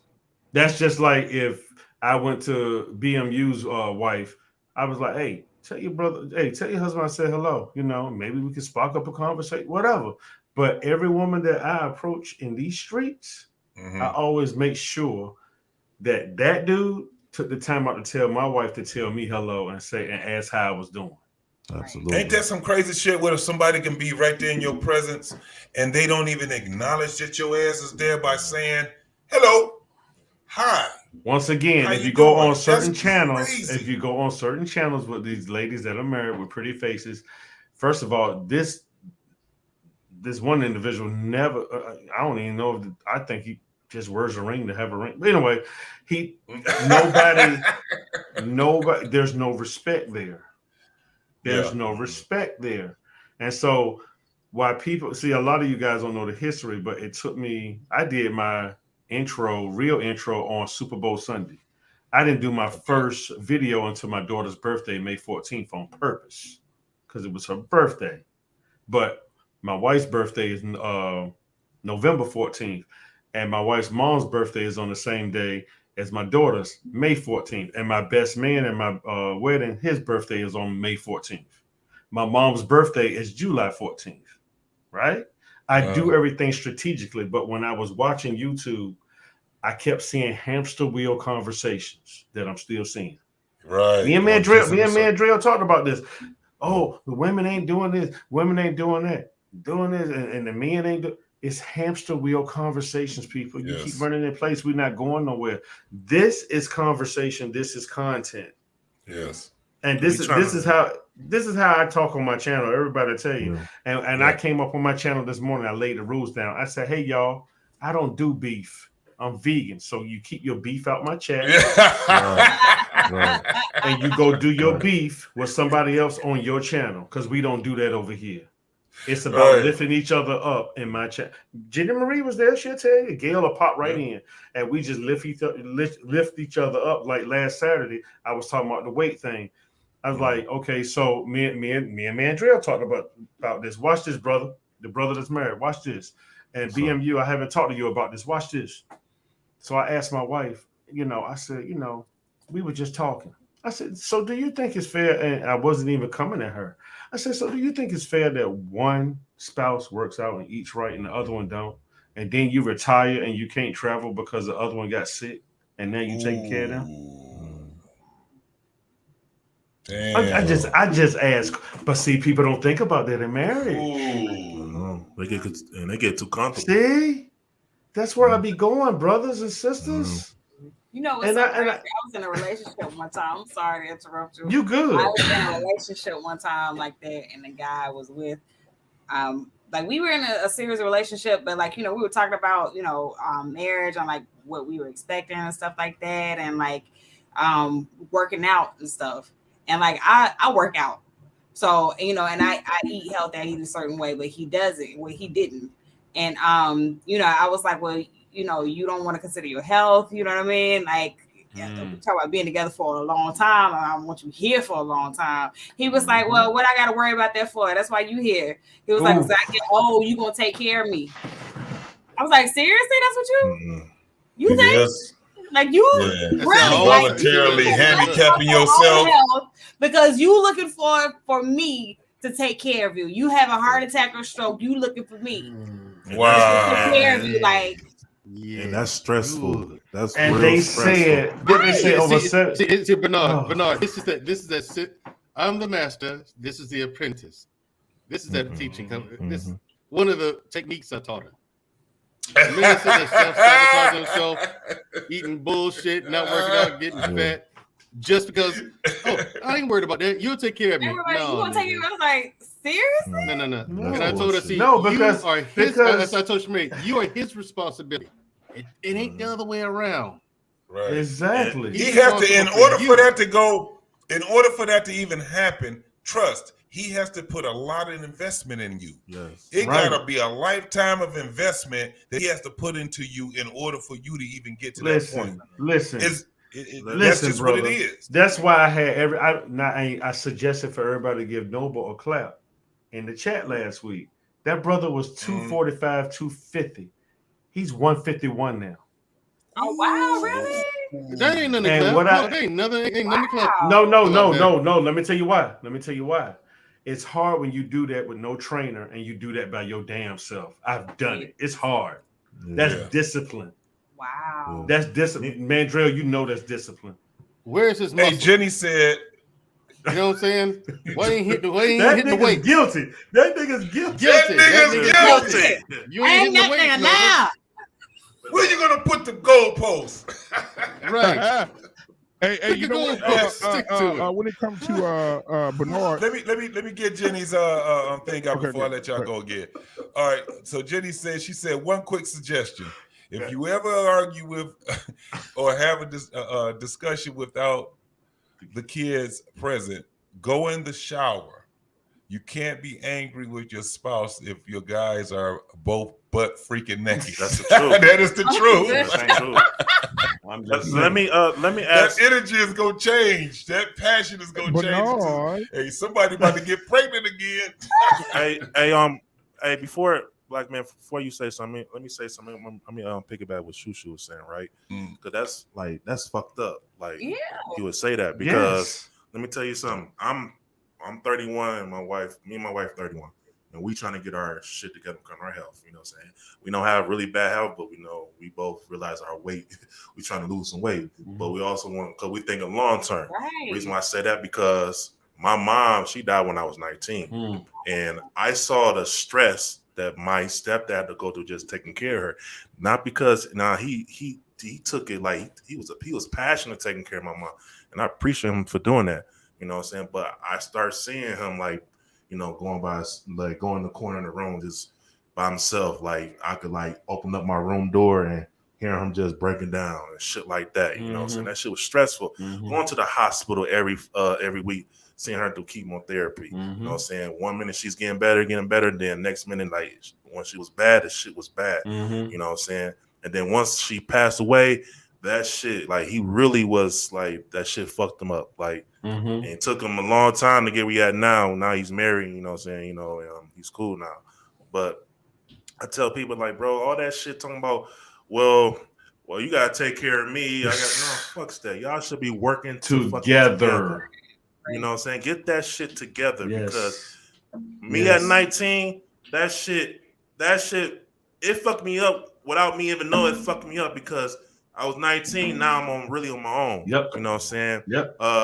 I tell young people all the time, the freedom is cool, but that shit could be a fucking curse because too much freedom is not fucking good because it was a point where I was in school, but once I started turning up and shit like that, getting with all the girls, that shit really, I want to say it fucked me up, but shit, I could have been a lot further in life. Right. If I would just stay focused. Right. You know what I'm saying? So, man, if y'all together, bro, I tell people, man, get y'all shit together, work together when it comes to health, finance, all that good shit. Yeah, and I want to piggyback on what Bernard said about acknowledging having pretty faces in your spaces. And I tell, I don't think I may need to say it a little bit more, but Shushu knows exactly how I feel about her as well. I think personally, because I joke around with her a lot just to get on Mandrill fucking nerves. Of course. Absolutely. But she knows, and like I tell her, I text her when it was last week or 4 days ago, and I said, hey, listen, you good? You know what I'm saying? You said, I appreciate your perspective, right, Shushu? Yeah, you did. Yeah, you know what I'm saying? So I met that, right? So, but also when people come on my show, whether male or female, when I do introductions. So when I do my introductions, what do I always say? How's the fam? How's the wife? That's How's right. the kids? Yep. Right? Yep. Before we even start a show, because you may be on the show and you may be suffering in silence, and it may be some shit you need to say before we get started. Right. And so now if I want to just use you for your voice, I'll be like, all right, let's start this. Nope. Hey, Bernard, how's the wife? I always ask you, Bernard, how's your wife? How's the kids? How's the grandbaby? Right? That's right. You do. You told me about your grandson or whatever. How's your grandbaby? How's the grandbaby doing? Man, and Mandrill so goddamn stubborn. I say, Mandrill, how are you doing? I'm fine. Move on. I'm fine. I'm doing all right. He'd be like, I'm doing all right. Yeah. Or he'll just look at you. Yeah, and like look at me what I'm doing. Yeah, like and even Mr. Bennett, Mr. Bennett, how's your wife? How's your children? He said, man, everybody's healthy. My girls are doing good. It gives you a moment to celebrate the people that you love. Right, because Mr. Bennett was like, my daughters are healthy. My daughters in last week I didn't know, and if I didn't ask, we wouldn't have known. He said my mom's in the hospital. She's in the same hospital my daughter's doing pre-med in. So I know she's going to be taken care of. My daughter will be able to see her every day. So he just by me asking him, how's the family? And I text him, and because you did that, I text him behind the scenes in IG. I didn't call him. And he was telling me how everything worked out. But yeah, I was supporting that brother behind the scenes. Facts. Absolutely, brother. And a lot of conversations because I talked to Mandrill the other day. I can't talk what we talk about because it's the secret. But I can't really put that out there. But me and Mandrill had a powerful conversation the other day. He was like, and me and Mandrill have a conversation, none other like anybody else I talk to. And it's a lot of name calling while we talk to each other. And it's like, he said, you bitch nigga, why didn't you tell me that? And I'm like, punk ass nigga, you didn't ask. Right. And I was like, you slow motherfucker, huh? How the fuck am I supposed to ask this kind of shit? And I love it, man. And it's good like it's good like that. And I understand that. Like I said in the men's show, I think it was the men's show when I say you have to fortify your circle. And sometimes, guys, no matter what device you have, sometimes you have to go in and clean up files that you're no longer using. Come on. And, or if you don't clean up those files can corrupt your device. Come here. I'm trying to take you somewhere here. Just jump in the car real quick. If I'm gonna say it again. If sometimes your phone tells you, so let's do it in a human form. Sometimes God will say, you know what? These people ain't for you. The people represent the files. But if you want to keep these toxic people around you, they're going to corrupt your entire system. Yeah, buddy. And so sometimes you got to hit the delete button and you got to hit clean up files. And then when you clean up your files, you can start to save things to your device that's better for your device than those files that would have corrupted you. Ooh, I'm preaching. And sometimes I had to do it. And sometimes it's guys, the thing I figured out, especially when you got a big heart like me. I got a big heart. Now I'll cuss a motherfucker out, but I'll say some crazy stuff, which Mandrill talked to me about that too. Motherfucker, I better never see you at your Are you a Gemini or something, man? No, I'm a Sagittarius. My mama a Gemini. I'm a Sagittarius. You got them traits. I'm like, and I had a mindset of when I first got on YouTube, I'm red pill. Anybody say something to me, woman, male, female, I'm gonna go in on their ass. And that's some real shit, bro. Right. And so as I progressed and I start talking to men, Sir Hale Speaks, I start talking to Mandrill, I start talking to seeing Bernard and listening to, but when you surround yourself with the right people, they start to rub off on you. And so so I went from fuck you bitch and hoes and fuck your life and to saying, you know what, I'm just gonna sit back over in this corner and listen a little bit. Now, have I fallen off? Absolutely. And Mandrill, thank God for him, gave me a call and said, hey bro, you outside your fucking square. Why the fuck are you even acting like that, bro? And that's what you need. You need someone to hold your ass accountable. Now, what I don't like is when motherfuckers try to hold you accountable and then you got something to say. When Mandrell told me that, I said, you know what, Mandrell, you right, bro. Mandrell said, Mandrell said, you got to know how to strategically move, bro. You can't be up here arguing with people and cussing and fighting with people. That's a bad look, bro. You don't do that. You know, but the thing that gets me, this is how you know what files to delete before they corrupt your device. Is when you go to somebody and I say, you know what, Mandrell, I think you was outside your square today, and I don't think you should have done that. Nigga, you can't tell me shit. What about the other motherfucker?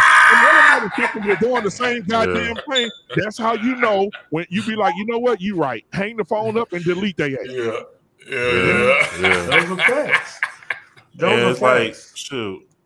I don't even. Oh, my bad. No, you go ahead, bro. I got a question for you, bro. How long you been on your journey, man? Who, me? Like marriage? No. Your head. Weight loss. Your head. Oh, shit. Probably like a good couple months. You know, damn. Lost you got some good ass. Your stuff is growing. Shit. Your stuff growing. Hey, man, you know I'm jealous because I ain't. Oh, you talking about my locks? Yeah. My locks. Yeah. Oh, I thought you talking about my weight. I'm tripping, bro. Oh no, shit. Since 2020. I started 2022, bro. Yeah, the beginning of 2020. Yeah. Man, I just got the top. Wow. Yeah, I got only my top dreaded, and then my sizes I keep. My size. Okay. Yeah, I don't have the sides either. I just got the top two. Yeah, I love the dread gang. Shout out to dread gang. And his wife, she does. And my wife got dreads too. Yeah, all my kids got dreads too, bro. We dreaded the fuck. And man, Dre gonna ask me, why the fuck would you do that to your kids and get them all dreaded up? I wanna piggyback what you just said, Black man, brother. about saying the right people. Like me, I don't even vent to everybody. Like I'm gonna keep it real. Like the shit I go with me and my wife. Like, well, if you fucking single, I'm not fucking venting to you. You know what I'm saying? Like I talk to my married friends. You know what I'm saying? Because first off, they're gonna more so listen to, and they more so gonna understand where I'm coming from, and their advice gonna be more valid. You know what I'm saying? I talk to my single friends, like they're not gonna understand because they in a different lifestyle. You know what I'm saying? A lot of them can't even keep a girlfriend. You know what I'm saying? Or they fucking all type of hoes. So it's right. You gotta learn you gotta really understand. Like, okay, you cannot vent to everybody. You know what I'm saying? You can't tell everybody your fucking business. You know what I'm saying? Unless like somebody like him who been through it. Like an OG, so I will listen to an OG all day. Right. You know, and the worst thing in the world is that you vented to this. This is the worst thing and the most hurtful thing. When you vent, like say for instance, Bernard, I know if I tell Bernard something, it ain't going nowhere. I know if I talk to Mandrell, he ain't gonna say nothing, right? I know right now I can talk to you guys up here. I didn't call Shushu and told her some shit, right? So I think, but the most hurtful thing and the most fucked up thing is when you vent to someone and they get angry with you and they let all that fucking shit out on your ass. Yep. Oh, you remember when you was calling me and you said your wife? You remember when you was calling me and your husband was cheating on you? And people use that. That's why I said you gotta start deleting motherfuckers, man. It's hurtful, bro, to delete some people because you like, damn, I'm really cool with him, but that motherfucker showed me something different. Yeah, it's just like Jenny said. Their best advice that those people can give you: leave them. Like that's the best advice you got. Nothing on working this shit out or nothing. What's going to happen with him is the ones he just explained, they're going to automatically fall off because either he's going to grow up a lot quicker before them and they're going to fall off, but they're not even going to want to be around you in probably about 3 months. I can tell you, you're going to be like, man, you were right. But I'm letting everybody be the witness.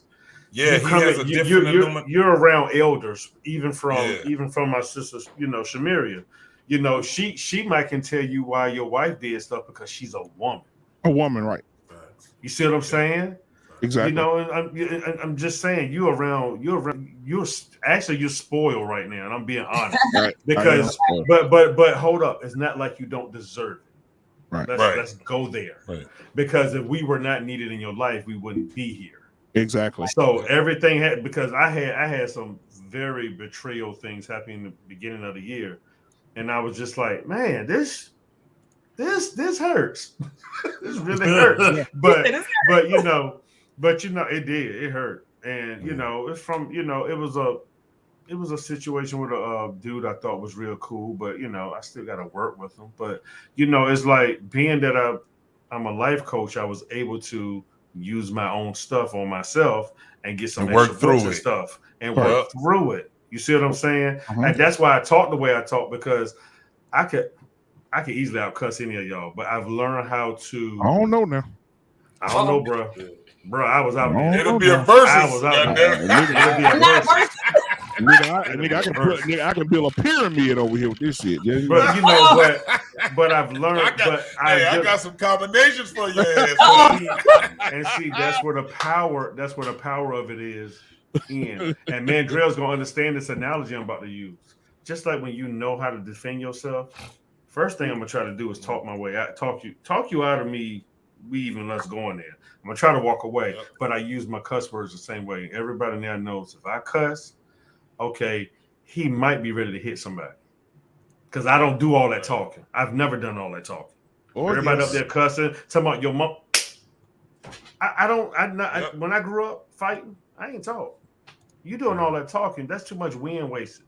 And you know what? When I first started YouTube, man, I was so fucking naive. And when I started YouTube, I had a panel full of people thought they was for me, ready to rock and roll. I had it set up, ready to go, right? And as the months progressed, man, I'm just naive. And then I had one of the dudes that one of the people on my panel that I really knew. I knew him for a long time, way before YouTube. And he got on, and then one day, I couldn't believe it. One of my people that followed me said, "You know what? You need to turn on this channel because how you and your boy done fell out because he talking bad like a motherfucker." I said, "Okay, let me see." So I turn it on. I'm hearing this. A black man unfiltered wouldn't be nothing without me. You take me away, he wouldn't be shit. Right? And I said, "Oh, this motherfucker." You know, and so, you know, at that time, you know, I was saved, but I was halfway there. And so I was like, you know what? This motherfucker, disrespectful, betraying motherfucker. So what I did was it hurt me to the point where I didn't say nothing. I kind of let it go. And then I asked, you know, I was still naive at the time. And I said, you know what? I said, God, if you could just put the right people around me, I'll be all right. I'm not gonna say nothing. That's exactly what I said. Yep. And I looked up, bro. And like you said, that about 2 or 3 months later, everybody that was on that panel that was not for me were gone. Yeah. And each one of them were replaced with somebody else. Now watch this. I actually had a conversation with the guy that did this shit to me. And he said, "You did this here, and somebody told me you said this about me, and you said this, and you went behind my back." I said, "Bitch, nigga, shit. I didn't say nothing. If I had something to say to you, nigga, I said to your face, I ain't scared of you. We stay in the same city. We can meet up. I'll beat you up downtown or something. What you want to do?" So set the fade up. It is. So, and I say, so why would I do that? So then he was like, "You did this, and then somebody told me you hacked my phone." I said, "What the fuck?" I said, "You know what? That's some feminist shit. That's some feminist." Somebody just took that word right out my mouth. Somebody told me. And guess, but you know what's amazing, bro? You know, and this is for the people that believe. You know what's amazing? How God would make things come full circle. I was sitting up here minding my motherfucking business, and my phone rung. Hello, hey, what's up? All right, what's up, bro? Now this nigga calling me now. What's up? I said, "What's up, bro?" "Oh, nothing. Hey, man, I just wanted to call you, man. Listen, all that shit that we went through in the past, man, about this YouTube shit, bro, and being on your channel, man, see what I said? Hey, man, I said this shit because I was upset because they said you said something about me." He said, "Bro, I just want to apologize, man. I found out, man, it wasn't you, bro. I think people were trying to turn us against each other." Yeah, no shit. My thing is this. 3 months later. 3 months later now. My thing is this. If I don't hear you say it myself, it didn't happen. It didn't happen. You ain't got to. Hey, I heard him say this about you. You got receipts? No. Okay. All right, then. But he should have did that the first time, bro. But see, that's another thing. But that's another thing. Show me. This is another thing I don't understand in YouTube. I don't care if I didn't rock with Shamiria like I do, and why I think I'm in her life, right? Okay. I'm not going to sit up here and argue with no damn woman on YouTube. Right. I'm just not. I have. I'm not.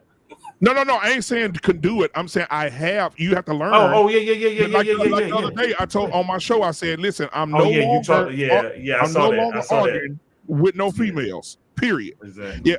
I'm gonna tell you what I feel like you should do best for yourself. If your ass don't want the advice, then kick fucking rocks and trip on glass. I don't give a fuck. Because later on you'll come back and be like, damn, that motherfucker right. The 5 years from now, and you still single, and you see me in Barbados with my wife on the beach. Yes, you know, and I got my wife, right? And where your husband? Where your husband at? Vivica? Where your husband, Lisa Ray? Yes. Shit, where you 45, 50 years old, I got a dick surplus. Right. And I always say, you know, and I had a show about it. You go to Home Depot and pick you up about 25 of them buckets. You're gonna be able to fill them up with nothing but dick. But who will commit? What man will marry you? And what man's want to commit to you and marry you and be there for you and your children, or be there if you even got kids, just be there for you and start a family with you. Know you're gonna get to an age where you hit that wall and all men want to do is beat that thing up and leave you in the bed. What woman wants that after 45? Are you left with a wet ass? Wet ass. It's facts. You couldn't have said it better, bro. A wet joint. A wet joint. Yeah, I'm telling you, bro. I'm not even gonna leave a towel for you to wipe yourself. Not even a towel. It didn't got to the point now, man. The shit that you said in the 90s, it don't work no more. I told my sister that back in the 90s, a woman say, "Oh, girl, I'm getting plenty of dick," and niggas be like, "Damn, I'm jealous." Now niggas don't care, and it makes dudes not want you when you telling dudes, "Shit, I got a dick surplus. Listen here, I got a Rolodex of dicks." Okay, you got a Rolodex of dicks. Right. Okay, I don't want to be with you because one day you get mad at me. You may go to the letter M and look up Mike and get his dick. I don't want to deal with a woman that has a Rolodex of dicks. That's too easy for y'all. Right. It's too easy. You don't have any incentive to stay with me. Right. If I piss you off, you fucking Daryl. You didn't just flipped up in your Rolodex and went to D's and went to Daryl Dick's house and got his dick. Right. But I'm a you know, bringing it all back to still piggybacking off of what you just said, even though we're talking about that. It's amazing how the brother and sister. Well, it's amazing how the brother and sister up here are having the same problem. Because you can't find good quality ass good people. It's crazy. It's almost like for hiring jobs we see. Yeah, that's one of Jenny says one of her favorite ones. I'm telling you, that show was off the chain, boy. Me and JP. Wait, what show? The one we talking about. Yeah, a bucket of dicks for who would commit. Man, that show was off the damn chain, bro. It sure was. Who up here talking about a bucket of dicks? Mandrell, what the hell going on up here today? Chase Speed is my dude. I don't care what going on today, bro. Hilarious. Like what? Man, look, Chase Speed called me. What you know about it? I love that day. Like, what you know about it? And that's that day. I think that's that day we was cracking on each other. He told me, man, if you take all that gravy off them fucking biscuits, you can remember what you saying. I told and look, I told that motherfucker, I said, listen, that Jamie Foxx looking for a stunt double as a granddad on one of these movies, you motherfucker. And you know, so hey, boy, I just love the fact that we can have that. That's what I'm saying. As a family, bro. Just having these, like the other night, man, we just sit around and crack jokes and laugh and have a good time. And we get off, ain't nobody saying that motherfucking Mandrell. Right? Because I tease Mandrell a lot. I got Mandrell doing the goddamn Mandrell two-step. I got Mandrell at the prom. I got Mandrell in the courtroom. I got Mandrell moving goalposts. I mean, goddamn. You know, I mean, my wife feels sorry for Mandrell. She be like, how does he take all that? She be like, oh my God. Hold on, but which one is her favorite though? What's her favorite one? Neither one. She just shakes her head. She's like, she's like black man. She be laughing. She be like, he's so wrong. Hey, look. No, but for real, Mandrell, I don't even know if you even know it, bro. You are a character. Yes. When motherfuckers be like, this motherfucker here is something. He's hilarious. I'm telling you, but you can respect he's about still calm and whatever. He's still calm, and you know you're getting 100% vodka out of him. That's what I like. And you know what, dude? I was on my computer, then I had my speakers on. I ain't have my headphones on. And I was playing that. My 11-year-old say, "Oh, Dad, that's the Mandrell two-step. I hear it." And she was way on the other side of the house, bro. And she was like, "Dad, that's that Mandrell two-step." The Mandrell two-step. You know, and she was like, she started doing the little kick and shit. Man, I was in here crying. My thing is this with it though. If it's funny, how can you be mad? Right. You know what I'm saying? If it's funny, how can you be mad, man? I mean, and it's nothing personal. Now, Mandrell, you was mad that day when you went. That is an all moment. You was mad that day when me and Shushu was playing them videos and your ass was hot. Boy, you was like, you know what? You know what? Listen. And then after a while, when that third one hit it, Mandrell said, man, he just shook his head and started laughing. That motherfucker could stay serious long enough. He could. I said, fuck it. Mandrell, how tall are you? Fuck it. I'm trying to make a point, but they're not gonna let it happen. And they were doing it on purpose. I was like, they're not gonna let me get this out. Hey, Mandrell, you have a question of how tall are you? He asked. How tall are you? I'm 5'8". 7. 5'8". Oh man, he ain't that short, right? Man. You got me. But that's the game. Like a goddamn I thought tank. this man. It seemed like niggas like 5'4", 5'5". No, because how much do you weigh right now? Yeah, 223. See, that's a tank. Yeah, you have to shoot Mandrell. You had to shoot his ass. Wait a minute, correct that. He was in the army. Wait a minute, correct that. You have to shoot all that martial arts shit too. You have to shoot him from a distance. Yeah, from a distance. Hell yeah, from a distance. So Mandrell one of them motherfuckers that want to talk to you while he whooping your ass. I told you, bitch. I told you, ho. I told you stop playing with me, bitch. I told you. Then I tell you, I get your bitch ass up. Get up right now. You bitch. Actually, it'd be more like somebody wake that motherfucker up. Actually, if we're doing it, it'd be more like, you see, this is what I mean. I tried to be civil with it. You niggas won't let me. Oh my. Help me understand. Oh my God, bro. Can you help me understand this? I'm having problems. Hey, let me hold on. Just saying, help me.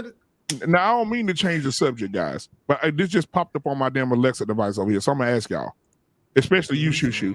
Man, I believe, and you being a DJ, I believe that this new Beyonce album is fucking trash.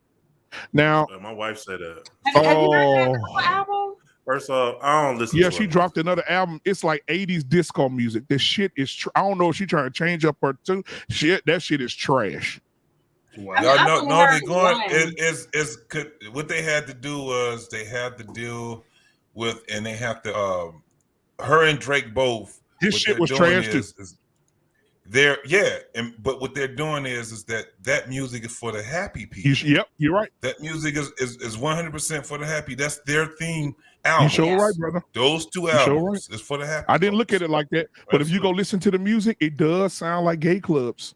It gay music, like you remember back in the day, relax, go do it, all that shit.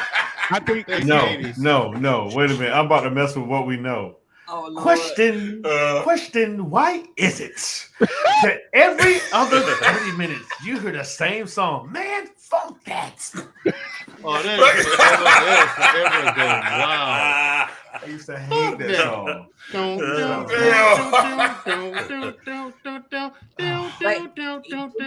I've only heard that one song she got, Break My Soul.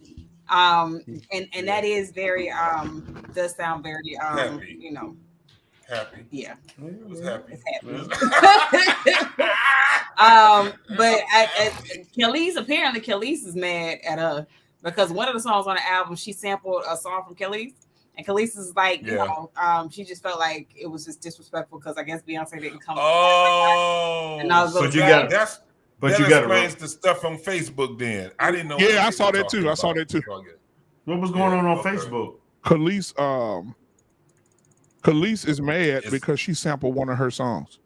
What Khalees been doing in the past 25 years? Nothing. She has a farm. Exactly. No, she has a farm. Living off that child support and alimony from Nas. There you go. No, she has a banging farm where she grows everything. She has goats and everything. She's doing good. She ain't hurting. Look it up. She has a full-fledged farm where she does not really have to go nowhere to eat. Right. Really? Yeah. Yes. Okay. Yeah, she went to culinary school and everything. Yeah, like she she's supposed to getting be it in. starting like a restaurant. Like she's gonna set it up on her farm so people can come. she and like getting it all in. the foods But this is the second time because Etta James had a problem with Beyonce singing her shit. Yeah. Oh, Etta James did not like her one bit. And not at all. Oh well, you got a lot. You have a lot. But like Beyonce even did when sing it the comes shit down out to, of it though. I got to give it to her. She sung the shit out of that song. That's probably why Etta didn't like it. She sung But the even shit with the out. choreography, Y'all even can't- with the choreography, y'all when you can't look at even her see that. choreography, it's Y'all from a can't lot of even see shit. that, can you? Who was that? Who was that? Let me You hold see on. all Let the- me put you in a. I don't know if y'all can see that. Yeah, we can't. No, Nah, go listen, ahead. I don't I'm want to gonna see put no you in a picture of you in no spandex Go now. ahead. What the No, fuck? you see the Oh, okay. see the guy all blooded up and stuff. Yeah, yeah. Mm-hmm. That was a so Mandrell. What happened was when we were truck driving one day, we were going to get some containers. That guy hit a black guy, but before he did it, the black guy warned him 3 times. Oh shit! I'm an ex-Navy SEAL.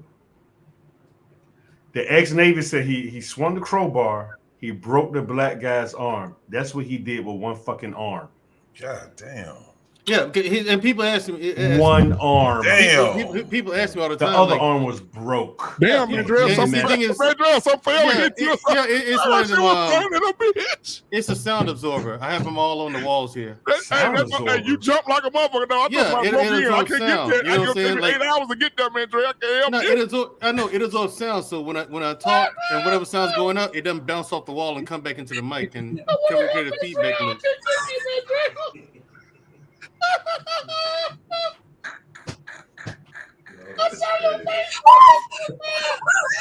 What are my face looking like? Oh shit! What? Let me mute. I swear to God, I'm What sorry. happened, yo. Black man? No, I saw your my that face look motherfucker like? failed, dude. And you went right into action mode like you was finna shoot up some shit. Hey, y'all, look, I was looking right at Mandrell, bro. That motherfucker failed, Mandrell, like he was finna shoot everything in that fucking apartment, bro.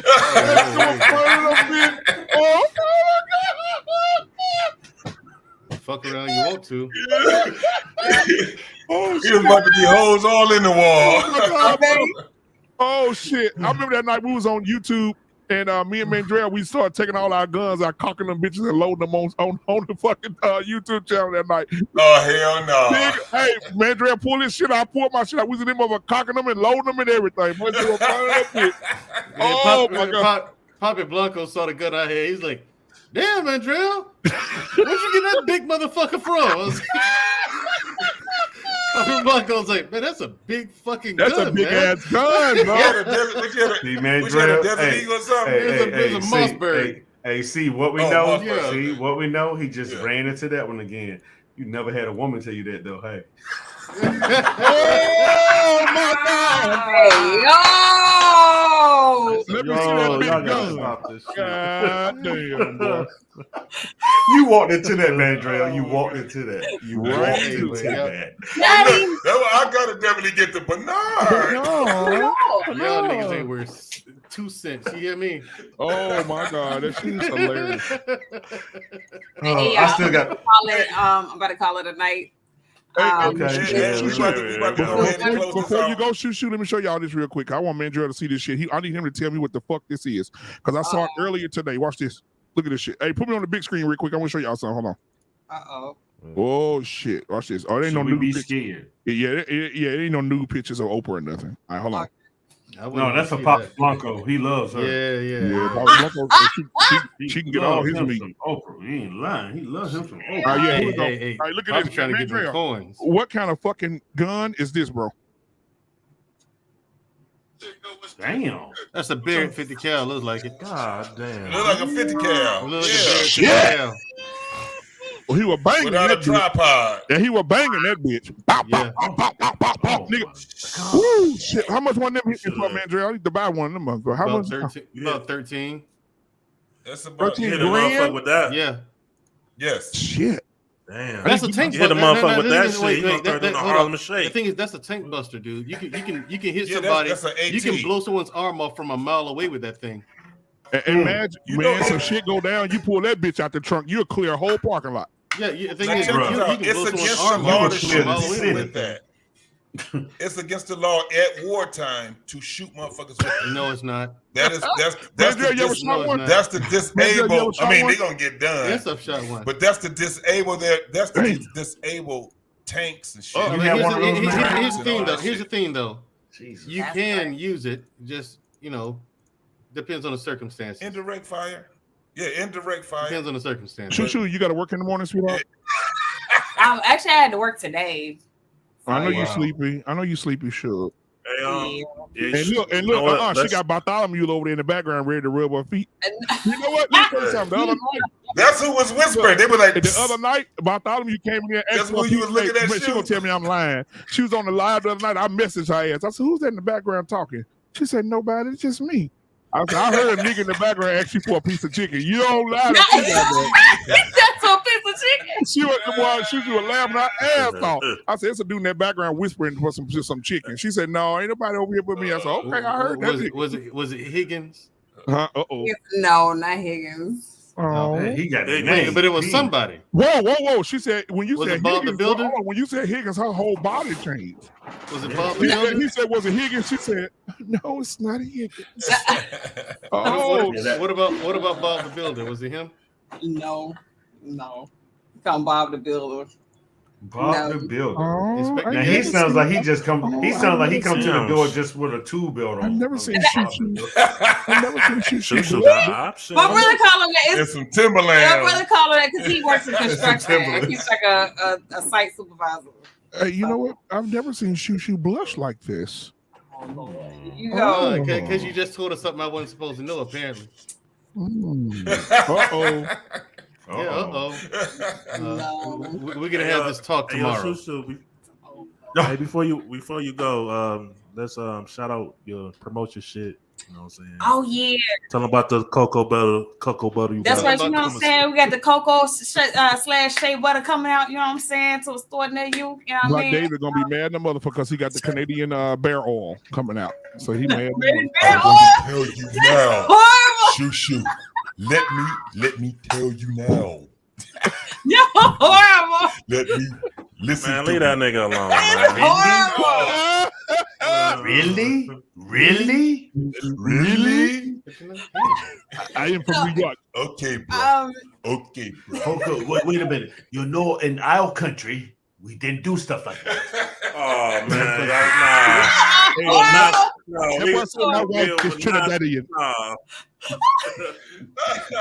I'm sorry. So yeah, so I have a YouTube channel. It's just under Shamiria. It's SHUMERRIA. I have clips from like the different panels that I'm on. Also, I have vlogs now. I'm posting like some vlogs and stuff like that from just showing my journey as an actress and just some behind the scenes type stuff. Also, you can catch me on Wednesday nights with my brother Mandrell, with Unapologetic with Mandrell and Shoo, and Wednesday nights at 8:30 Central, 9:30 Eastern Standard Time on the Black Man Unfiltered Network. Also, I'm Hashtag Actors Life. Huh? Hashtag Actors Life. Oh yeah, I got another show. It's called Hashtag Actors Life, where I talk about, I interview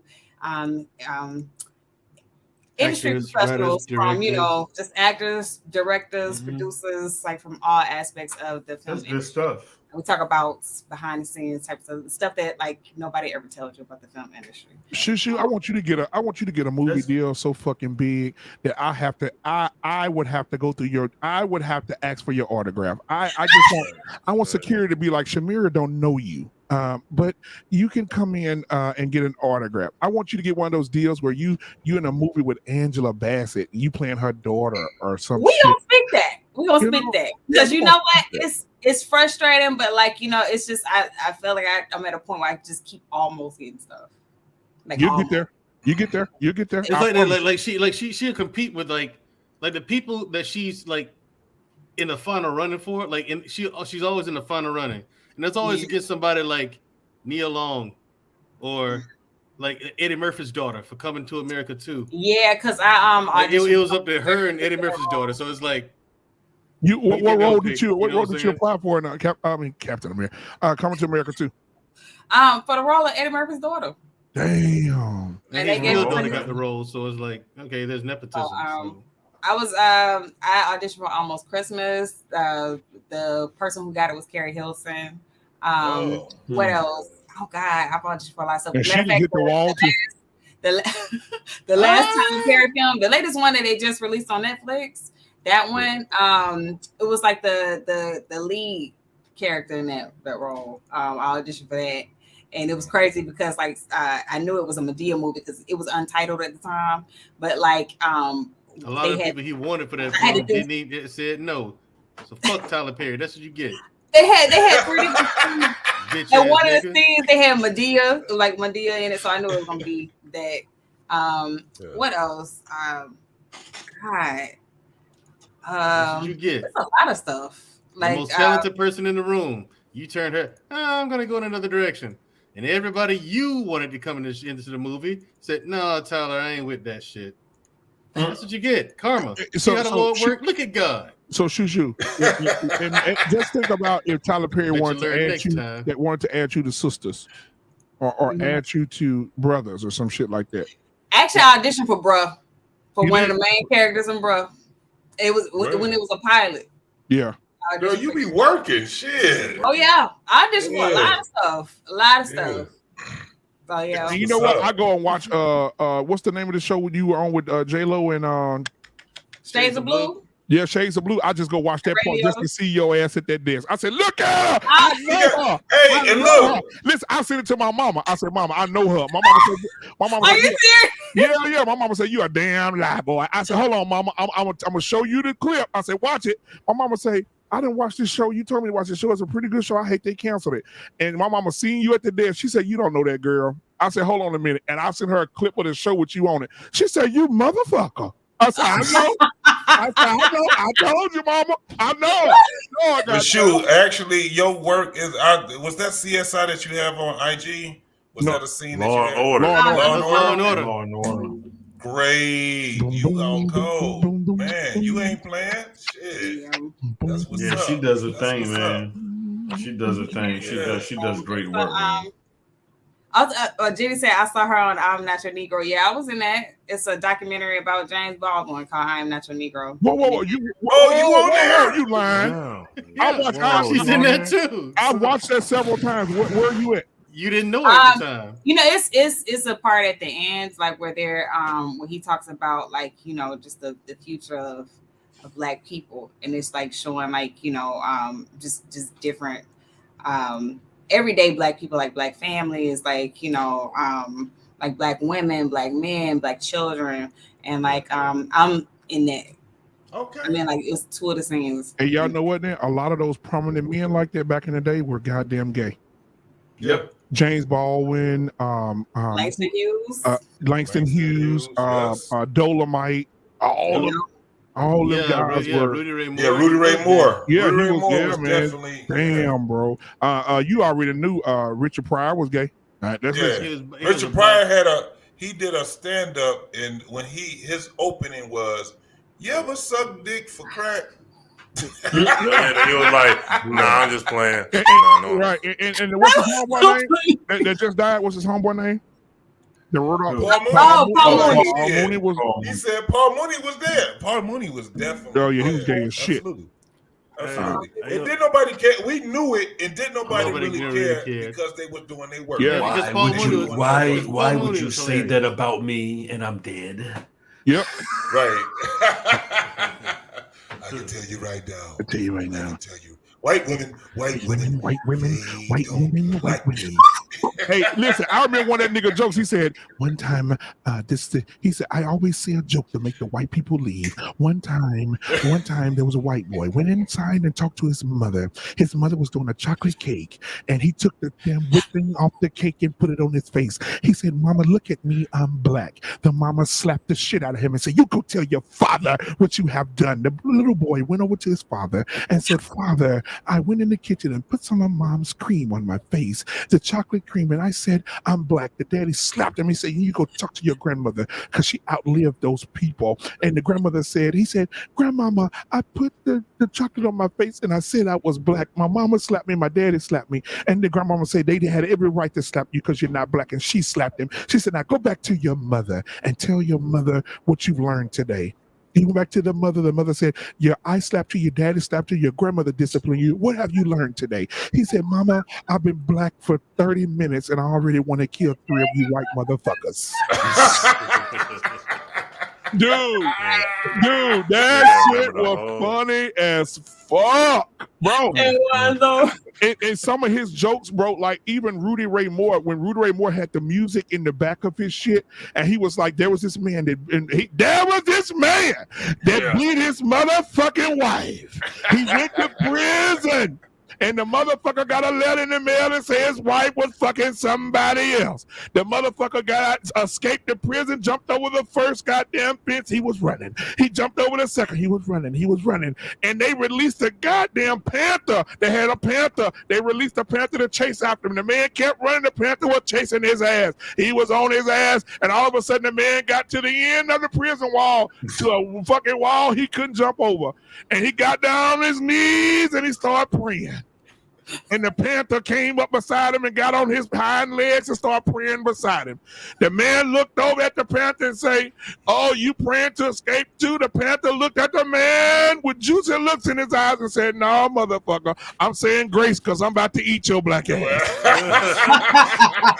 Dude, when I was a kid, I used to hear my dad and my mom listening to Rudy. And I used to just lay on the floor and put my ear to the door, man, just to hear. Man, I used to laugh when I was a kid, bro. I love Rudy, bro. All right. Yeah. Man. If you don't yo, Shushu, I would like to interview one day because I used to be an actor and my career ain't go as far as you. So, hey, look, you got to go ahead and right. You have to put your shit one day and put your link on. No, YouTube, no, I don't. But I would like to ask you some questions and get deeper, you know what I'm saying, about your acting journey. That's cool. That's cool. I would like to plan that. Yeah, that's cool. Mandrell, because Mandrell, you do things too, don't you? As far as like books or movies or anything. Yeah, I ball, bitch. That's what I do. Oh. Damn. You feel me? They're gonna put Mandrell in the new Expendables. Yeah, a bunch of old soldiers. That's classic. That's classic. Hey, Shushu, can you do me a favor? I know you can. Can you do me a favor? Yeah, one day, can you learn, Shushu, signified monkey, and just do the whole fucking thing on camera? Oh yeah, way down in the jungle deep. The badass line stepped on the signifies monkey's feet. The monkey said, "Motherfucker, can't you see? You standing on my goddamn feet." I love it, bro. Oh my god, bro. Yo, I got something learning though. Hey, I got you, Jenny. Jenny said she want the sound effect for the panel when we talk about the blow dart. Okay, I got you. Oh my god! I got you. And don't forget Shushu song. I like your smile. Yeah. Oh yeah. So me. I'm starting I've started an athletic apparel company, much like Nike and Under Armour. And I asked the motherfucker to send me a hat. I ain't got the motherfucker yet. Oh, I forgot about that. My bad, man. God, I'm trying to represent them. They be like, "Damn, that's a nice ass head you got on. Who that come from?" Hey, Mandrell, man. Hey, listen, let me get you. You know, you go buy. Yeah, that is dope. It's a dope. I asked for this hat. I asked for the hat in December. It's a pleasure. I didn't even know you in December. Yeah, thank you, Shushu. We're gonna talk about the interview. Definitely. Hit me Go up. to sleep. Yeah. All right, Shushu. It's a pleasure. Yeah, but I like the way you slid it in. Yeah, Mandrell ain't got my fucking hat yet. God damn, I've been waiting for since December. My bad, man. What kind of style hat you want?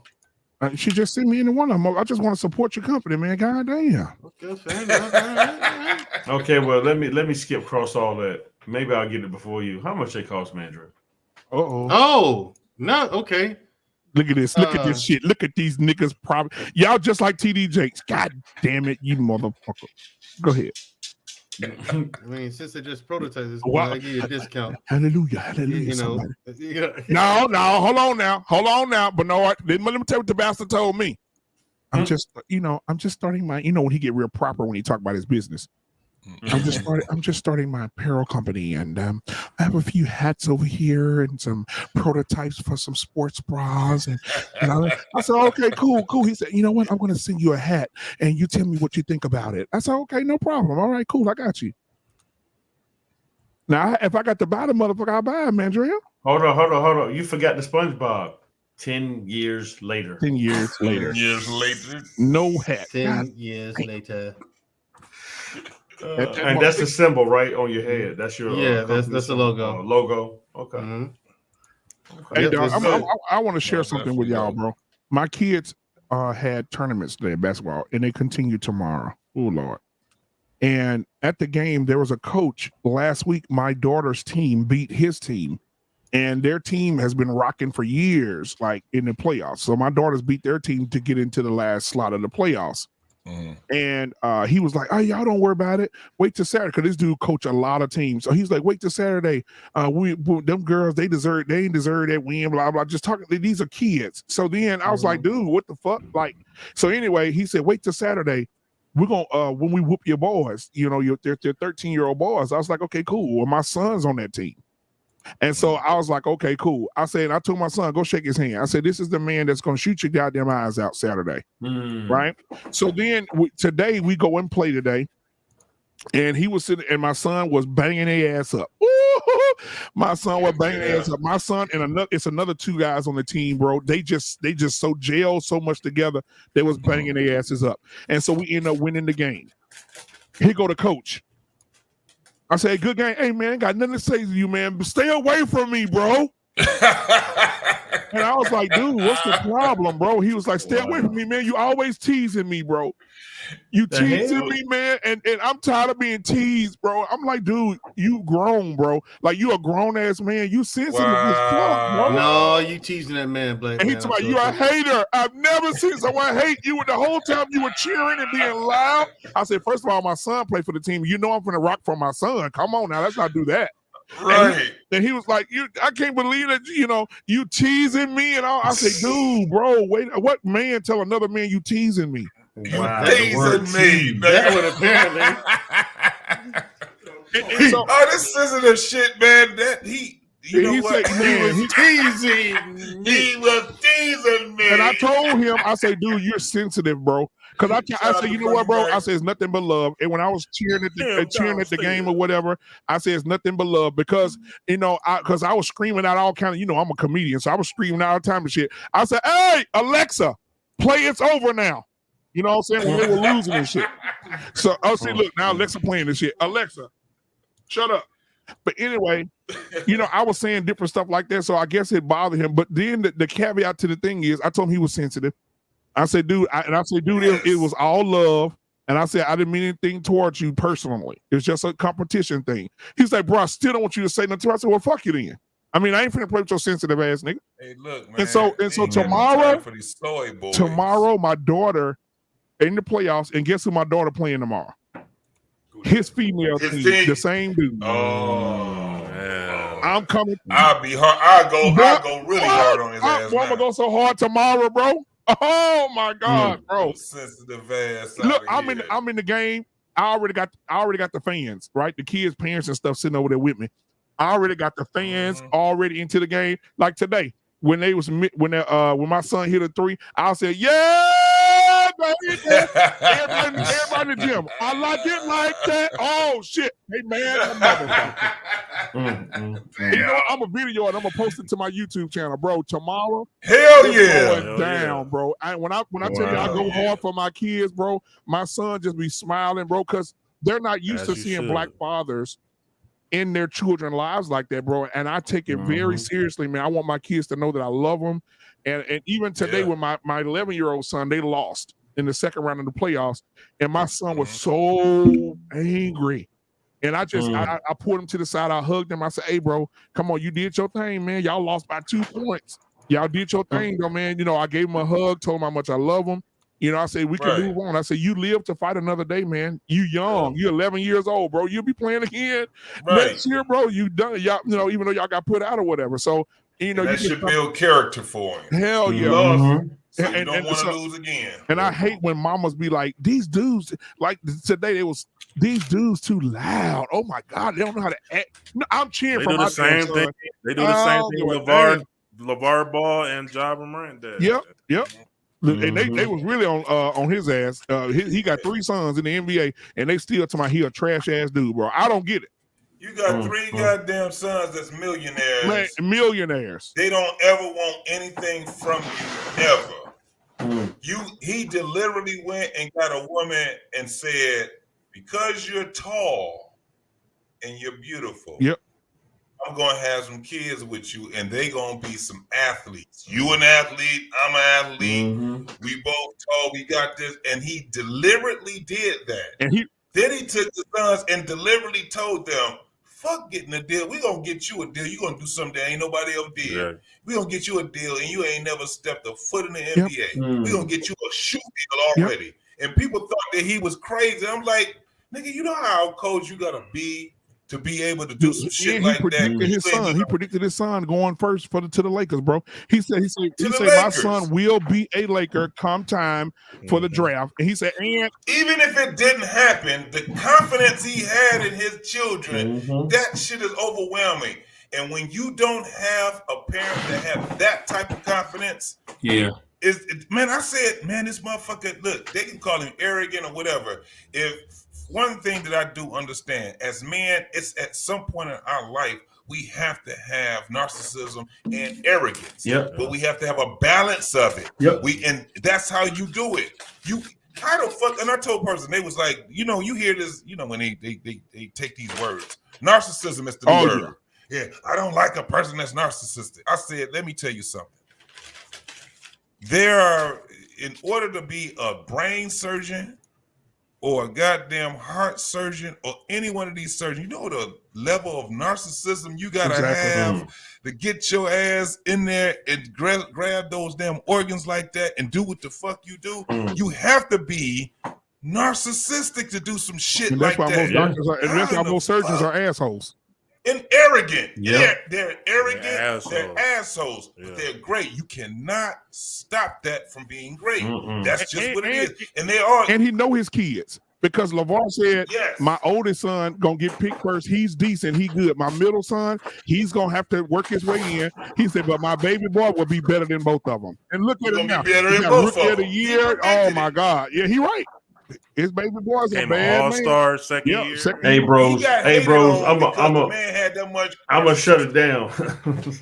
Hey, Bernard, promote anything you got, bro. Yeah, well, we about to shut it down right now, but go ahead. You go ahead first, man. You start it out, man. Just come over to my channel, Facts and Uncomfortable Truth. Tuesdays and Fridays, except the first Tuesday. I'm usually over there with my homeboy, Black Man Unfiltered. Kid, come on. And, yes, sir. This brother's like he's like an octopus, y'all. He's got his tentacles and everything, right? So go over there and support him. Support this podcast right here. Please hit the like button on the way in. And that's pretty much it in a nutshell. Everybody knows how I roll. I just try to keep it balanced, make everybody think, and make you become a better person.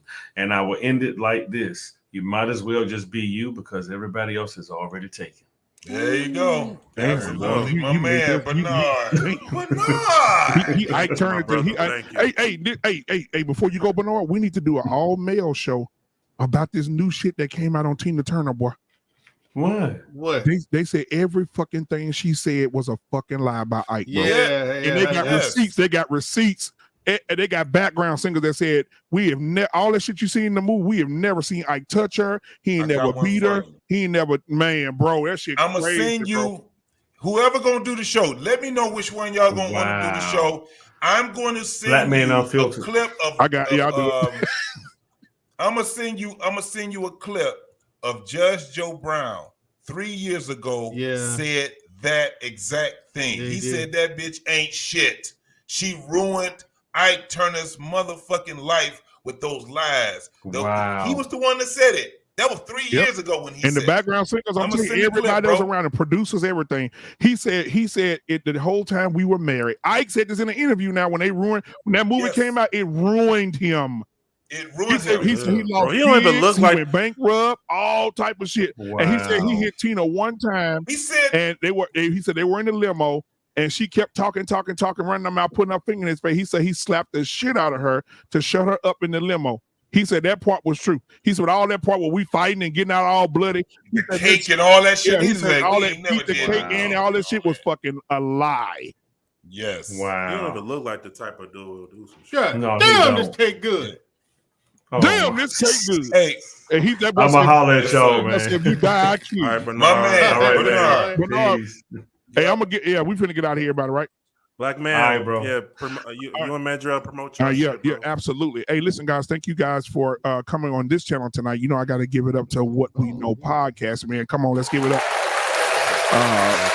Because they doing the work over here, man. And so I'm proud of these boys, man. So make sure first, before we get to me, I humble myself upon the platform that I'm on. I'm gracing right now. So you go over What We Know podcast and hit that like button, hit the subscribe button. Go ahead and get in the algorithms of putting comments. Let these guys know what you think, so they can think about what to do next on this platform, bars. Also, guys, come over to Black Men Unfiltered Network on Tuesdays. We have Talk That Talk Tuesday, where we have a panel of men and women, co-ed panel and we discuss things. And this Tuesday is going to be pretty powerful because we're going to have women doing the show, completely women, 100%. And the host is going to be Queen Smiley. She's going to be rocking it out this Tuesday. I'm going to take a Tuesday off and let the women rock it out. Now, hopefully we'll see what they're going to have to say because I don't know what they're going to talk about. I don't know. But anyway, 8:30 Tuesday, p.m. 8:30 p.m. Central Standard Time on Wednesday. Mandrell is going to repeat the same thing, but on Wednesday, man, come support Mandrell. Unapologetic with Mandrell and Shushu every Wednesday, 8:30 p.m. Central Standard Time. Also, we have a sports show. I think I saw What We Know over there last week. Rob, because Rob about to start his off, so he was over there. Absolutely, Rob, man, please come back through, man. It's also Wednesday at 7 p.m. Central Standard Time. Come rock it out with my two hosts over there as well, Dante and Shawnee. They rocking it out over there on Tuesdays at 7, Mandrell's at 8:30, and then on Friday we have that old famous barbershop talk, where we talk a lot of shit. And we get it in on Friday at 8:30 Central Standard Time as well. So thank you guys so much for having me on the panel tonight. I enjoyed being here, man, and I will be back on next weekend if I don't have another basketball stuff to do, or we transitioning into football. Yeah, buddy. Oh, yeah. So and all my kids are athletes, so shit, I'm be on the road. But yeah, anyway, thank you guys. I appreciate you guys. So much love to you guys. Peace. Peace out, my much man. love, brother. Man, yeah, shout out, man. Make sure y'all subscribe to his channel. And now, last but not least, my dude, the man. Yeah, thank you for having me. It is an honor for me to be here with you today. Honor to have you. Yeah, yes, thank you. I am starting, like I said, I have started an apparel company, but I'm still in the research and development stage. It's going to be different from everybody else's. Number one, with the designs and then the technologies in the fabric. So okay. That's just taking and finding a reliable vendor. Mm-hmm. You give people specific instructions and then they come back to you with, so this is what you wanted? No, this right here with pictures. I've given you everything you wanted that you needed and more. I've given you pictures, measurements, specific instructions. Just do that, please. Right. So you want this? No, I didn't say that. So it's a lot of that. You know what I'm saying? So, but it's called Free Flow Athletics. Look for it soon, because I found some vendors in Pakistan and also Vietnam. So, the goal is to eventually open up a factory here and have it just all manufactured, shipped out, and everything here in the United States, here in the U.S. Yeah. So that's the long-term goal. To have everything just done here, because dealing with these foreigners, man, look. Yeah. The good thing is it's cheap. So if I have it manufactured here, it's gonna be expensive. It can't be cheap, which means it can't start out being a cheap brand. Right. Absolutely. So, and people like, yeah, I'm tired of paying all this money for athletic wear. I'm like, you ain't gonna like my shit then. Right.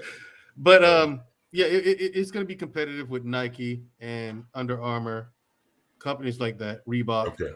You know, and I'm going to start off with my first collection, and after that, you know, build off of that, and eventually get into stuff for Brazilian Jiu-Jitsu, karate, MMA. You know, make stuff for that. Different. And that's different. Yeah. So, but I got for my first collection, I got things for men and women, so nobody's going to be left out. Yeah, man. When you drop it, because we believe in like really supporting like shit. We're gonna buy your shit, and then what we're gonna do, have you on the show. You're gonna promote your shit. So we were rocking with you, bro. We rocking Appreciate with it. Appreciate it, Absolutely, man. I mean, bro. I'm gonna need all the help I can get. A black-owned athletic wear company trying to take. My goal is to take down Nike. Right. Absolutely. And they got bro. deals with FIFA and all of them. So I mean, and the NFL. So you can do it, bro. You can do it. Absolutely. All right, then, man. Absolutely, sure, man. bro. It was a pleasure having you on the show, man. It was We a had pleasure fun. being here. I had a lot of fun. Absolutely. I love your take on shit, man. Because I'm like, man, Dre gonna definitely give you a whole. And man, Drill, bro, stop. Leave his feet alone, bro. You see, black man. I mean, black man, black man. Right. Leave his feet alone. I wear a size 11. I don't have small feet. Right. Man, you got me thinking this nigga was like 5'3". Right. With the little midget stuff.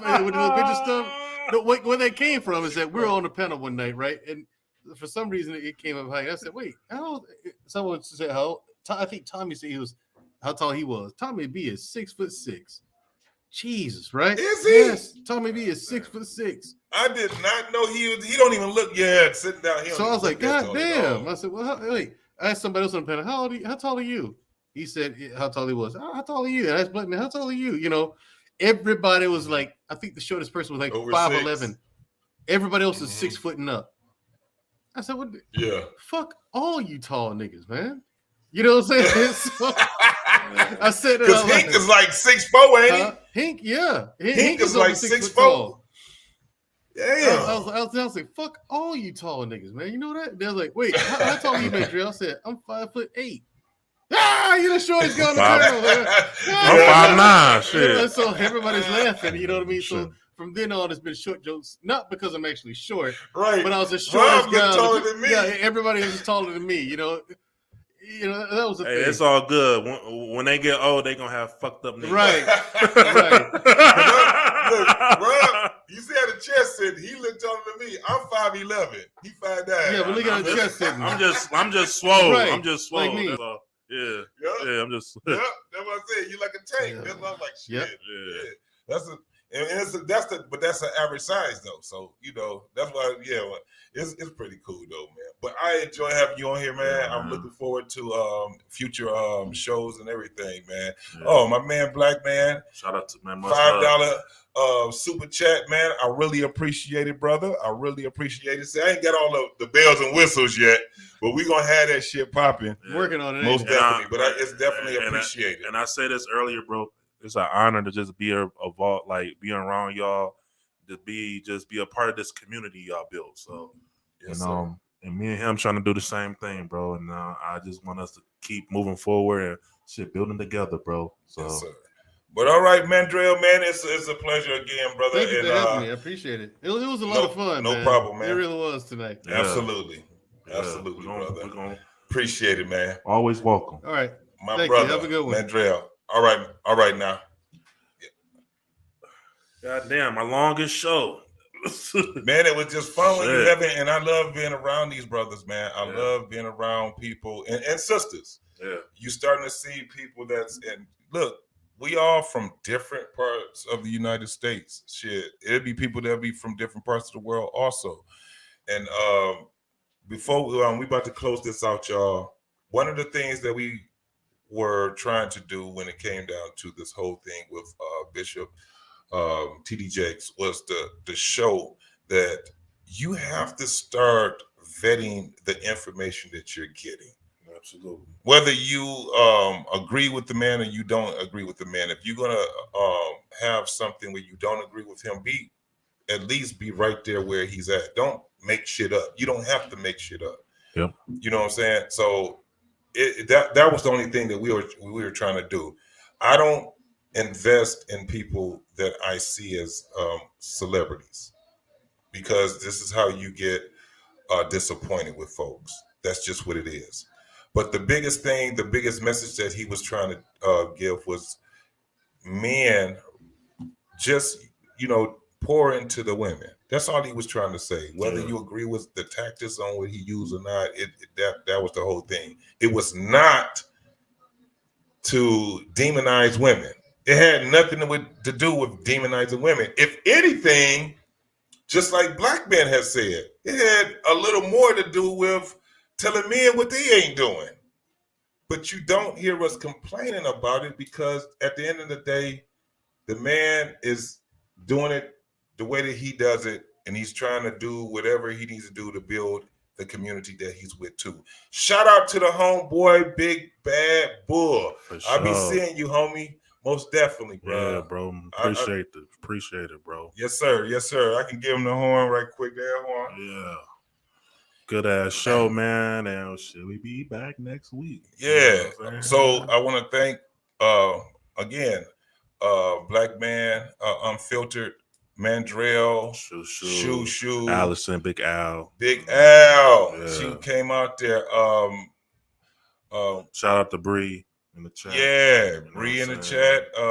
Sunshine, she came through, did her thing. Shout out to Jenny. Shout out to the homeboy. What's my man name? Mr. Bryant. Von Bryant. Yeah. Von Bryant. Shout out to you. Salute to you, brother. My man Bernard.